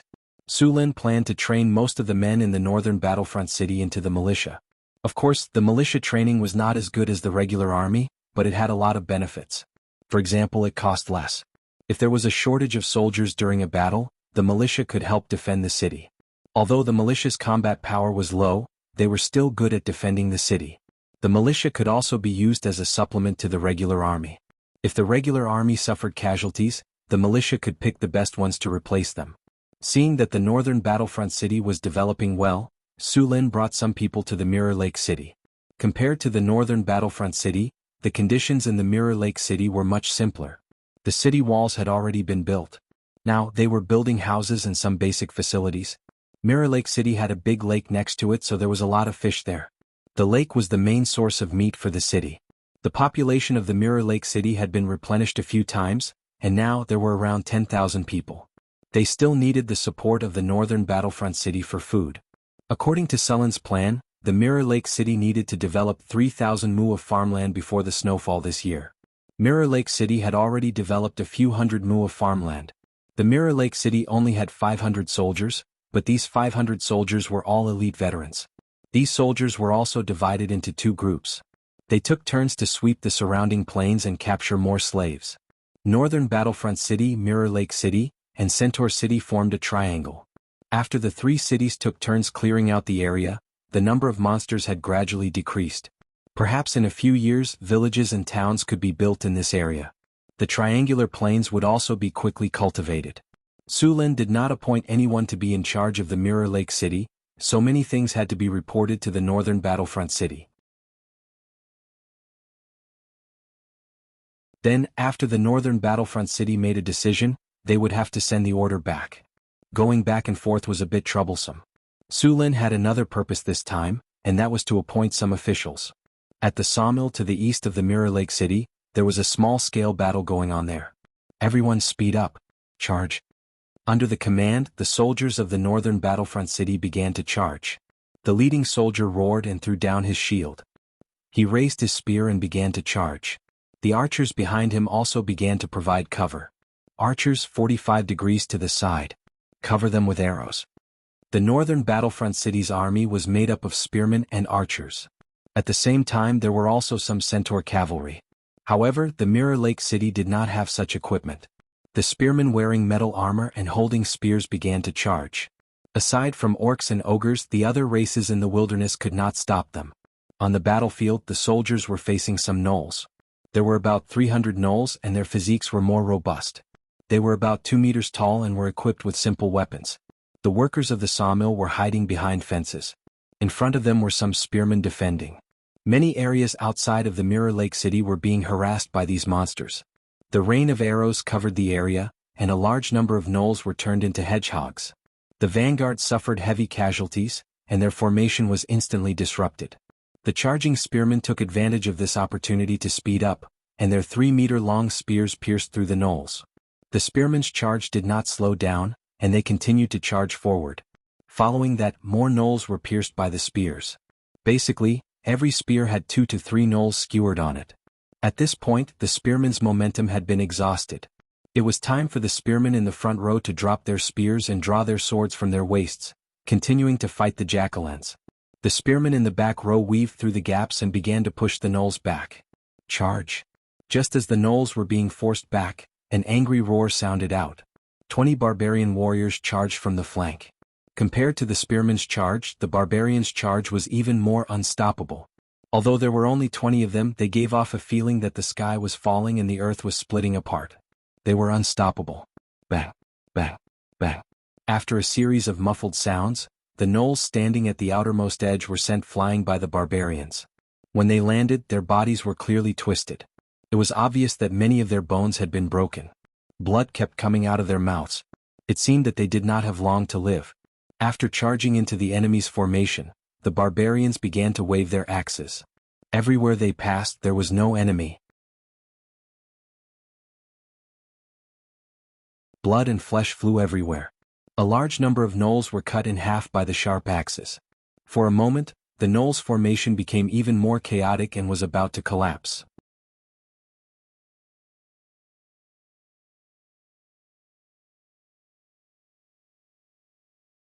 Chapter 279. A whoa. At this moment, a taller jackallan wearing iron armor let out a howl. Then the chaotic gnolls resumed their formation. Leader? The leader of the spearmen reacted instantly. This group of gnolls was under the command of a leader. No wonder they could hold on for so long under the attack of the Northgard City army. After confirming the gnolls' location, the general gave the order, 130 meters ahead. Target that big gnoll in metal armor. Cover it with arrows.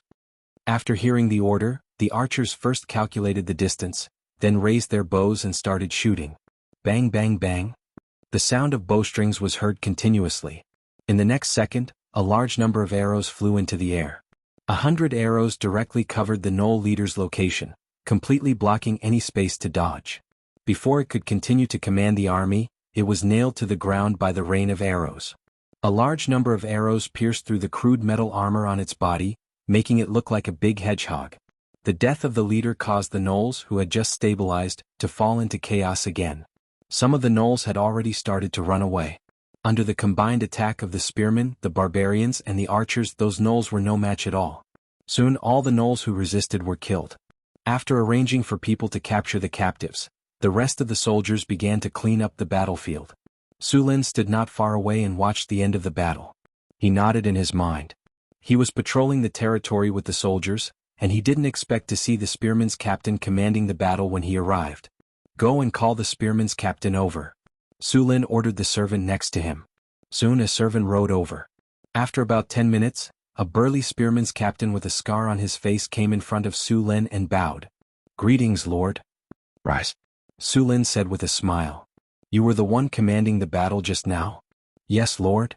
The soldier nodded and said. Although he had seen it with his own eyes, Su Lin was still surprised. One had to know that Su Lin didn't train these soldiers to command. This soldier was completely self-taught. Thinking of this, Su Lin used the system to check the soldier's information. The system prompt sounded in Su Lin's ears, and what surprised him was the content of the prompt. Ding. Congratulations, host. You have discovered a hero among your subordinates. A new hero? Su Lin was shocked when he heard the system notification. After all, the chances of a soldier becoming a hero were extremely low. He did not expect to be so lucky to encounter one here. Su Lin seriously sized up the spearman in front of him. He was tall and muscular and looked very well proportioned. His expression was solemn and his gaze was firm. His posture was also very standard, giving people a feeling of steadiness and steadiness. What's your name? Su Lin asked.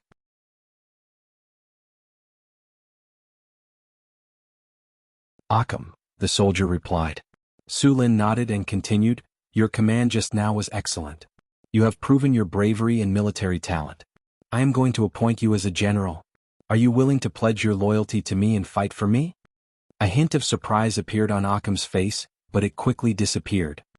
He knelt in front of Su Lin on one knee, placed his right hand on his chest and said with a serious expression, Lord, I, Akam, am willing to pledge my loyalty to you. I will become your sword and fight for you everywhere. As soon as he finished speaking, the system prompt sounded in Su Lin's ears again. Congratulations, host. Hero, Akam pledges his loyalty to you and requests to become your subordinate. Do you accept? Accept. Akam's name appeared in the hero column in the system interface. At the same time, his data also appeared in front of Su Lin. Hero, Akam, loyalty, 100 race, human rank, transcendent rank 3 profession, warrior strength, 23 agility, 14 vitality, 21 spirit, 12 charm, 12 command, 86 characteristics, talents advanced sturdiness, intermediate fortitude, strong will, discipline, command, calm, insight, bravery, integrity, loyalty, prohibition, coldness, battle reflexes commander. He is an excellent commander. Under his command, the army will display stronger combat power, command +10, army combat power +10, prohibition. He hates drinking and does not allow alcohol in his army. Army discipline +15 skills. Charge, shield bash, evasion, smash, cleave, hurling, boost morale, weapon mastery, hand-to-hand combat, tackle, rapid assault, defense, dual weapon mastery. Weapon proficiency, gun mastery 182, sword mastery 165, hurling 130, horsemanship 107. Looking at Akam's attributes, Su Lin was quite satisfied. Although a rank 3 transcendent was not considered high among the heroes, as long as he worked hard and participated in a few battles, he would be able to advance to rank 4 very quickly. Moreover, Akam's attributes were different from Boulder's and Johnson's. He was a commander-type hero. Although Boulder and Johnson were stronger than Akam, they were the kind of heroes who charged into battle. Although these heroes were strong, they didn't know how to deploy troops or fight a war. The only hero in Northern Citadel that could hold her own was Succubus Chrissy. Moreover, Succubus Chrissy wasn't familiar with battle formations. Akam was a commander-type hero, which was very beneficial for the expansion of Northern Citadel. Su Lin pulled out his sword and placed it on Akam's shoulder. He followed the knight's way of swearing loyalty in this world. Very good. After the ceremony, Su Lin gave his sword to Akam, who was kneeling on one knee, and said in a deep voice, From today onwards, you are the military commander of Mirror Lake City. The army of Mirror Lake City will be under your command. At the same time, you will be the governor of Mirror Lake City and will be responsible for the construction of Mirror Lake City. Yes, sir. Akam replied when he heard Su Lin's appointment. Appointing Akam as the governor of Mirror Lake City was only a temporary measure. In Su Lin's mind, the military and administrative forces of a city were two completely different lines. The military was only responsible for training troops and fighting, while the administrative forces were responsible for developing the city. The two sides cooperated with each other or restrained each other to form a balance. This separation of civil and military was very necessary. If there were no such restrictions, when there were more territories and more generals, there would be no restrictions. Those generals might very well become local tyrants. Although these people had declared their loyalty to Su Lin, their descendants might not. In order to prevent the emergence of such separatist forces, Su Lin had banned them from the route. However, the situation now was a bit special. Su Lin did not have enough manpower. When the officer training base in Northern Citadel was upgraded, a better training system would be established. Then qualified officers would be trained. When that time came, Occam's power would be taken back and his position would be changed. In the future, Sulin would also confer nobles. In this world, before you had the power to break the rules, it was best to follow the rules of this world. Although the aristocratic system had many shortcomings, it was very suitable for this era. Of course, Sulin was not like other countries where the nobles had absolute authority in their fief. Everything in the fief was controlled by the nobles. This was impossible. The nobles in Sulin were like hereditary military commanders. They had their own army, but they did not have the right to govern the fief. The right to govern the fief belonged to the country. The taxes in the fief were also equally distributed by the country and the nobles. Although the fief was nominally ruled by the lord of a city, the lord did not control all the wealth in the city. There were free people, merchants, and ordinary civilians in the city. These people owned land and houses. The wealth belonged to these people. Although it belonged to the lord in name, the lord only owned a part of the land or manor. It was impossible for the lord to own all the land. In Sulin's rules, the nobles owned manors, castles, mansions, and knights. However, the army that protected the city had to be owned by the country. The nobles could only keep their own private army. At the same time, all the land except the fief of the lord belonged to the duchy. The free people and merchants were also citizens of the duchy. The laws in the fief were the same as those in the duchy. In other words, the nobles could keep their wealth, but the management of the city, political power, and laws belonged to the duchy. Of course, the nobles could also hold positions in the duchy. Their status as nobles did not affect these positions. As for the sudden change from the feudal lord's fief system to the feudal county centralization system, Sulin had considered it. Although he had the system, the loyalty in the system could not be locked to the maximum value. Only those who used the self-created hero template could be locked to it. Once he implemented the county system, the nobles who did not get enough benefits would definitely not be willing. After all, being a local tyrant or a local rich man, as long as one was not stupid, one would know which choice was better. At that time, there would even be defections. After all, the surrounding countries were all fief systems. Therefore, Sulin decided to centralize the power in this way. In fact, Sulin did not care much about the wealth. What he cared about was the population and land. The foundation of a country was built on the population and land. Sulin had also studied the fief system in Florence and the surrounding countries. Although the fief system made the nobles the local tyrant in the fief, they still had to pay taxes to the nobles one level above them. Under normal circumstances, it was half. Of course, the lord's own property belonged to him. These taxes would be divided step by step and finally go to the king. In this way, as long as there were no problems, the king would always be the most powerful. Of course, in this extraordinary world there were many changes. For example, the appearance of a legend. In fact, the law of this world was still the law of the jungle. After inspecting the progress of Mirror Lake City, Sulin handed the development plan of Mirror Lake City to Occam. Then he returned to North City with the army.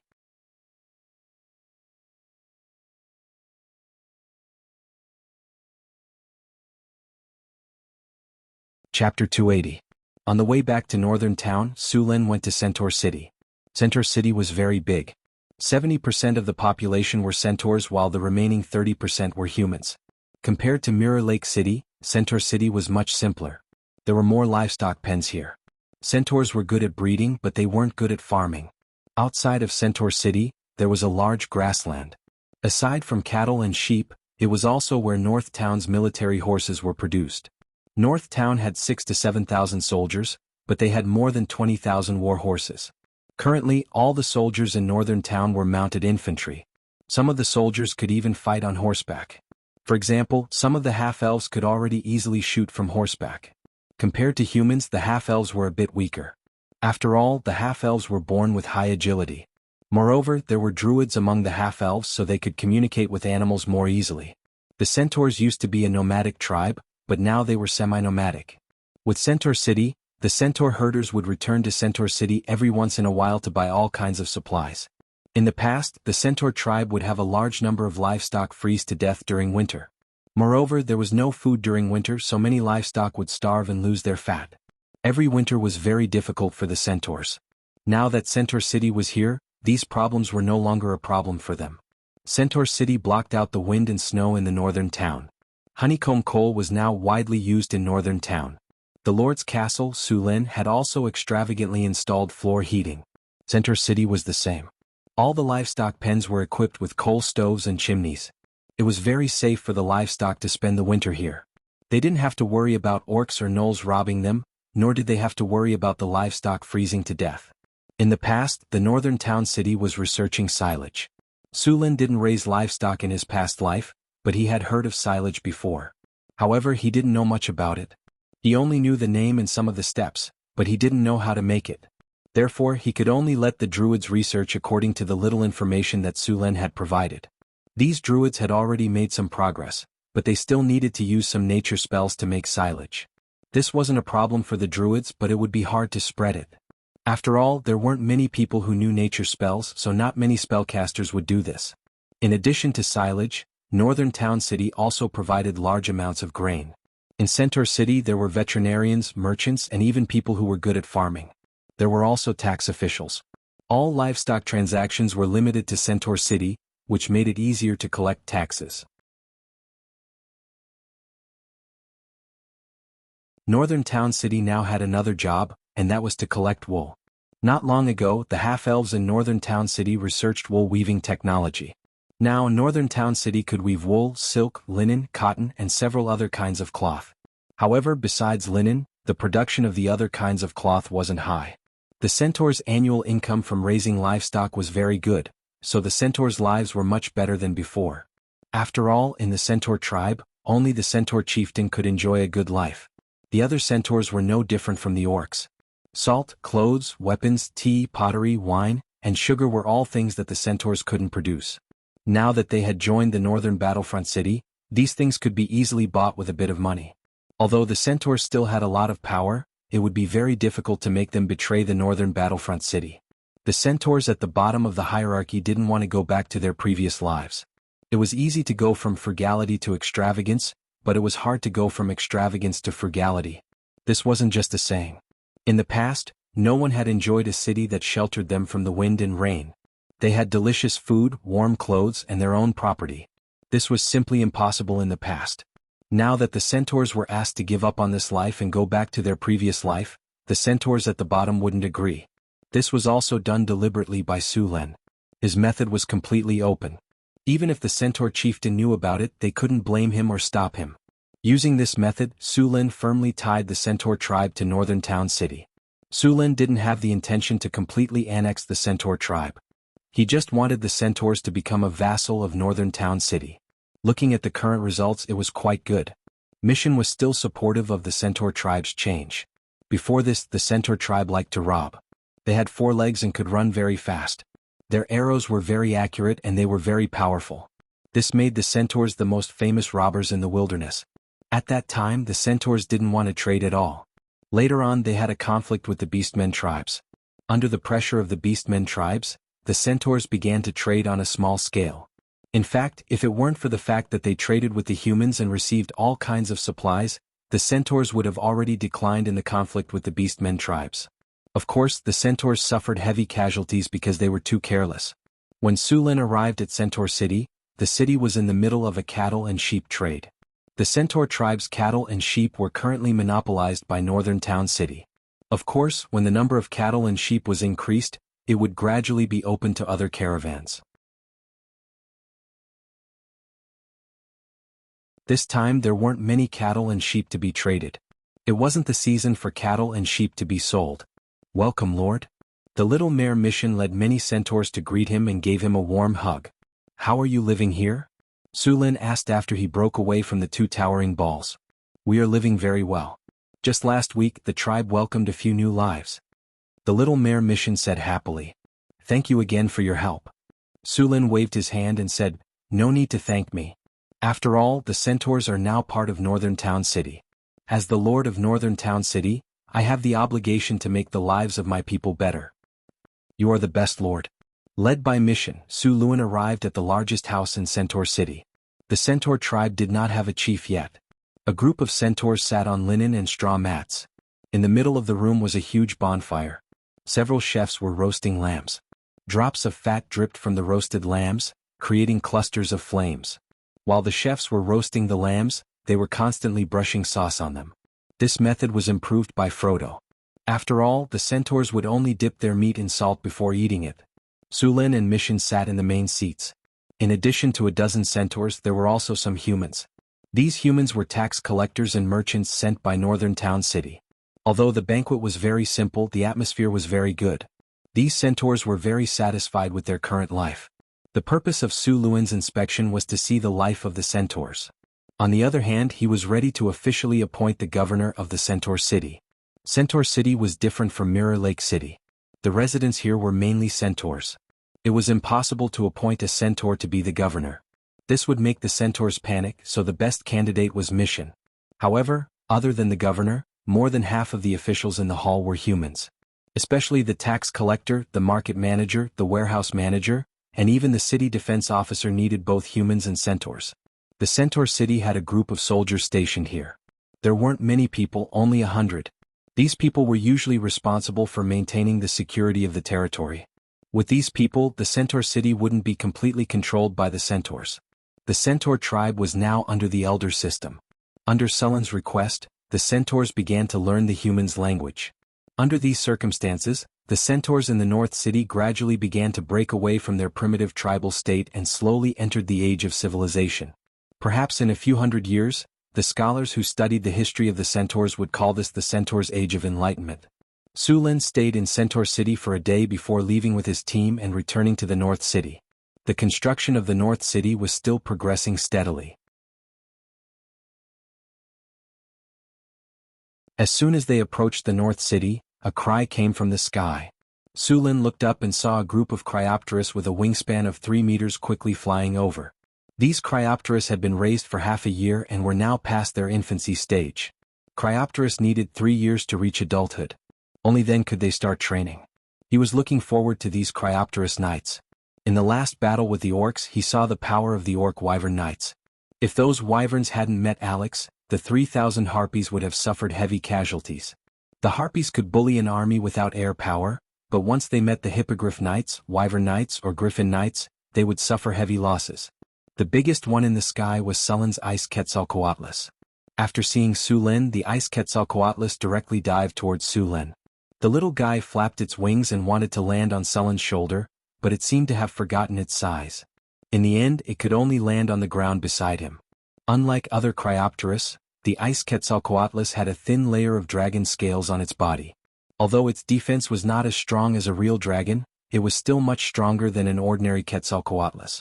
Sulin rubbed its head and let the little guy play by itself. Although the little guy was less than a year old, a Euron also had a dragon's aura. Its presence scared the horses. After sending the little guy away, it took a while for the horses to recover. This also made Sulin notice the weakness of the horses. When facing the enemy cavalry on the battlefield, it seemed that the dragon's aura could directly destroy the cavalry's horse. What was the difference between a cavalry without a horse and a tiger without claws and teeth?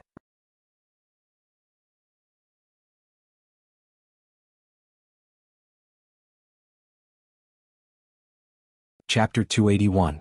The advantage of coming to Northern Battlefront City was obvious. The knights in Northern Battlefront City were all centaurs. As intelligent beings, although they would be affected by the dragon aura, the effect was minimal.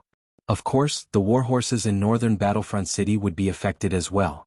Sulin planned to train the warhorses accordingly so that they could slowly get used to the dragon aura. Warhorses were actually very timid animals. It would take a long time for them to get used to the dragon aura. However, Sulin was not in a hurry. After all, the warhorses in Northern Battlefront City were mostly used for quick advance or retreat.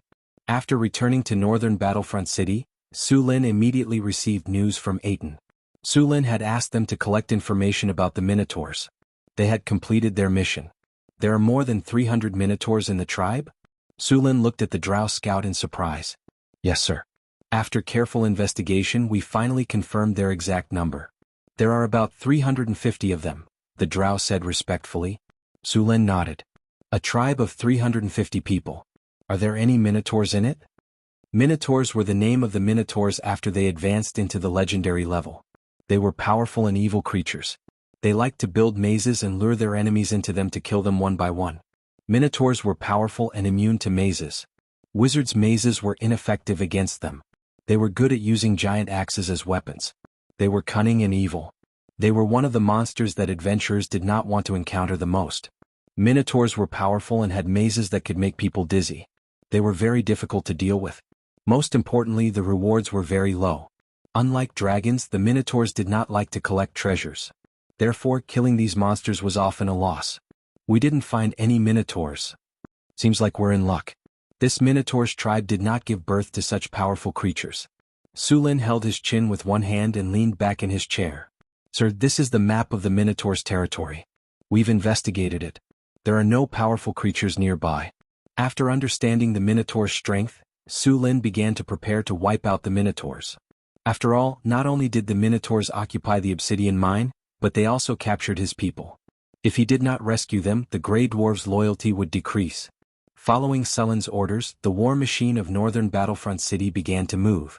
Since they were going to fight in the underground world, human spearmen were not suited for the environment. Sulin planned to use Duergar, half-elf archers, centaurs and harpies. Humans did not have night vision, so fighting in a place like the underworld was very inconvenient. In addition to these troops, Hathaway, Chris, Karina and Alex would also go on this expedition.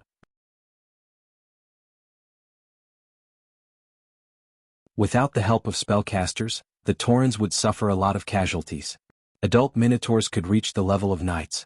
The Minotaur warriors were generally Transcendent Tier 2, and the Berserk Minotaurs were Transcendent Tier 3. The army of northern Battlefront City gathered quickly.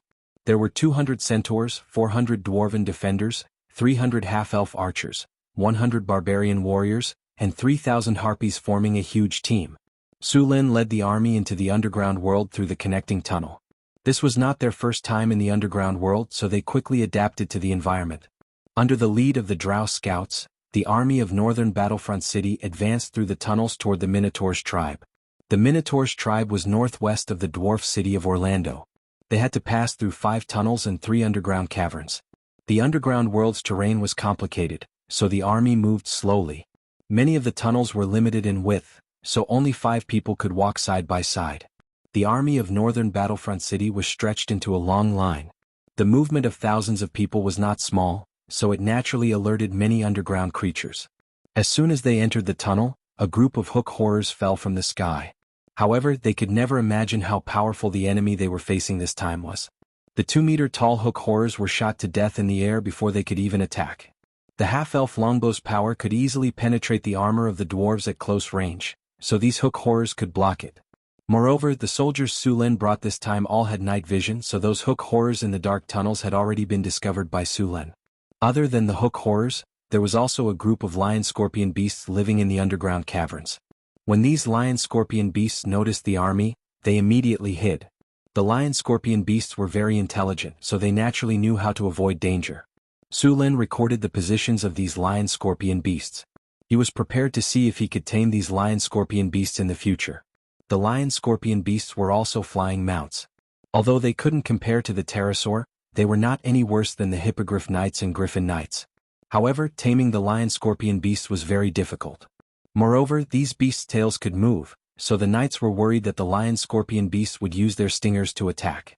After passing through an underground tunnel, the army of northern Battlefront City finally arrived near the Minotaur's tribe. Sulin didn't immediately attack, so he let the army rest. He took out the sky-illuminating lamp and released a group invisibility spell.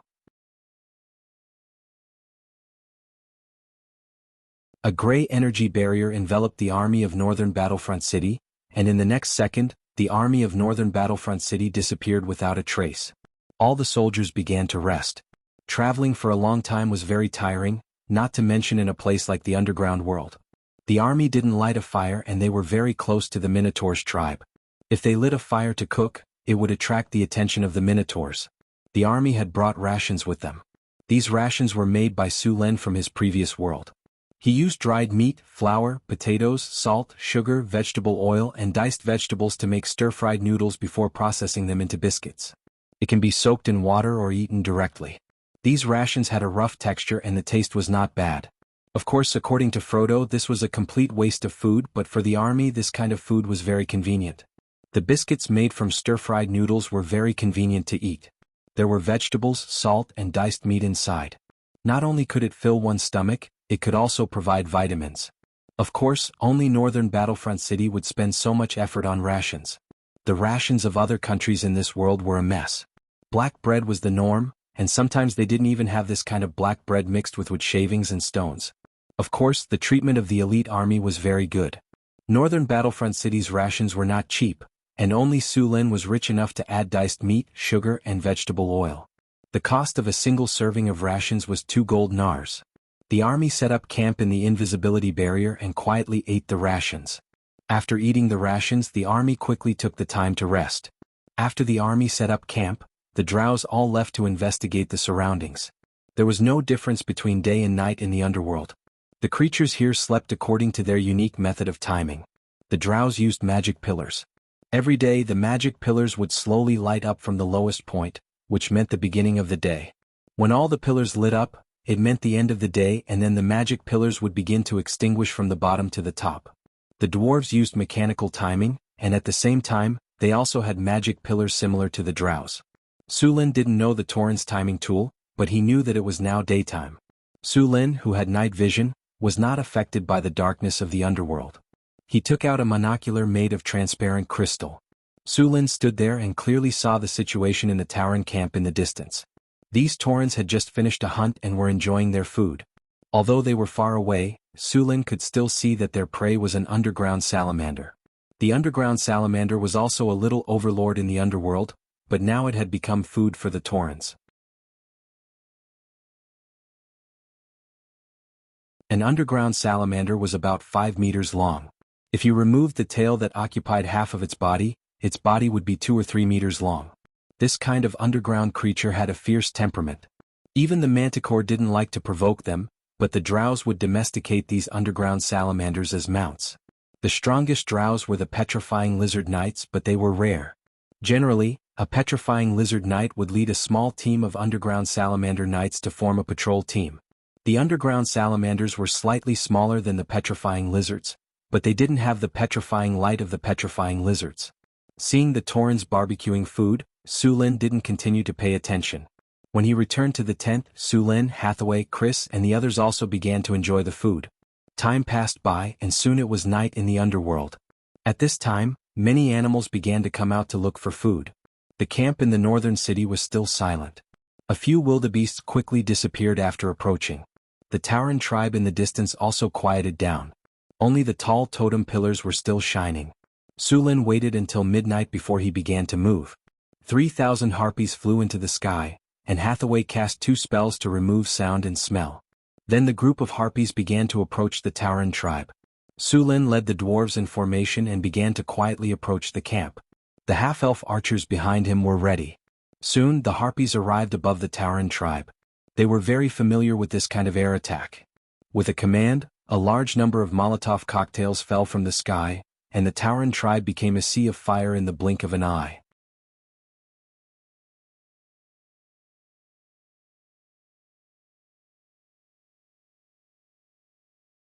Chapter 282.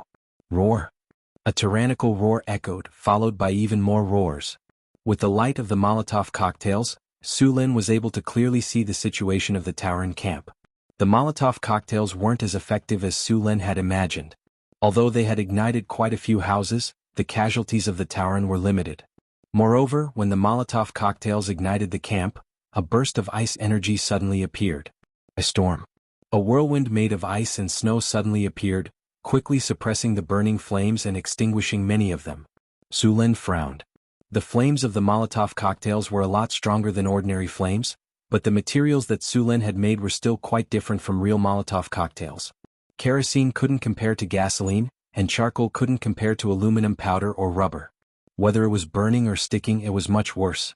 Last time, they had succeeded in bullying the Beastmen army because there were no casters among them. Moreover, they were living in tents. Now that they had encountered a caster's spell, it was normal for it to be barely effective. The harpy retreated after throwing the Molotov cocktails. There weren't many Molotov cocktails in Western Town's northern city, mainly because kerosene was hard to find. This kind of war preparation material could only be produced in the Desert Kingdom, and it was sold in limited quantities. Su Lin had saved up a lot of kerosene for a long time. He had used most of it last time when he had set fire to the Beastmen camp, and the rest had been thrown out today, so the effect was limited. With the help of the flames, Su Lin saw the appearance of the Tauren. Speaking of which, this was the first time he had seen a Tauren outside of some books. Taurens weren't commonly seen on the surface, and most of them were underground creatures. Their appearance was very unique, looking like a bull that walked upright. The Tauren had a human body and was 3 meters tall. Their muscles were bulging and they looked very powerful. They wore fine iron armor and held a shield in one hand and an axe in the other. Their axes were even bigger than the barbarians' axes. They were 2 meters long and only these Taurens could wield them. Although they were called Taurens, they didn't inherit the gentle nature of bulls. Instead, they inherited the tyrannical side of bulls. These minotaurs were cruel and tyrannical. They loved war and killing. In fact, minotaurs had inherited a trace of demon blood. They worshipped demons and liked to capture other weak creatures as slaves. The minotaurs worshipped the Minotaur King Buffet, the Lord of the Abyss 600th floor. These minotaurs, who were over 3 meters tall and weighed close to 1,000 pounds, could be said to be the best heavy infantry. After putting out the fire, these minotaurs rushed out of the camp. Looking at the tall Taurens in heavy armor and weapons, the earth trembled when they ran, and then looking at the gray dwarfs who were less than 1.5 meters tall, wearing iron armor and standing in neat rows like a group of gas tanks, Su Lin felt that they were not very reliable. How do you plan to deal with those minotaurs? Su Lin looked at the gray dwarves suspiciously. When they decided to deal with the Taurens, the gray dwarves had strongly requested to participate. Although Su Lin didn't think highly of the gray dwarves had clashed with the minotaurs in the underworld before. Until Su Lin took action, these gray dwarves had been doing well. They still had experience in dealing with the minotaurs. The minotaurs look tall and mighty, but they're just for show. When we fight them, we just roll under their legs and jump up to chop off their hind legs. The gray dwarf's commander, Barton, patted his chest and said. However, Su Lin didn't think this tactic was reliable at all. Seeing Su Lin's expression of disbelief, Barton continued to explain, "Those big guys are too big. They turn very slowly and are not as agile as us. Also, it's very inconvenient for them to attack us because we're short. We may be short but we're agile. In order to deal with the minotaurs, we even developed a slide kick. When the minotaurs attack, we just slide under their legs and use our axes to attack their private parts. If we're lucky, we can even castrate them." Su Lin originally thought that these gray dwarves had some kind of ultimate move to deal with the minotaurs, but it turned out that this was it. If they were lucky, they could castrate them, but if they were unlucky, wouldn't they become snacks delivered to their doorstep? Would they be able to crush gas tanks with a single stomp of their hooves? Su Lin wasn't optimistic about the gray dwarves' plan. According to what they said, if they were facing a single minotaur, they might be able to pull it off. However, they were facing a group of minotaurs. Sure, they might be able to dodge the first minotaur with a slide kick, but there would be more minotaurs behind.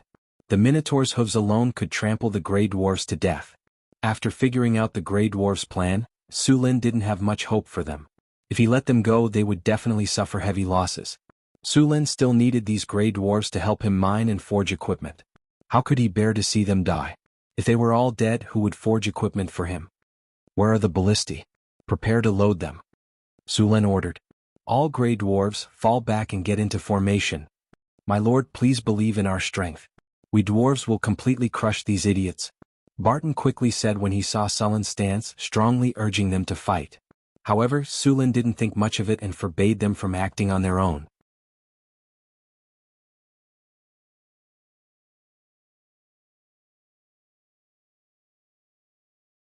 33-meter-long spears with powerful momentum shot towards the Minotaur's army. One of the Minotaurs at the front was directly hit by a spear. Their high-quality heavy armor couldn't block the ballistae's attack. An ear-piercing metallic sound echoed. In the next second, that Minotaur's body was pierced by a ballista. Blood crazily gushed out of his body. Even the Minotaurs with powerful constitutions couldn't resist being hit by a ballista. Seeing the state of their companions, these Minotaurs became even more furious.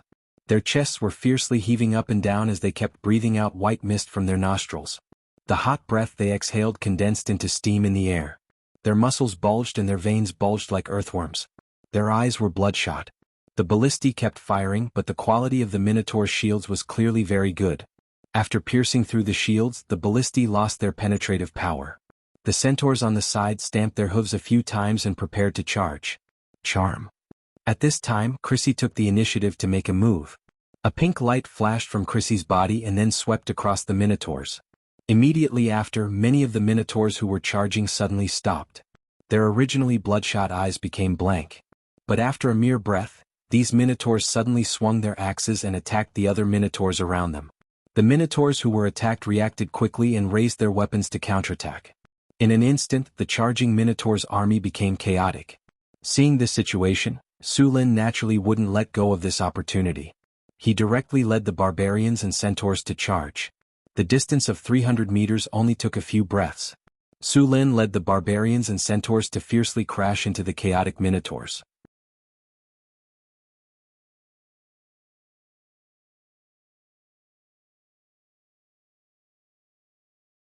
Chapter 283. Boom. Metal clanging, the centaur heavy cavalry ferociously rammed into the minotaurs. The minotaurs were forced back by the powerful impact. Su Luan's purple dragon halberd was like a viper.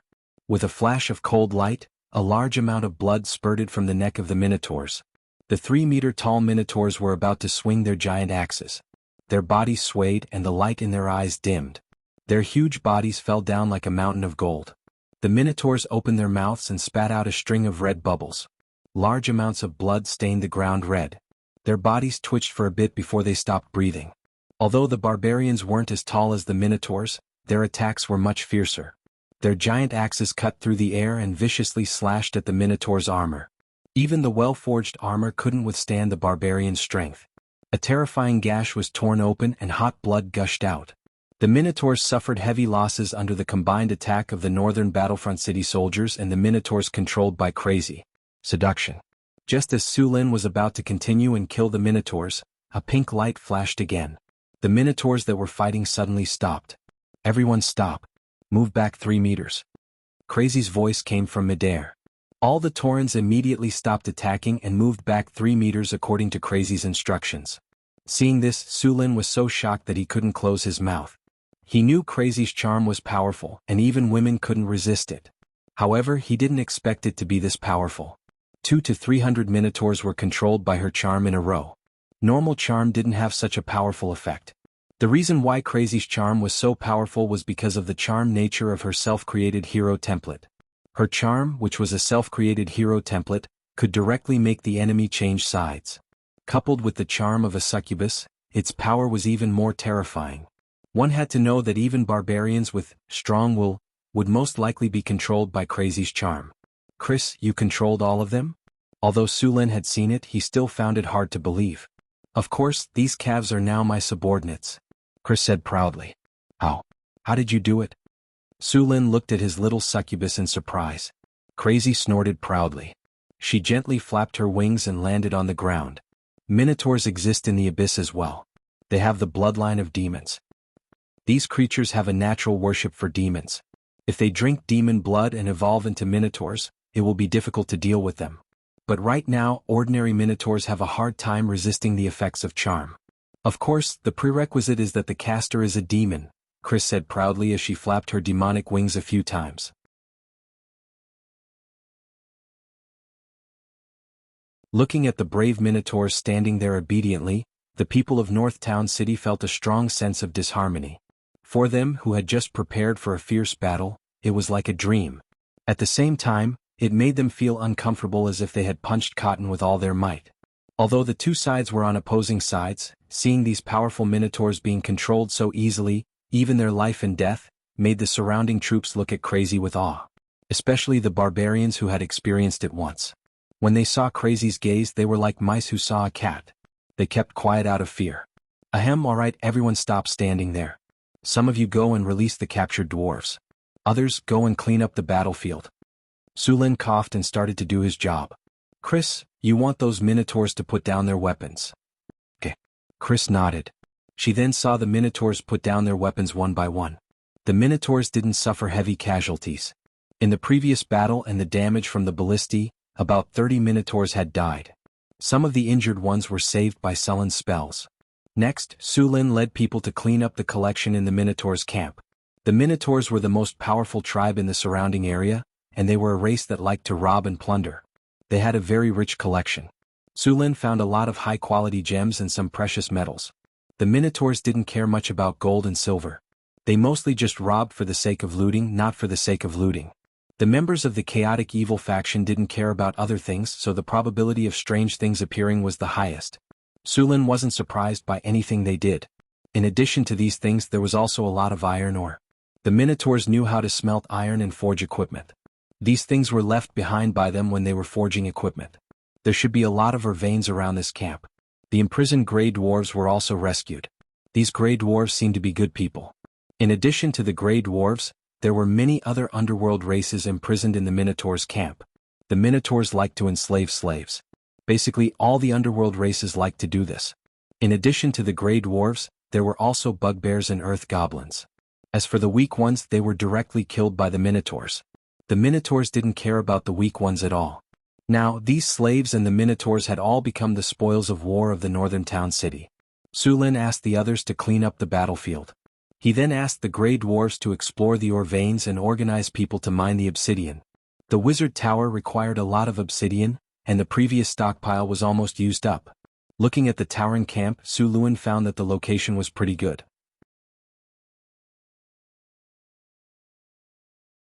Although he hadn't finished exploring it as far as he was concerned, the minerals here were still very rich. Su Lin was going to build a city here and then mine the surrounding mines. After arranging other things, Su Lin began to look at his harvest. The harvest this time was not bountiful. Defeating the Minotaurs only gave him 3,000 experience points. What surprised Su Lin was the 2 gold chests. He casually opened the 2 gold chests. A light flashed and a system notification sounded in his ears. Congratulations, host. You have opened a gold chest. You have obtained the item Mount Horse tag. Congratulations, host. You have opened a gold chest. You have obtained the item 100/steel. Su Lin took out the mount plate. He had gotten one before, but it was the most common black-maned horse, which was not much different from an ordinary warhorse. But this time the mount plate he got was the Pegasus. Su Lin looked at the Mount Horse tag in his hand. It looked ordinary and the material was smooth. It seemed to be a type of jade, but it felt warm and comfortable. There were some cloud patterns on one side of the Mount Horse tag, and the other side was a Pegasus. The Pegasus was lifelike, as if it was going to jump out at any moment. Pegasus Mount Horse tag. After use, summon a majestic Pegasus as a mount. After riding, it can greatly increase movement speed and attack power. It can also fly. Speed plus 15. Fly. The Pegasus has the ability to fly. Space travel. Can quickly escape from battle and is not affected by dimensional anchor, space imprisonment, and other spells. Looking at the attributes of the Pegasus Mount Horse tag, Su Lin was so surprised that his jaw dropped. He was still wondering what kind of mount he would get this time. He didn't expect to get such a big surprise. Su Lin still didn't have the ability to fly. Of course, with the help of the Wind Dragon flag or the Thunder Domain, he could fly for a short period of time. However, the speed was not very fast and it would consume a lot of energy. With this Pegasus, Su Lin could fly freely in the sky. The Pegasus was much cooler than a wizard's flying broom. Compared to the adepts who rode on flying brooms and flying tools, riding a Pegasus was like comparing an Audi to an Alto. In addition to flying, the Pegasus also had a very powerful ability to travel through space. It could actually ignore the effects of spells like dimensional anchor and spatial imprisonment and directly travel through space to escape. With this ability, those sneak attacks and decapitation tactics were basically ineffective against it. Of course, this also meant that it was foolproof. The same spell in the hands of a wizard apprentice and a legendary wizard would have the same effect.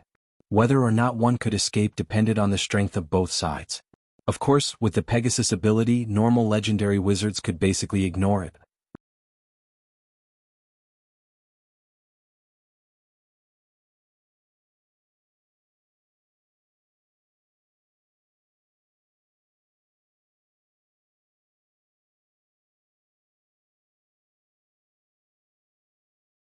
He muttered softly, "What Pegasus? To put it bluntly, it's still a horse. If it's a horse, it has to be ridden." Harumph. The Pegasus raised its 2 hooves and was about to step on him. "Good horse, don't lower yourself to his level." Su Lin stroked the mane of the Pegasus and comforted it. At the same time, he quickly sent Johnson away. This guy had a big mouth. If he stayed for a while, he would definitely be beaten again. Bringing the Pegasus back to the camp, Hathaway, Chris and Karina were all very interested in the Pegasus. They were all spellcasters, so they could naturally feel that the magic energy contained in the Pegasus's body was not any weaker than theirs. Sulin, what's going on with this horse? Hathaway looked at the Pegasus in surprise. Sulin patted the back of the Pegasus and said proudly, "This is a Pegasus. I met it by accident. It was impressed by my wisdom and strength, so it took the initiative to ask to be my mount." Hearing Sulin's shameless words, the Pegasus could not help but roll its eyes. "This is a Pegasus?" Hathaway automatically filtered out the information in Sulin's words and stared at the Pegasus with shining eyes. As a wizard, Hathaway knew that the Pegasus and the unicorn were both heavenly creatures. Divine creatures were very rare in the material world. The unicorn was still okay. In the past, when the elf forest was not closed, there were many unicorns living there. However, since the elf forest was closed, unicorns were very rare. Another reason why there were so few unicorns was that they were often hunted by others. It could be said that every part of a unicorn's body was a treasure. The horn on its head was a very important magic material that had very special uses. Its blood also contained magic power, and many evil gods liked unicorns as sacrifices. Although unicorns were powerful, those who dared to hunt unicorns were not mediocre. Each and every one of them was naturally powerful. This was also why unicorns were so rare in the outside world. In fact, even with the protection of druids and elves, unicorns were still an endangered species in the material plane. According to a wizard who did not want to be named, there were at least a dozen magic items made from unicorns in this world. For thousands of years, the number of unicorns in the prime material plane had been in a state of slow decline. Pegasi were even rarer in the prime material plane. Suluin's Pegasus could be said to be the only one that had appeared in the prime material plane in the past few hundred years. "Didn't you see it?" Sulin said proudly. "Can I take some of its blood?" Hathaway pulled Sulin and asked, "Just a little? It won't hurt." Suddenly, the Pegasus spat at Hathaway. "Ah." Seeing Hathaway's embarrassed look, Sulin couldn't help but laugh. "Don't think about it. The Pegasus can understand you." Sulin saw Hathaway's angry look and said, "The Pegasus is a divine creature. Its intelligence is not inferior to humans. If you want its blood, you can talk to it yourself." Sulin shrugged. Although he could force the Pegasus to cooperate, it would definitely make the Pegasus uncomfortable. Therefore, Sulin did not care and let them talk on their own. After hearing Sulin's words, Hathaway could only give up for now. However, she made up her mind to find a way to get the Pegasus's blood. "Can I try riding it?" Chris, who was at the side, looked at the Pegasus with shining eyes. It was obvious that she also liked this Pegasus. However, as an abyss demon, she was at odds with a heavenly realm creature. It was already good enough that the two of them did not fight when they met. "It's okay. I'll talk to it later. It shouldn't be a problem." Sulin looked at the little succubus's eager expression and couldn't bear to refuse. "Really?" The little succubus Chris hugged Sulin's arm. The pair of D+ peaks on her body kept rubbing against him. Sulin's anger was immediately aroused. As if sensing the change in Sulin, the little succubus gently blew into his ear. Then, before Sulin could fire, she ran away. "You can hide for a while, but can you hide for a while? I'll use the plasma cannon to deal with you tonight." Seeing the little succubus running away, Sulin had already made a decision in his heart. Sulin let the Pegasus roam around the camp by itself and then returned to his room. There were still some things he needed to deal with. The first was the problem of the Minotaurs. After the previous battle, there were still 302 Minotaurs alive. They were powerful heavy infantry, and their charge was not inferior to heavy cavalry. If he could subdue them, there would naturally be many benefits. However, the problem was that these Minotaurs were all controlled by the little succubus's charm. If they broke free from the charm, they would definitely rebel. Although the probability was very low, it could not be ignored. Sulin still had no way to control them. Perhaps the concentration camp that he built to imprison the dwarves would have some effect. He planned to imprison these Minotaurs when he returned and test the effect. In addition to the problem of the Minotaurs, there was also the problem of building a city here. To be honest, with the current strength of the northern citadel, it was already very difficult to carry out multiple large-scale projects at the same time. Building a city here would be more difficult in terms of manpower and other resources. However, just now, he had read the report and map of the nearby mineral veins that the Grey Dwarves had just reported. He had decided to build a city here. It was not that he did not know that there was a shortage of manpower and resources, but there were too many good things here. Not to mention the obsidian mine, there were also mana crystals, fire copper, iron, gold, gem, silver, Kana's iron, and more than a dozen other minerals. Although he did not know the output of these mineral veins, the current minerals were enough for Su Lin to build a dungeon here. There were not many other creatures in the area where the Minotaurs lived. If he wanted to build a city, he would need a lot of manpower. Su Lin did not plan to transfer manpower from the surface world. After all, the northern citadel was already very busy. He planned to capture slaves in the underworld. The first batch of slaves were the ones that they had just rescued from the Minotaurs. As they were saved from the evil Minotaurs, the slaves were very grateful and wanted to repay Su Lin. Since they were so enthusiastic, Su Lin had no choice but to reluctantly accept them.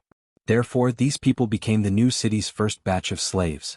Of course, to build a dungeon, it was not enough to rely on these people. He had to capture more slaves from the surrounding areas. Although the population of the underworld was far less than that of the surface world, there were still many options for capturing slaves. The most common ones were the Houndhead men and gnomes. These two creatures were very common both on the surface world and in the underworld. Su Lin also controlled a Houndhead men tribe with thousands of people. He just needed to bring those Houndhead men to build the dungeon. Other than the Houndhead men, there were also many gnomes, cavemen, goblins, gnomes, and orcs living in the caves. Other than the information about the mineral veins, most of the surrounding topographic maps had been drawn. In the maps, Su Lin found an underground lake. This was the main water source of the Tauren tribe. Other than the underground lake, the Grey Dwarves also found some broken underground ruins. However, there were some monsters around the ruins, so they did not get close. On the other side of the camp, there were a few tunnels that led to unknown places. You're tuning in to the Han Li's Wuxia Adventures YouTube channel. We're so grateful for your support, and don't forget to subscribe to join us on this incredible journey through captivating stories. Your generosity through donations truly makes a world of difference, as it's the primary source of revenue that allows me to expand and enhance this channel for you. Thank you from the bottom of my heart for being a part of this adventure.